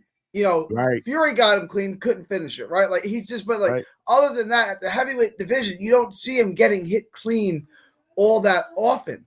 And he's gotten enough knockouts now where he can finish you, right? Like, I've always said, if a heavyweight just looks to UD12, eventually he's going to get knocked out because heavyweights can hit. And sooner or later, if you're just trying to go the distance, you'll get knocked out, right? Like, you saw Corey Sanders knock out Klitschko, right? Like, we've seen crazy things in the heavyweight division. It happens. People get knocked out. Donovan Roddick knocks out Lennox Lewis, right? Crazy things happen. But he's shown you enough where he can, when he presses, he can get knockouts. So I think this probably goes the distance. But if Dubois really wants to get in and, really pick up the pace and really try to pressure Usyk could stop him again. Yeah. Honestly, I think that could happen again. I really do. But I do like the momentum that he's going into this fight. The thing with Dubois, and correct me if I'm wrong, y'all, I don't think he's a great counterpuncher. No. He also keeps his head on a swivel. He's got to get off first. That's the problem. Like I was just gonna say that. Yeah. he's got to get off first. Especially you got the rematch, so you got to think that he's gonna come forward and try to get off first, right, and be the aggressor in this fight. So the first couple of rounds is gonna tell me all I need to know with how the rest of the fight is gonna go.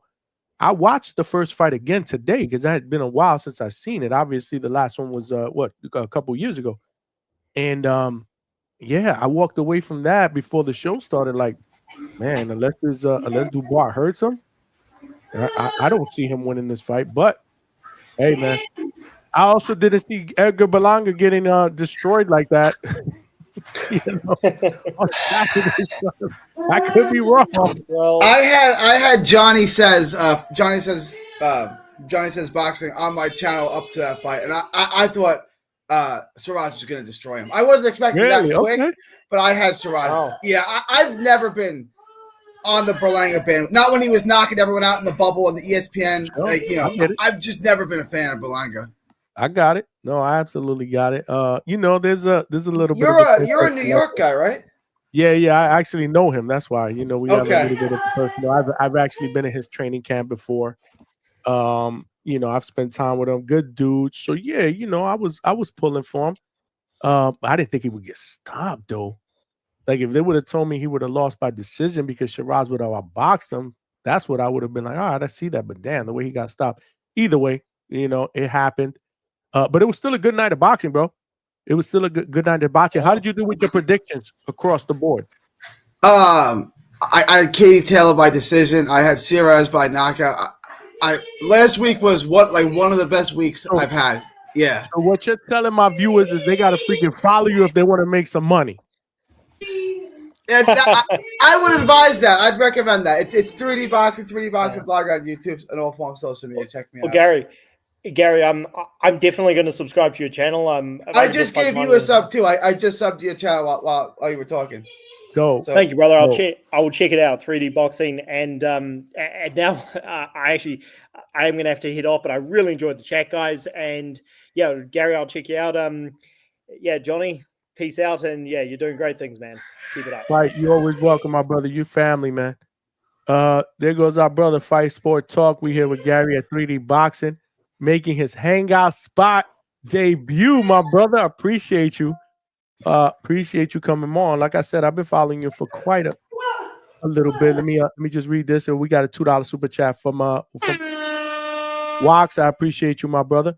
Bama Bone Mason with the $10. Said Gary's the GOAT from TBV years ago. Wow. All we need is Matt to come over now. When were you on TBV? Years ago, and I want to put, because we're talking about Usyk, and this was Usyk was still a cruiserweight, and I used to have these debates with Ness. Like I said, whenever he decides to become a heavyweight, he'll run through the heavyweight division. He'll beat AJ, he'll beat Fury, he'll beat Wilder, he'll beat all those guys. And Ness would laugh at me out loud and tell me how dumb I was. Really? Yeah. Yeah, that's Ness. That's Ness. Yeah. So you know, I frequent as a co-host too on the Boxing Voice. You probably know that already. But we building something special here. Ness is my guy. But yeah, no. So what year were you on there? Because I don't think I was a listener back then. This is before the pandemic. This is probably 2017, 2018, into 2019. So did you jump on were you a regular on the panel? Semi-regular. Okay. That's what's up. Dope. And then he had the co-host Matt Hunter, and then me and Matt Hunter had a podcast from 2019, 2020, 2021, 2022. Very good, man. That's what's up. Do you still listen to TBV or? Occasionally. I still listen to it. Yeah. All right. Have you seen I'm me a on boxing? I get as much boxing content as I can. You know what I'm saying? I listen to boxing content around the clock. So tell my viewers, like, do you just pop up live? Do you have something specific? Because I'll be catching you, but I catch you you pop up on my feed and I'll check you out. I know you're doing like your betting stuff, but is there something that you do on the regular? Yeah, so I drop a video every day where I break down a fight. Like today, I dropped Joette Gonzalez and Figueroa, and then I go live every day for about 30, 40 minutes twice a day, usually twice a day. Sundays I do it once, but so I go live. I'm on Central Time, so I usually go live about 2 o'clock, so that's 3 o'clock on the East, and then again about 8 o'clock at night. And I go live for about a half hour, answer any questions, give you predictions, come up with parlays, locks, and things like that. That's what's up. See, I catch you here because I work during the day a full-time job, so it's hard for me to do that. And then at nighttime, I'm doing this shit, which now I'm doing 3 nights a week. I'm doing Sunday nights, and my shows now, I mean, 4 or 5 hours. We running. We getting people to call in. I mean, it's popping, you know. So I try to catch you when I get there, but that's what I'm saying. I want to know when you're consistent, so I can make sure I check you out. And I can make sure I count you out to my viewers as well. Yeah. So usually twice a day, 3 o'clock and 8 o'clock. And you're based in Texas, right? I'm in Texas, yeah, in Fort Worth, yeah. I'll be at the Bam Rodriguez fight on Saturday. So you pulling up to that? Tell me about that, bro. What's your take on that one? Well, I'll give you a story. Bam is my boy. I've known Bam and his brother Josh since the amateurs. I've known him for years, right? And when Bam first got signed by Eddie, it was right before the Quadras fight. And it's in Arizona, and I'm getting on the elevator to go to my room. And Eddie Hearn's coming down, right? So I'm like passing him, right? And I say, Bam's a special fighter. And Eddie's like, yeah, he can go up and down the weight classes. He's really good. I'm like, no, you don't understand. Bam's the best fighter on your stable. And this is like when he's 21 years old. Eddie's looking at me like, you know who's on my stable? I'm like, he's the best fighter on your stable. So the next day is the day of the fight. And I'm sitting next to Hans from Boxing Insider on press row. And Chris Algieri comes up to us. He goes, Gary, you know this kid from Texas, Bam. How good is he? I said, he's the best fighter I've ever seen come out of Texas, period. That includes Errol Spence. Chris Algieri laughs out loud at me. I'm like, okay, right? Like, I'm letting you know, right? So then when he destroyed Estrada, I'm at the press conference. I'm like, Bam, I gotta tell you something. When we were here 2 years ago, when you beat Quadras, I told Chris Algieri that you were the best fighter I've ever seen come out of Texas, and that includes Errol Spence. And he laughed at me. He laughed out loud at me. Thank you for proving me right. And in the press conference, he goes, I got you, Gary. That's dope. That's dope. Bam's my boy. I've covered him his whole career. His brother Josh, I'm good friend. Like, they're just really good people. I've known them their whole career. Like, Bam came up 105, 108 pounds. They don't really get much attention, right? Like, until they do great things. And I was like, this guy is Bam. Like, this guy, Bam Rodriguez, is different. You've never seen anything like him before. And, you know, he's 25 now, and here we are. That's amazing, man. I love to hear those stories because, you know, when we do this content creation and we do, you know, we go to fights and we develop relationships with fighters, it happens. Like I'm in the same way. Like I said, you know, I know Edgar. I'm very, very close with the Normans. I've been at Brian Norman Jr.'s camp. He's been here. They dubbed this channel the Norman Spot. I don't know how much you watch the shows, but, you know, it is what it is, right? You know, you develop relationships, man. But that's dope, man. That's dope to hear. He's a special fighter. So you'll be there live for that?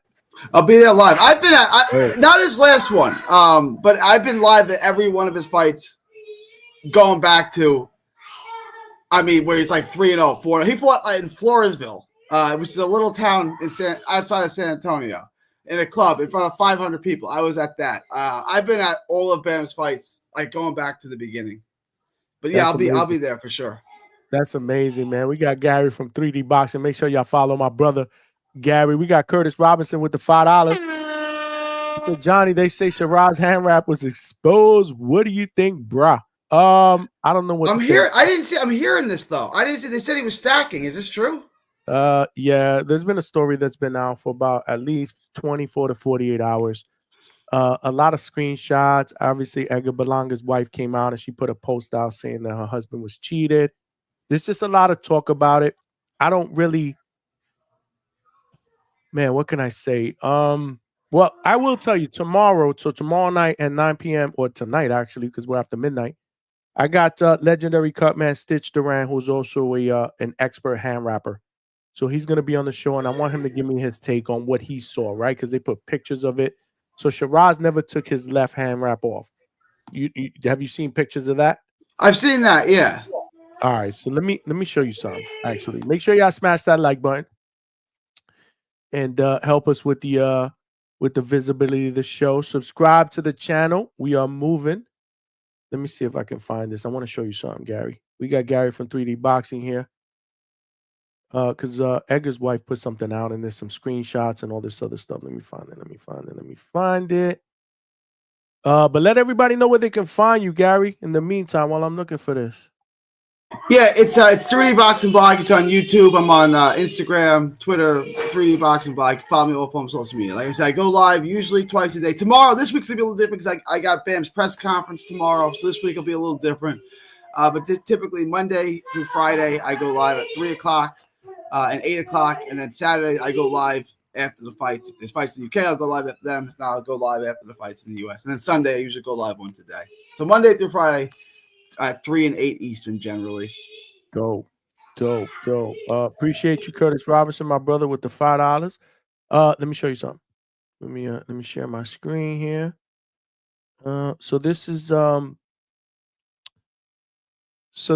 IG post put out by Edgar Berlanga's wife, Genesis, from a wife who watched every round. Something wasn't right. And why was only one of Shiraz's hand wraps removed? After the fight, only Shiraz's right wrap was removed for inspection. But it was the left hand that dropped my husband. Why wasn't it taken off? So there was a picture of the hand wrap. She points out the yellow stains.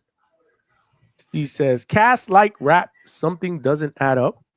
There was clear yellow discoloration on that left hand wrap. It looked thick, almost like a cast. Yeah, tampered, wraps, resin, epoxy, whatever. I mean, these are the things that she said on her post. Much respect to her. Yes, the hand wraps were signed by the commission, but even though New York State Athletics Commission signed off, we have to ask, how did this get approved? Again. And then she's pointing out to the fact that Edgar went 12 rounds with Canelo and never, ever got hurt like that. And then it's just, her fact that she's proud and it needs to be investigated. So that's kind of the gist of it, right? And it's gotten a lot of how could I say this? A lot of talk around social media airways, the Boxing Voice, all these different social media channels, right? So that's where it's at. So I don't know where it's going to end up. I don't know if the New York State Athletic Commission is going to review. I don't know. I just don't know. So I don't really want to talk about something that I don't know a lot about. You understand where I'm coming from? Yeah. I know. I'm with you. Like, that's a hell of an accusation. I don't know if there's any truth to it. Maybe there is. Maybe there is. Yeah, that's a hell of an accusation, though. Yeah, so I'm not going to get into it's foul play. Yeah, I don't know enough about it. People do say, I'm talking to people offline. Yeah, it just looks suspect. Yeah, the stacking, but maybe it's not. It does. His wrist didn't move. It looked like it was stiff. So there's a lot of different people that are giving a lot of different opinions that I don't want to put out publicly, but I will tell you that yesterday I had Coach Bermudez, Hector Bermudez, who's actually the head coach of Rohan Polanco, undefeated welterweight Rohan Polanco, and undefeated Cuban fighter Yornelis Hernandez, who just won on the Caleb Plant card. He's a regular here. He jumps on the panel, and tomorrow I'll have Stitch Duran, who's he wraps hands. That's what he does. GOAT. Yeah, the GOAT. He's the GOAT. So I want to get their take on it. Just what you think. Before everybody flips off the script and jump to conclusions. So that's where we're at with that. That's basically the yellowing is interesting, right? Because it just goes on tape. Why would it yellow? But maybe there's something on the camera. Maybe it's the way it's reflecting the light. Like maybe it's nothing, right? Like maybe we've all seen pictures where it looks like one thing and you look at it, oh no, it's not. Okay, like that's what I'm saying. I don't know. Yeah. Maybe color, maybe a little bit of the sweat, maybe the color. I don't even remember what color the gloves were. I think they were green, but this is yellow. So I don't know, man. Yeah. I don't know a lot about it for me to sit there and say, yes, he was cheating. Or no, he definitely wasn't. Right. So I'd rather just stay in the middle. I'm not this channel really isn't built on controversy, bro. That's not what we're trying to do, bro. I leave that for some of the other channels, whatever. But that's where we're at with that. But I do want to get your take on Manny Pacquiao coming back out of retirement, 46 years old, 4 years out. What's your thought? Mario is my boy. You can see he's right there on the wall. That's my boy. Let's Mario's go. the homie. All right, I love all my Texas guys. I love Mario. We're all Pacquiao fans. Like, if you're a boxing fan, you have a debt of gratitude for Manny Pacquiao. Like, he gave you memories you'll never forget, right? Why is he doing? I don't think this is going to go well for him at all. I think Barrios is going to destroy him. I think this is the best fight he could take. Like, if he wanted a belt at 147, Norman would kill him. That's not going to work. So I guess I'll take this guy Pacquiao. He's got some flaws. He's long, right? He's a little bit. He's got bad habits. He crushes his feet. All right. Even at that, he's 46. I think Barrios is going to wash him. I think it's smarter than fighting Norman, who might kill him. But even at that, I think Barrios is going to stop him. So you're not really off for me. Again, it's hard for me, and I'm a Pacquiao guy. You know, I love we love Pacquiao. Every boxing fan has right. Yeah. You know, he's my guy. You know, he's one of, if people ask me all the time, who's your 10, most favorite fighters? I mean, that's hard for me because I got so many, and but he'd be up there. Great memories. I love Manny Pacquiao, but I just don't see it, man. I don't see it. 4 years away. I mean, let's be honest. And a lot of people are sleeping on Pacquiao, like you said. I mean, yeah, he may be considered the weakest out of the bunch, but respect the guy. He's in his prime. He's a champion. He's been in there with some good names. I don't know. I don't see Manny Pacquiao winning this fight at all. I'm just hoping he don't get hurt. I think it's going to be bad. When he fought Ugas, that was 4 years ago. It wasn't good. And now 4 years layoff, he's going to fight Barrios, who destroyed Ugas, by the way. Right? Like, I don't think this. Do you know the last time Keith Thurman won a fight? I mean, Manny Pacquiao won a fight? It was against Keith Thurman. What, like 5 years ago? 2019, 6 years ago. 6 years ago. That was a hell of a performance from a 40-year-old to beat Keith Thurman. Like, that's a hell of a performance. But it was 6 years ago. No, it was, and he's a legend. Nobody's taking that away from him. But I think that what people are looking at is the legend Manny Pacquiao. They're not looking at the last time you saw him in the ring, Pacquiao. That was 4 years ago, and it wasn't good. And it was not good. Yeah, right. So that's why I'm trying to reel people into reality here. But hey, listen, man. I'm pulling for him. I wouldn't put my money on him. I'm not a big betting guy anyway, but Barrios by stoppage is plus 130 on DraftKings. So you're getting plus money. Break that down because I'm not really a big betting guy for my viewers. Break that down. So if you bet $100 on Barrios to knock Pacquiao out, you win 135. So you walk away with 235. Your original investment of $100 back, and then 135. Gotcha. So they're saying statistically that's not going to happen. It's less likely to happen that he's going to get a knockout, which is to me like shocking. Like, really? Pacquiao's 46. Okay.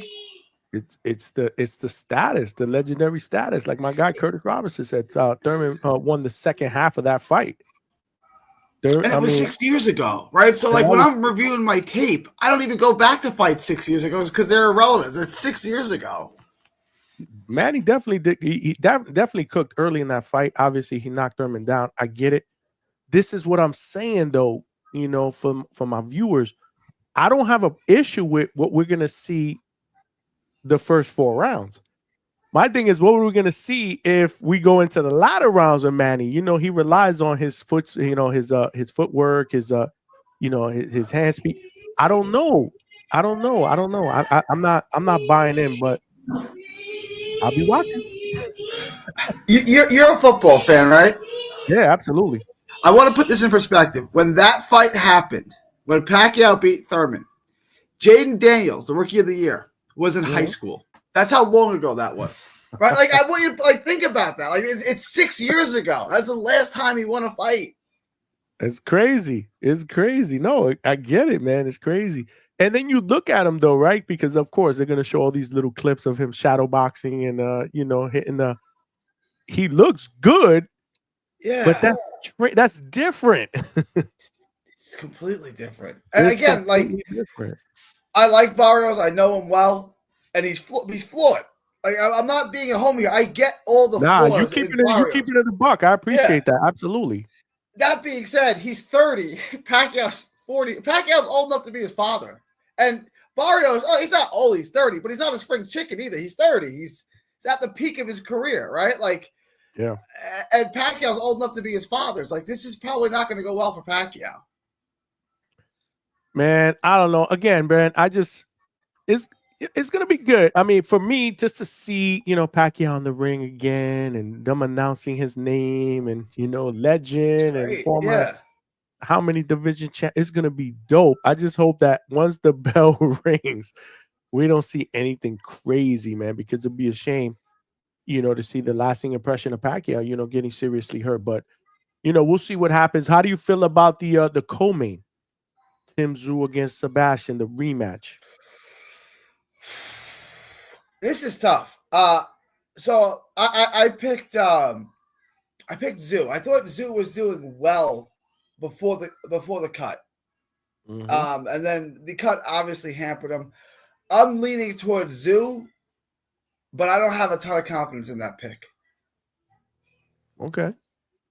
All right. I have more confidence in the other picks, right? Like I'm more confident that Usyk will win, Barrios will win. So that's one of yours that you're like iffy on. Yeah, I don't have any of my own money on that fight. I'll let you guys know that. I didn't wager any of my own money on.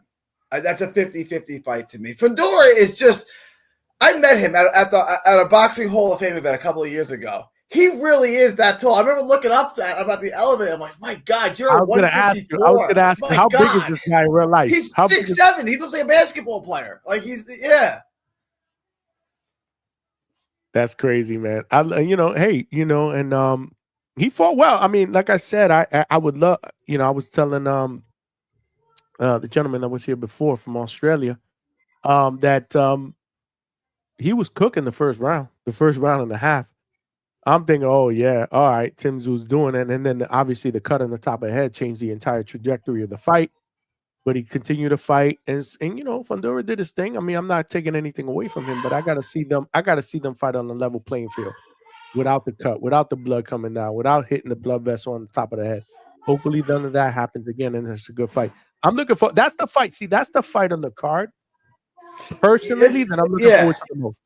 It's the best fight of the card from an action standpoint and a competitive standpoint. Well, so is Figueroa and Joet Gonzalez. That's a great fight too.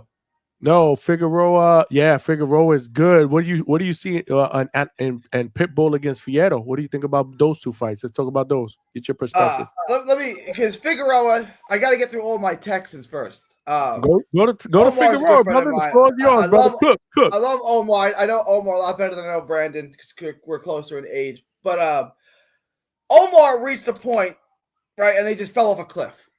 I think Brandon is falling off that cliff. Like his last couple of fights, he has not looked good. He got the knockout over Magdaleno and then lost every round before that, right? Like, all right, he won, but it wasn't going well before that. And then the Stephen Fulton fight, he looked terrible. And I don't think that it's Fulton made all of these adjustments. I just think Figueroa is faded. Like he hasn't looked good in a long time. So Joet Gonzalez, I think, is my only problem with Joet Gonzalez. And like I'm doing the tape on him, he does not punch with you. He like Paulie Malignaggi always talks about he plays you go, I go. Joet Gonzalez plays you go, I go. He does not punch in between your punches. He waits for you to throw and then he throws. Right? If Figueroa is anything that he used to be, he didn't stop throwing. So now Gonzalez is going to show up, right? Because Figueroa in his peak at his best is throwing 120 punches around. He just doesn't stop. If Figueroa can summon the old Figueroa, he can win this fight. But I don't think he's got that. I don't think he can do that for 12 rounds. So I'm going to take Joet Gonzalez. Okay. I get that. And what about Pitbull against Fierro? The first fight was close. Again, this is minus 650 on DraftKings, which means you gotta bet 650 to win $100 on Cruz. Holy smokes! Yeah, I'm not doing that. I think Cruz is gonna win. I'm gonna pick Cruz, but this is a much closer. This is a much more 50, maybe 55-45 fight. The first fight was way close, right? Like, I'm gonna lean Cruz, but I would not. If I was gonna bet, I would just take the risk and bet on Fierro, right? Fierro was plus 475, which means if you bet 100, you win $475. To me, that's down. I don't think he's going to win. I would say 60-40, I favor Cruz. But if you're giving me a 40% chance to win 4.5 times my money, all right, I'll take the risk. Like, I'm not going to bet the ranch on it, but the odds are in my, you know what I'm saying? The odds make sense. It doesn't make any sense for me to bet on Cruz. I have to bet $650 to win $100 on Cruz. It doesn't make any sense. Yeah, no, I would get that. Like again, I'm not a big betting guy, but yeah, why would I put $650 just to get a buck? So that's what I'm saying. It doesn't. The odds that they made it so you don't bet on Cruz. Wow. Yeah, no, that's what's up. No, that's good. No, I get it. Robert Kanye is in the building. What's going on, champ? Thanks for rocking out with us here late night at the Hangout spot. Make sure you guys smash that like button, subscribe, tell a friend, and keep the chat cooking. He said, why are people saying Pac deserves this fight? If he hasn't won since 2019, he has no business in a championship fight. I don't think I ever said that. Who's saying that? I think we all agree he doesn't. Yeah, not only we're all in agreement. He shouldn't take it. If I was the commission, I would not approve it. If I was a doctor, I would not sign off on it. No, I'm not signing off on him to fight. Robert, I know. Yeah, no, I agree with you. Robert, I know what you're saying. Trust me, we're not saying that here. I've asked that question, but you know what? I'm going to tell you this. Welcome to the world of boxing in the year 2025. Shit like this happens, man. Unfortunately, shit like this happens, bro. A guy comes out of retirement 4 years, gets a title shot. He skips a bunch of people that deserve that. You shouldn't be surprised with that, Robert, if you're a boxing fan. But we're not promoting it here. He said, this is a disgrace. I will be watching Benn Rodriguez instead of this mess. I hear you, brother. And it's a shame that it happens in our sport, right? Mm-hmm. Like, if Carmelo Anthony came back and said, I want to play basketball today, we would say, okay, here's a starting job on the Oklahoma City Thunder. It's like, no. Or Peyton Manning said, I want to play football again. Okay, yeah, you can start on the best team in the league. It's like, no, your time has passed. But in this sport, they just put him right to the front of the line. Here, go fight for a world title. It's like, this is not going to go well. No, this is crazy. Like, if Pacquiao was to win, hold on, shout out. We got somebody from the Ukraine up in here, bro. Yeah, we got people from all over the place, but I don't want to chop up the name, man. Oleksandr. Wow. I'm going to say Oleksandr V. We're going to keep it Oleksandr. That's what I was going to say. I like Oleksandr V is up in the building from the Ukraine. Hello from the Ukraine. Let's go, my man.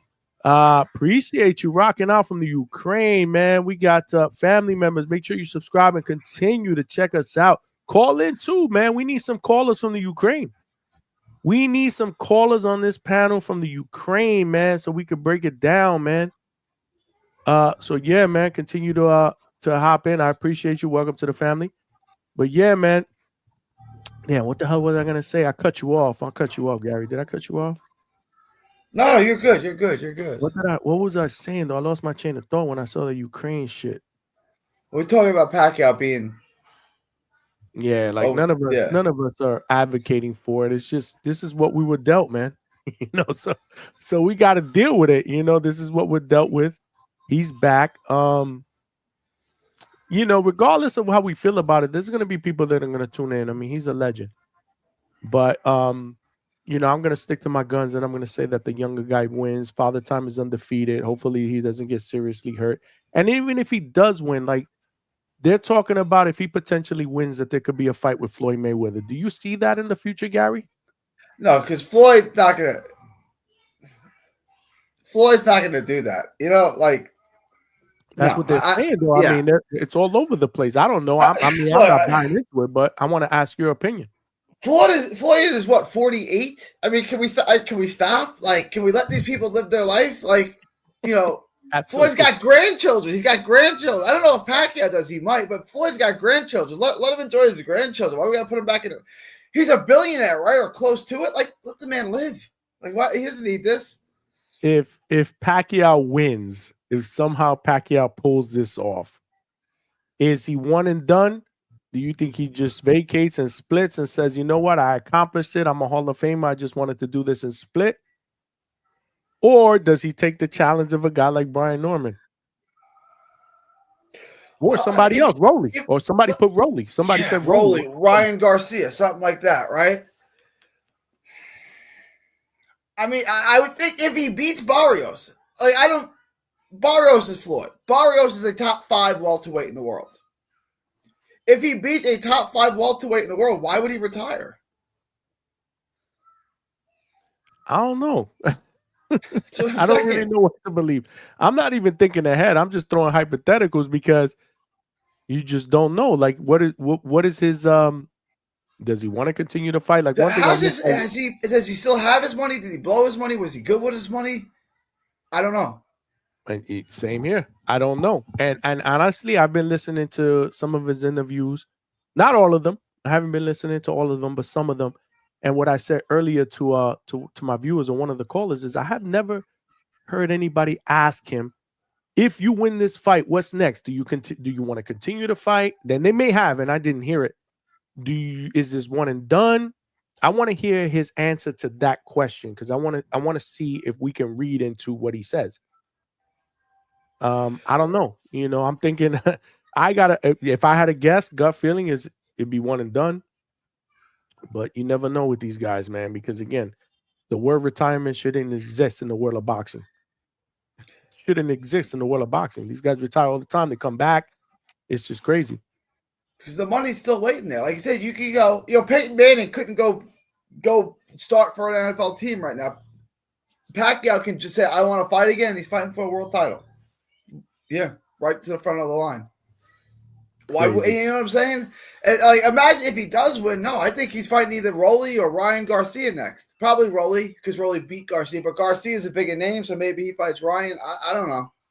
That's crazy because I know Ryan has said in the past he'd love to fight Pacquiao, but he's coming off that loss. Rolly will be a unification fight, so who knows, man? He's 20 years old, 20 years older than Ryan Garcia. You'll be his father. Yeah. This is welcome to the world of boxing, y'all, in the year 2025. Full of nasty ass shit, okay? Exactly. I'm old school, bro. I come from the old school era. I'm old, bro. I look at this and I'm just like, wow, okay, it is what it is. I need your thoughts on Crawford Canelo. So I'm a big weight classes matter. They have weight classes for a reason kind of guy, right? I believe in weight classes. That being said, what I saw from Canelo against William School, it makes me think Crawford's going to win the fight. Okay. I know. And that's if you would have asked me a year ago, I would have said this is stupid. Canelo wins. He's too big for him. Crawford is damn near a perfect fighter. Right? Like, if we say, what does Crawford need to work on? What does Crawford need to get better at? Well, nothing really. Like, he's kind of perfect. Like where there's no weaknesses in his game. Canelo's got weaknesses. Canelo can be exploited, right?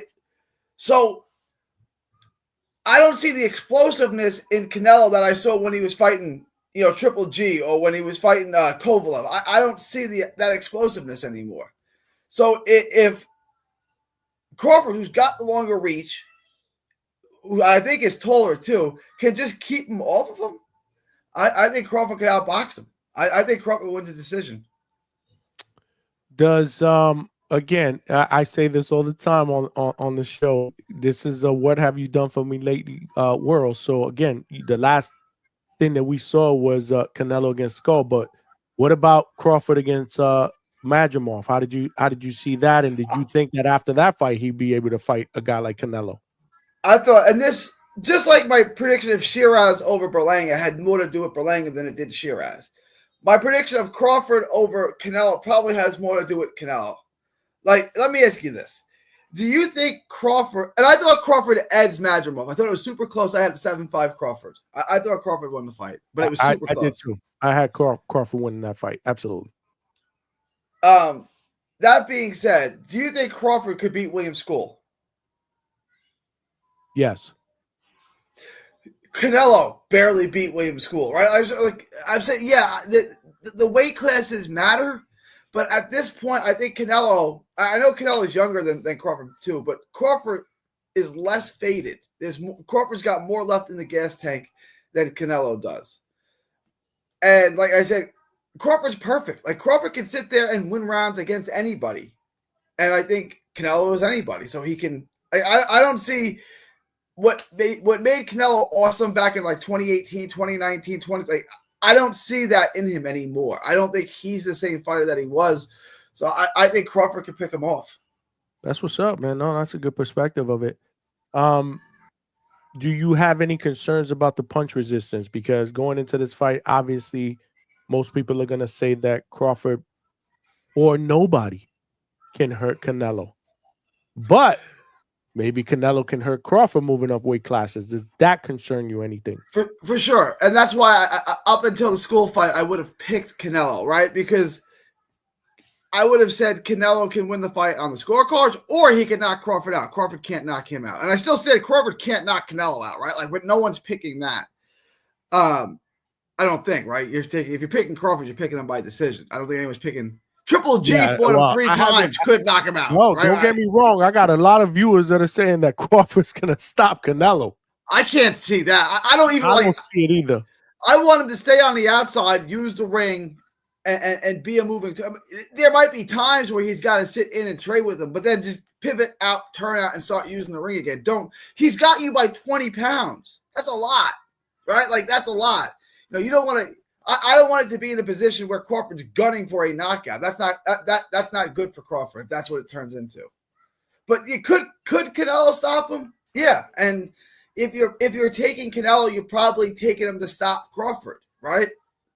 So it's a possibility. Yeah, I think there are 2 ways the fight could end. I think Canelo could stop him, or he'll just outbox Canelo. I'm betting that he outboxes Canelo, but I could see it going the other way. That's what makes this fight so intriguing, man. And it's only going to get even more intriguing as we get closer, man, because, you're going to see videos of him training, and you're going to see this, and you're going to see that. At least me as a fan, bro. It sways me back and forth. This is why I hate doing predictions like 2 months out. But who do you got? I don't know, man. You put me on a hot seat. I'm going to put you on a hot seat. I know. You see me in the middle, and then I hear what you said, and I'm like, damn, he's right. But then I'm like, man, I'm always concerned. I'm like you, though. I'm a big guy about – I'm big when it comes to weight classes. I'm big when it comes to weight classes. So I mean, I guess today I got to favor Canelo, but I'm rooting for Crawford. But that could change. Like, it's not even close. Like, I don't even want to do that right now. I'm rooting for Crawford, though. I'm gonna tell you that right now. I'm rooting for Crawford too. Yeah, no, I'm rooting for Crawford. What about Brian Norman and Haney? This is such a 50-50 fight to me, right? There are 2 possibilities: Haney by decision or Norman kills him. And I feel like if I pick Norman, then Haney's going to win 120 to 108. If I pick Haney, Norman's going to knock him out in 2 rounds. I'm like, either way, I know I'm going to look bad on however I make this pick. I'm going to lay off. This is the epitome of a 50-50 fight. It's who can fight their fight. If Norman can get on the inside, he's going to steamroll. He's going to steamroll Haney. He'll stop him. If Haney can do what he did to Regis Prograis, Haney will win every round.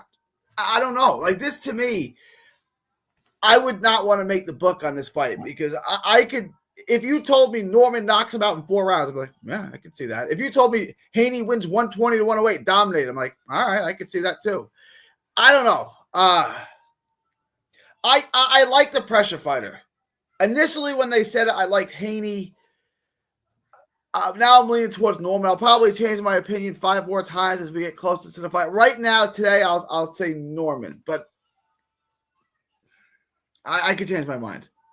You see? So when I say Canelo Crawford, you can't knock me, bro.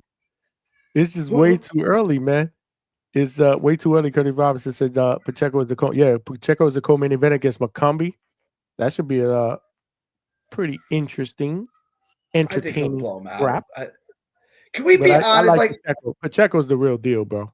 McCumbee we like because he gave Caleb Plant hell. Can we be real on Caleb Plant for a minute? Caleb Plant was never that good. Break it down, brother. Break it down. He's never been that good. Like, he's got skills and he's athletic and he's slick, but like he's one-dimensional. He's just one-dimensional in a way that's appeasing to the eye. He's not one-dimensional like Brandon Figueroa is, where he's a wrecking ball and all he can do is come at you. He's one-dimensional. He can only fight off the back foot. And over a 12-round fight, when you're fighting at the world-class level, like when you're fighting Benavidez or you're fighting Canelo, you may do well for a while, but eventually, while you're running, you're not slowing them down. So as soon as you slow down, you're food. You can't run from world-class fighters for 12 hours. You can do it for 3 in the amateurs. You can do it for 6 on your way up, maybe 8. But at a certain point, and we saw this in the Benavidez fight, what happened after 5 rounds? That's it. Plant slowed down, and he was food the rest of the way, right? Same thing with Canelo. He was doing all right for a while. He slowed down, and he's food for Canelo. So, like, he's one of those guys where he impresses you. But, like, what's his best win? Anthony Durrell, who was 38 years old? Porky Medina? Like, really, I'm not being, but what's Caleb Plant's best win? It was the other guy, Uskategi. Uskategi? That might have been that one and Durrell. Durrell was 37, 38 when he beat him. And, the knockout was impressive, but I would say it was good. I'm not trying to belittle the win. Uskategi was probably, in my opinion, the best. Uskategi. All around. Right, look, most people in the chat don't even know who the fuck he is. That's my point. Yeah. But that's what I'm saying. Like, at that level, he can run from those guys. You can't run against world-class pressure fighters for that's why Shakur Stevenson didn't even try it with Cepeda. He's like, all right, I'm going to stand in the pocket and fight you. I'm not going to try to run for 12 rounds, because if I do that, I'm going to slow down from running, and then you're going to clobber me. So I'm going to sit in the pocket. My skills are better than your skills, and I'm just going to outbox you in the pocket. And that's what he did. And I was impressed. Yeah. But Caleb Plant can't, Caleb Plant can't do what Shakur Stevenson did. No, that's a different level. Yeah. No, absolutely. Yeah. But I feel like people were putting Plant there. Like, can we be real about Plant? Plant was never like that. I love it. I love your perspective, bro. Gary at 3D Boxing is in the building, y'all. Matt, what's going on, Matt? There we go. Thoughts on Fundora versus Zoo rematch? I like Zoo as the slight favorite. We talked about this earlier, but go ahead. Slightly, yeah. I'm leaning towards Zoo, but I'm not convinced of that. Okay. Matt, come back. Crawford ultimately too crafty for him, I believe. Okay. He better keep both of them. I agree. Like, I'm taking Crawford, but like it's gonna be one of those where if you put money on it, you're sitting at the edge of your seat every time Canelo gets on the inside. You know, it's gonna be like one of those fights. Land one of them hooks that he landed on Belanga. I don't know if he'd be able to take that. Again, that's my whole question. If he can take it, we good. If he can't take it, we not good. Curtis Robinson says, shout out Johnny Bam fight Saturday. Also, we know that there's 2 cards that night. We'll be going live we'll be doing a live fight chat. He said, plus it's 2 pay-per-view Saturday night. No, I don't think Bam is pay-per-view. No, Bam's not, but there's 2 pay-per-views there's the Usyk Dubois and Dubois pay-per-view, yes. And then the Amazon Prime pay-per-view. Yeah. So we'll be live to do the fight chat in the evening for the Pacquiao one, and we'll have a second TV up for Bam up. We'll be there. I remember when the Zone first came out. Eddie Hearn told me that the Zone meant the end of the pay-per-view model, that you'd be done buying pay-per-views. What happened, Eddie? You lied to me, my man. Cool story. But did you see the headline today with Turkey Al-Sheikh making that deal with the Zone? Yeah. You know, so now all Riyadh season cards or whatever that stream on the Zone and Ring Magazine will be free if you have a subscription, obviously. So it's really not free, but you know what I mean. At least we don't have to pay for it. This is what we were promised years ago, right? If you get the subscription to the Zone, which was $10 a month at the time, now it's like $30. I remember, Gary, I bought it when it was $10 I think that was about the time when Canelo. Remember when Canelo signed that big $300 million whatever 10 fight? I don't remember what it was. It was something like that. Canelo had signed. I was like, oh shit, I'm all in. $10 a month. Now it's like $30 a month for some shit. It goes up, and they just, you just get a notification. The Zone subscription's going on. What are you gonna do about it? Nothing, right? So just pay. That's what they tell me. Like, son of a bitch, it's going up $5 more again this month. It's like, yeah, what are you gonna do about it? Nothing. You're gonna keep paying it. So shut up, right? It's like, you got me. This is one of my sound bites. What's my sound bite? It's a toilet full of net. It smell like a toilet full of nasty ass shit, okay? That's what they do to us right there. Toilet full of nasty ass shit. We got Jojo Diestro here from the Philippines, bro. Many expect Pac-Man can win. Manny once win. Many expect Pac-Man can win. Manny once he is in the ring. No crimes, no traffic. Mostly a Filipino watching at home. That we are proud. No incident happening. So yeah, I had to kind of piece that together there. So I guess many expect Pac-Man can win. And I guess the whole country is shut down. There's no crimes, no traffic. Everybody's watching. Yeah, everyone's home watching the fight. I think is what he's saying. Like, everyone's chilling. From that, Jojo Diestro, appreciate you. Thank you for rocking out here at the Hangout spot. We got people from the Philippines watching. That's what's up. Hey man, I gotta drop off. John. My brother, you are always welcome back, man. Thanks for having me on for so long. I appreciate it. You're always welcome back. I'm gonna be checking you out, man, for sure, bro. Come back and chime in. Will do. Have a good one. All right, my brother. There you have it, y'all. Gary from 3D Boxing. Make sure y'all follow him, man. Good betting stuff, man. You know, Gary is all over the betting lines. In fact, I'm gonna hook up with Gary, man. See if we could get him here on the regular. Maybe we can do like a betting show. You know, where he gives you guys, a little bit of some picks and predictions on some of the fights. So maybe y'all could win a couple of bucks. You know what I'm saying? That would be dope. We're always looking to do things differently here at the Hangout spot, man. Make it bigger, and better for y'all. Matt said Haney the attorney. Absolutely. You know, Haney's gonna need an attorney for November 22nd. Shit, the judge and the jury is coming in. Shout out to the Normans. Alberto, I had to ask that. Come on, man. You know. Philippines in the house, Johnny. At this point, you're worldwide. Yo, we moving, bro. What did we have today, man? What did we have? We had the Philippines, we had Ukraine, we had Australia. Bro, shout out to us, bro. Us. It's not me, it's us. We doing big things, bro. Hold on, I gotta put this on. Champ is here. Champ is here. Champ is here.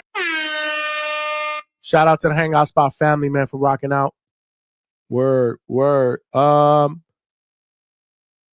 Jojo from the Philippines. Crawford is much in winning against Canelo. No KO, but UD. So okay, so they got Crawford winning by unanimous decision. Robert Conyer in the building. This is a Norman Stomp. Make sure you pick the right fighter. Nah, man, y'all can pick any fighter, bro. We don't do that here. No arguments, bro. Everybody has an opinion here. We can have a guy we rooting for, but we're objective. We keep it raw, bro. You want to root for another fighter? You want to come in? You want to say how your fighter is going to cook? You could do it, man. Call in the panel, bro. Vibes, brother. We doing good vibes, bro. Everybody's entitled to an opinion, bro. That's what it's all about. That's what the Hangout Spot is all about, bro. Caleb resume is suspect. Yeah, man. Gary broke that down. That was what's up. Jojo back from the Philippines. Yeah, boxing is in the Philippines. Still existing around here. Many Filipinos support PINOY boxers. That's what's up. Yeah. Shout out. Keep listening, Jojo. Shout out from the Philippines. Much respect. Y'all family, man. Subscribe. Tell a friend to tell a friend. Make sure you spread the word, man. We need some more viewers. We need some more callers from the Philippines. If you ever want to call in, call in. Call in and talk that shit. Now's the time. The link is in the chat. Call in. Give me your love for Manny Pacquiao. We got a caller from Australia and today, Ukraine. Y'all were listening. Call in. I want y'all to call in. This is what we're trying to do here. We're trying to do big things here at the Hangout Spot. We are growing at a fast rate. Cool, laid-back boxing talk, interviews, boots to ground, all kind of shit here. Make sure y'all subscribe as well. We less than 20 subscribers away from our next goal of 2.3K subscribers. So help a brother get there. Tomorrow we got the legendary Cutman Stitch Duran, who is going to be in the building 9 p.m. Eastern Standard Time. So make sure y'all tune in. Hit y'all notifications. We're going to talk about this whole hand wrapping situation. And what else Stitch is working on? Remember, he got a documentary coming out soon as well. He family. We've had him here before. Legend, Stitch Duran. We've had here Jim Lampley, the legend, who's now going to be calling Ring Magazine cards now going forward. Shout out to Turkey Alashik. I heard he was on the Boxing Voice today. Shout out to my brother Nestor Gibbs. That's a dope ass. That's a groundbreaking interview.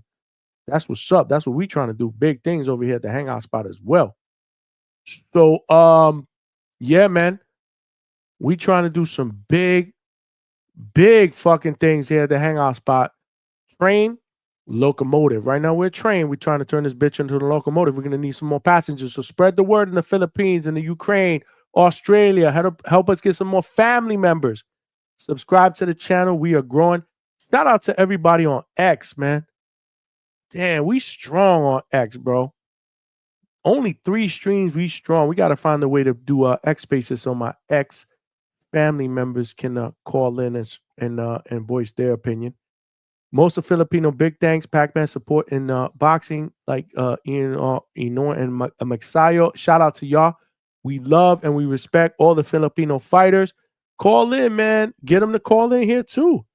This is how we do it up. Nothing but big things here in the boxing, in the Hangout spot here with boxing. Jojo said, dude, thanks for the live commentary on Pac-Man fights. See you dudes. I'm watching you. Thank you, man. Continue to tune in and support the channel. You are family. Again, we are all family. I love my Filipino family and fighters. We are rooting for Pacquiao. You know, hopefully he's able to get it done. It's going to be tough. You know, salute to you dudes, both you dudes. Appreciate you, Jojo. Word. Yeah, bro, I share your live commentary on on my Facebook page as well. Yeah, tell everybody to subscribe on YouTube, though. We're trying to grow this channel, man. We're trying to grow the channel, so I appreciate you out in the Philippines. A betting show is a great idea, Johnny. Yeah, I think that would be dope. It's a little bit something different. What do you expect in Manny Barrios fight? Early predictions, my brother. It's gonna be tough.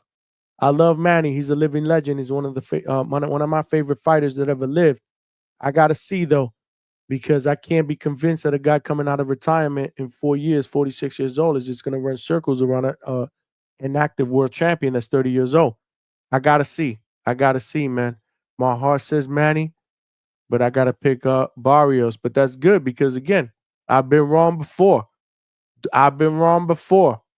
So don't bet accordingly to what I said. In fact, Gary from 3D Boxing, he's the betting guy. Y'all need to go listen to him. Oh shit, the hack. Go Buckeyes, baby, Ohio. We Buckeye fans over here, Mac. Shout out to the national champions. Ohio State Buckeyes. We here in the building. That's my team in college football. I also got the t-shirt when they won the national championship 2025, 2024, 2025 national champion. Maybe I'll wear that tomorrow. Matt, if you tune in tomorrow, I'll wear it tomorrow. But shout out to my Buckeyes.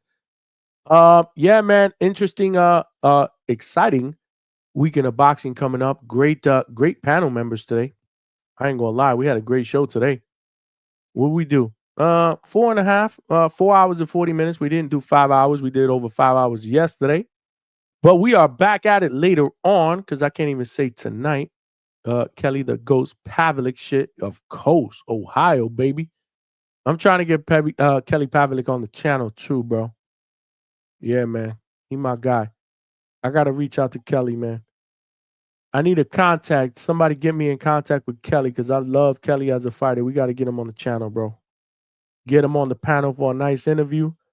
This is how we do it up. Tomorrow we got Stitch Duran, legendary cut man, and Ham Rapper. He will be in the building. 9 p.m. Eastern Standard Time. Make sure you set your notifications and tune in. It's going to be a great show. And then after Stitch logs off, phone lines are open. Again, final fight predictions because tomorrow's Thursday night. We got hella fights going on. I will not be live Friday because I will be boots to ground in Orlando at the Caribbean Royale Box Lab Promotions Night of Champions card, which will be streaming live on the Zone. Make sure y'all check that out because y'all probably see me, man, because they be putting cameras backstage, ringside. I'll be all over the place. So y'all probably see me boots to ground, getting that working. And then Saturday, we will be back here at the Hangout spot in the studio with the family, live fight chat for the Manny Pacquiao's and Mario Barrios fight card that is streaming on pay-per-view, Amazon Prime. So we'll be back for that. So it's going to be busy weekend. And then Sunday night, we back with our Sunday night show because our Sunday night shows be popping to recap the entire weekend of boxing because it's not just that card. But remember, Oleksandr Usyk and Daniel Dubois, the rematch. That is Saturday as well during the day. And we also have the Bam Rodriguez and Kafu fight card. That is also going to be in the evening, which is going to go side by side with the Manny Pacquiao and Barrios card. But we'll have 2 TVs up. So when we do the live fight chat, we'll talk about both of them. Hey, we double dip, baby. We double dip. So it's going to be an exciting weekend of boxing. This Sunday night, we're going to recap it all on our epic Sunday night recap shows. Bro, some of boxing commentator got little worries on Manny side, but they expect to give he the best just for the love of boxing. Bro, we love Manny Pacquiao, bro. We know he's coming back to win, bro. This shit is not a gimmick. Manny Pacquiao is coming to win. I love it. And I'll always love Manny Pacquiao, but hopefully he does that because, again, he's 46 years old and he hasn't fought in 4 years. And we can't ignore the fact that, Father Time is undefeated. So let's see, man. He is a legend. Let's see if he could pull off something that we've never seen before. It'd be pretty dope. I'm going to be pulling for him, but we'll talk a lot more about that later on, y'all. If you guys haven't subscribed to the channel, please, we are less than 20 subscribers away from our next goal of 2,300, 2.3K.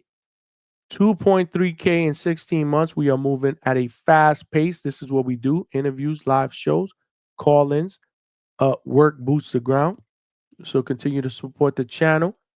Again, shout out to my family on millions.co on my website.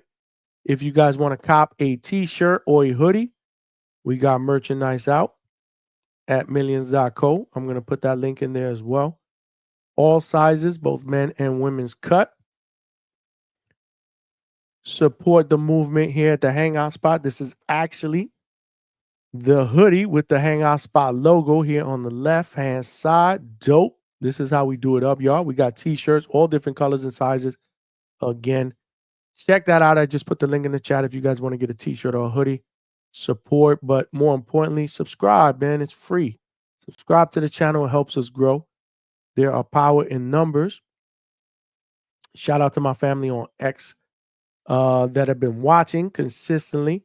Shout out to my family on Millions that are watching and my Facebook family as well and YouTube. We are all over the place. We are happy to have you. I'm happy to be here. I really appreciate you, bro. I appreciate you. We're happy to have you. Again, spread the word. Subscribe. Let's get it popping. Keep coming back. Call in.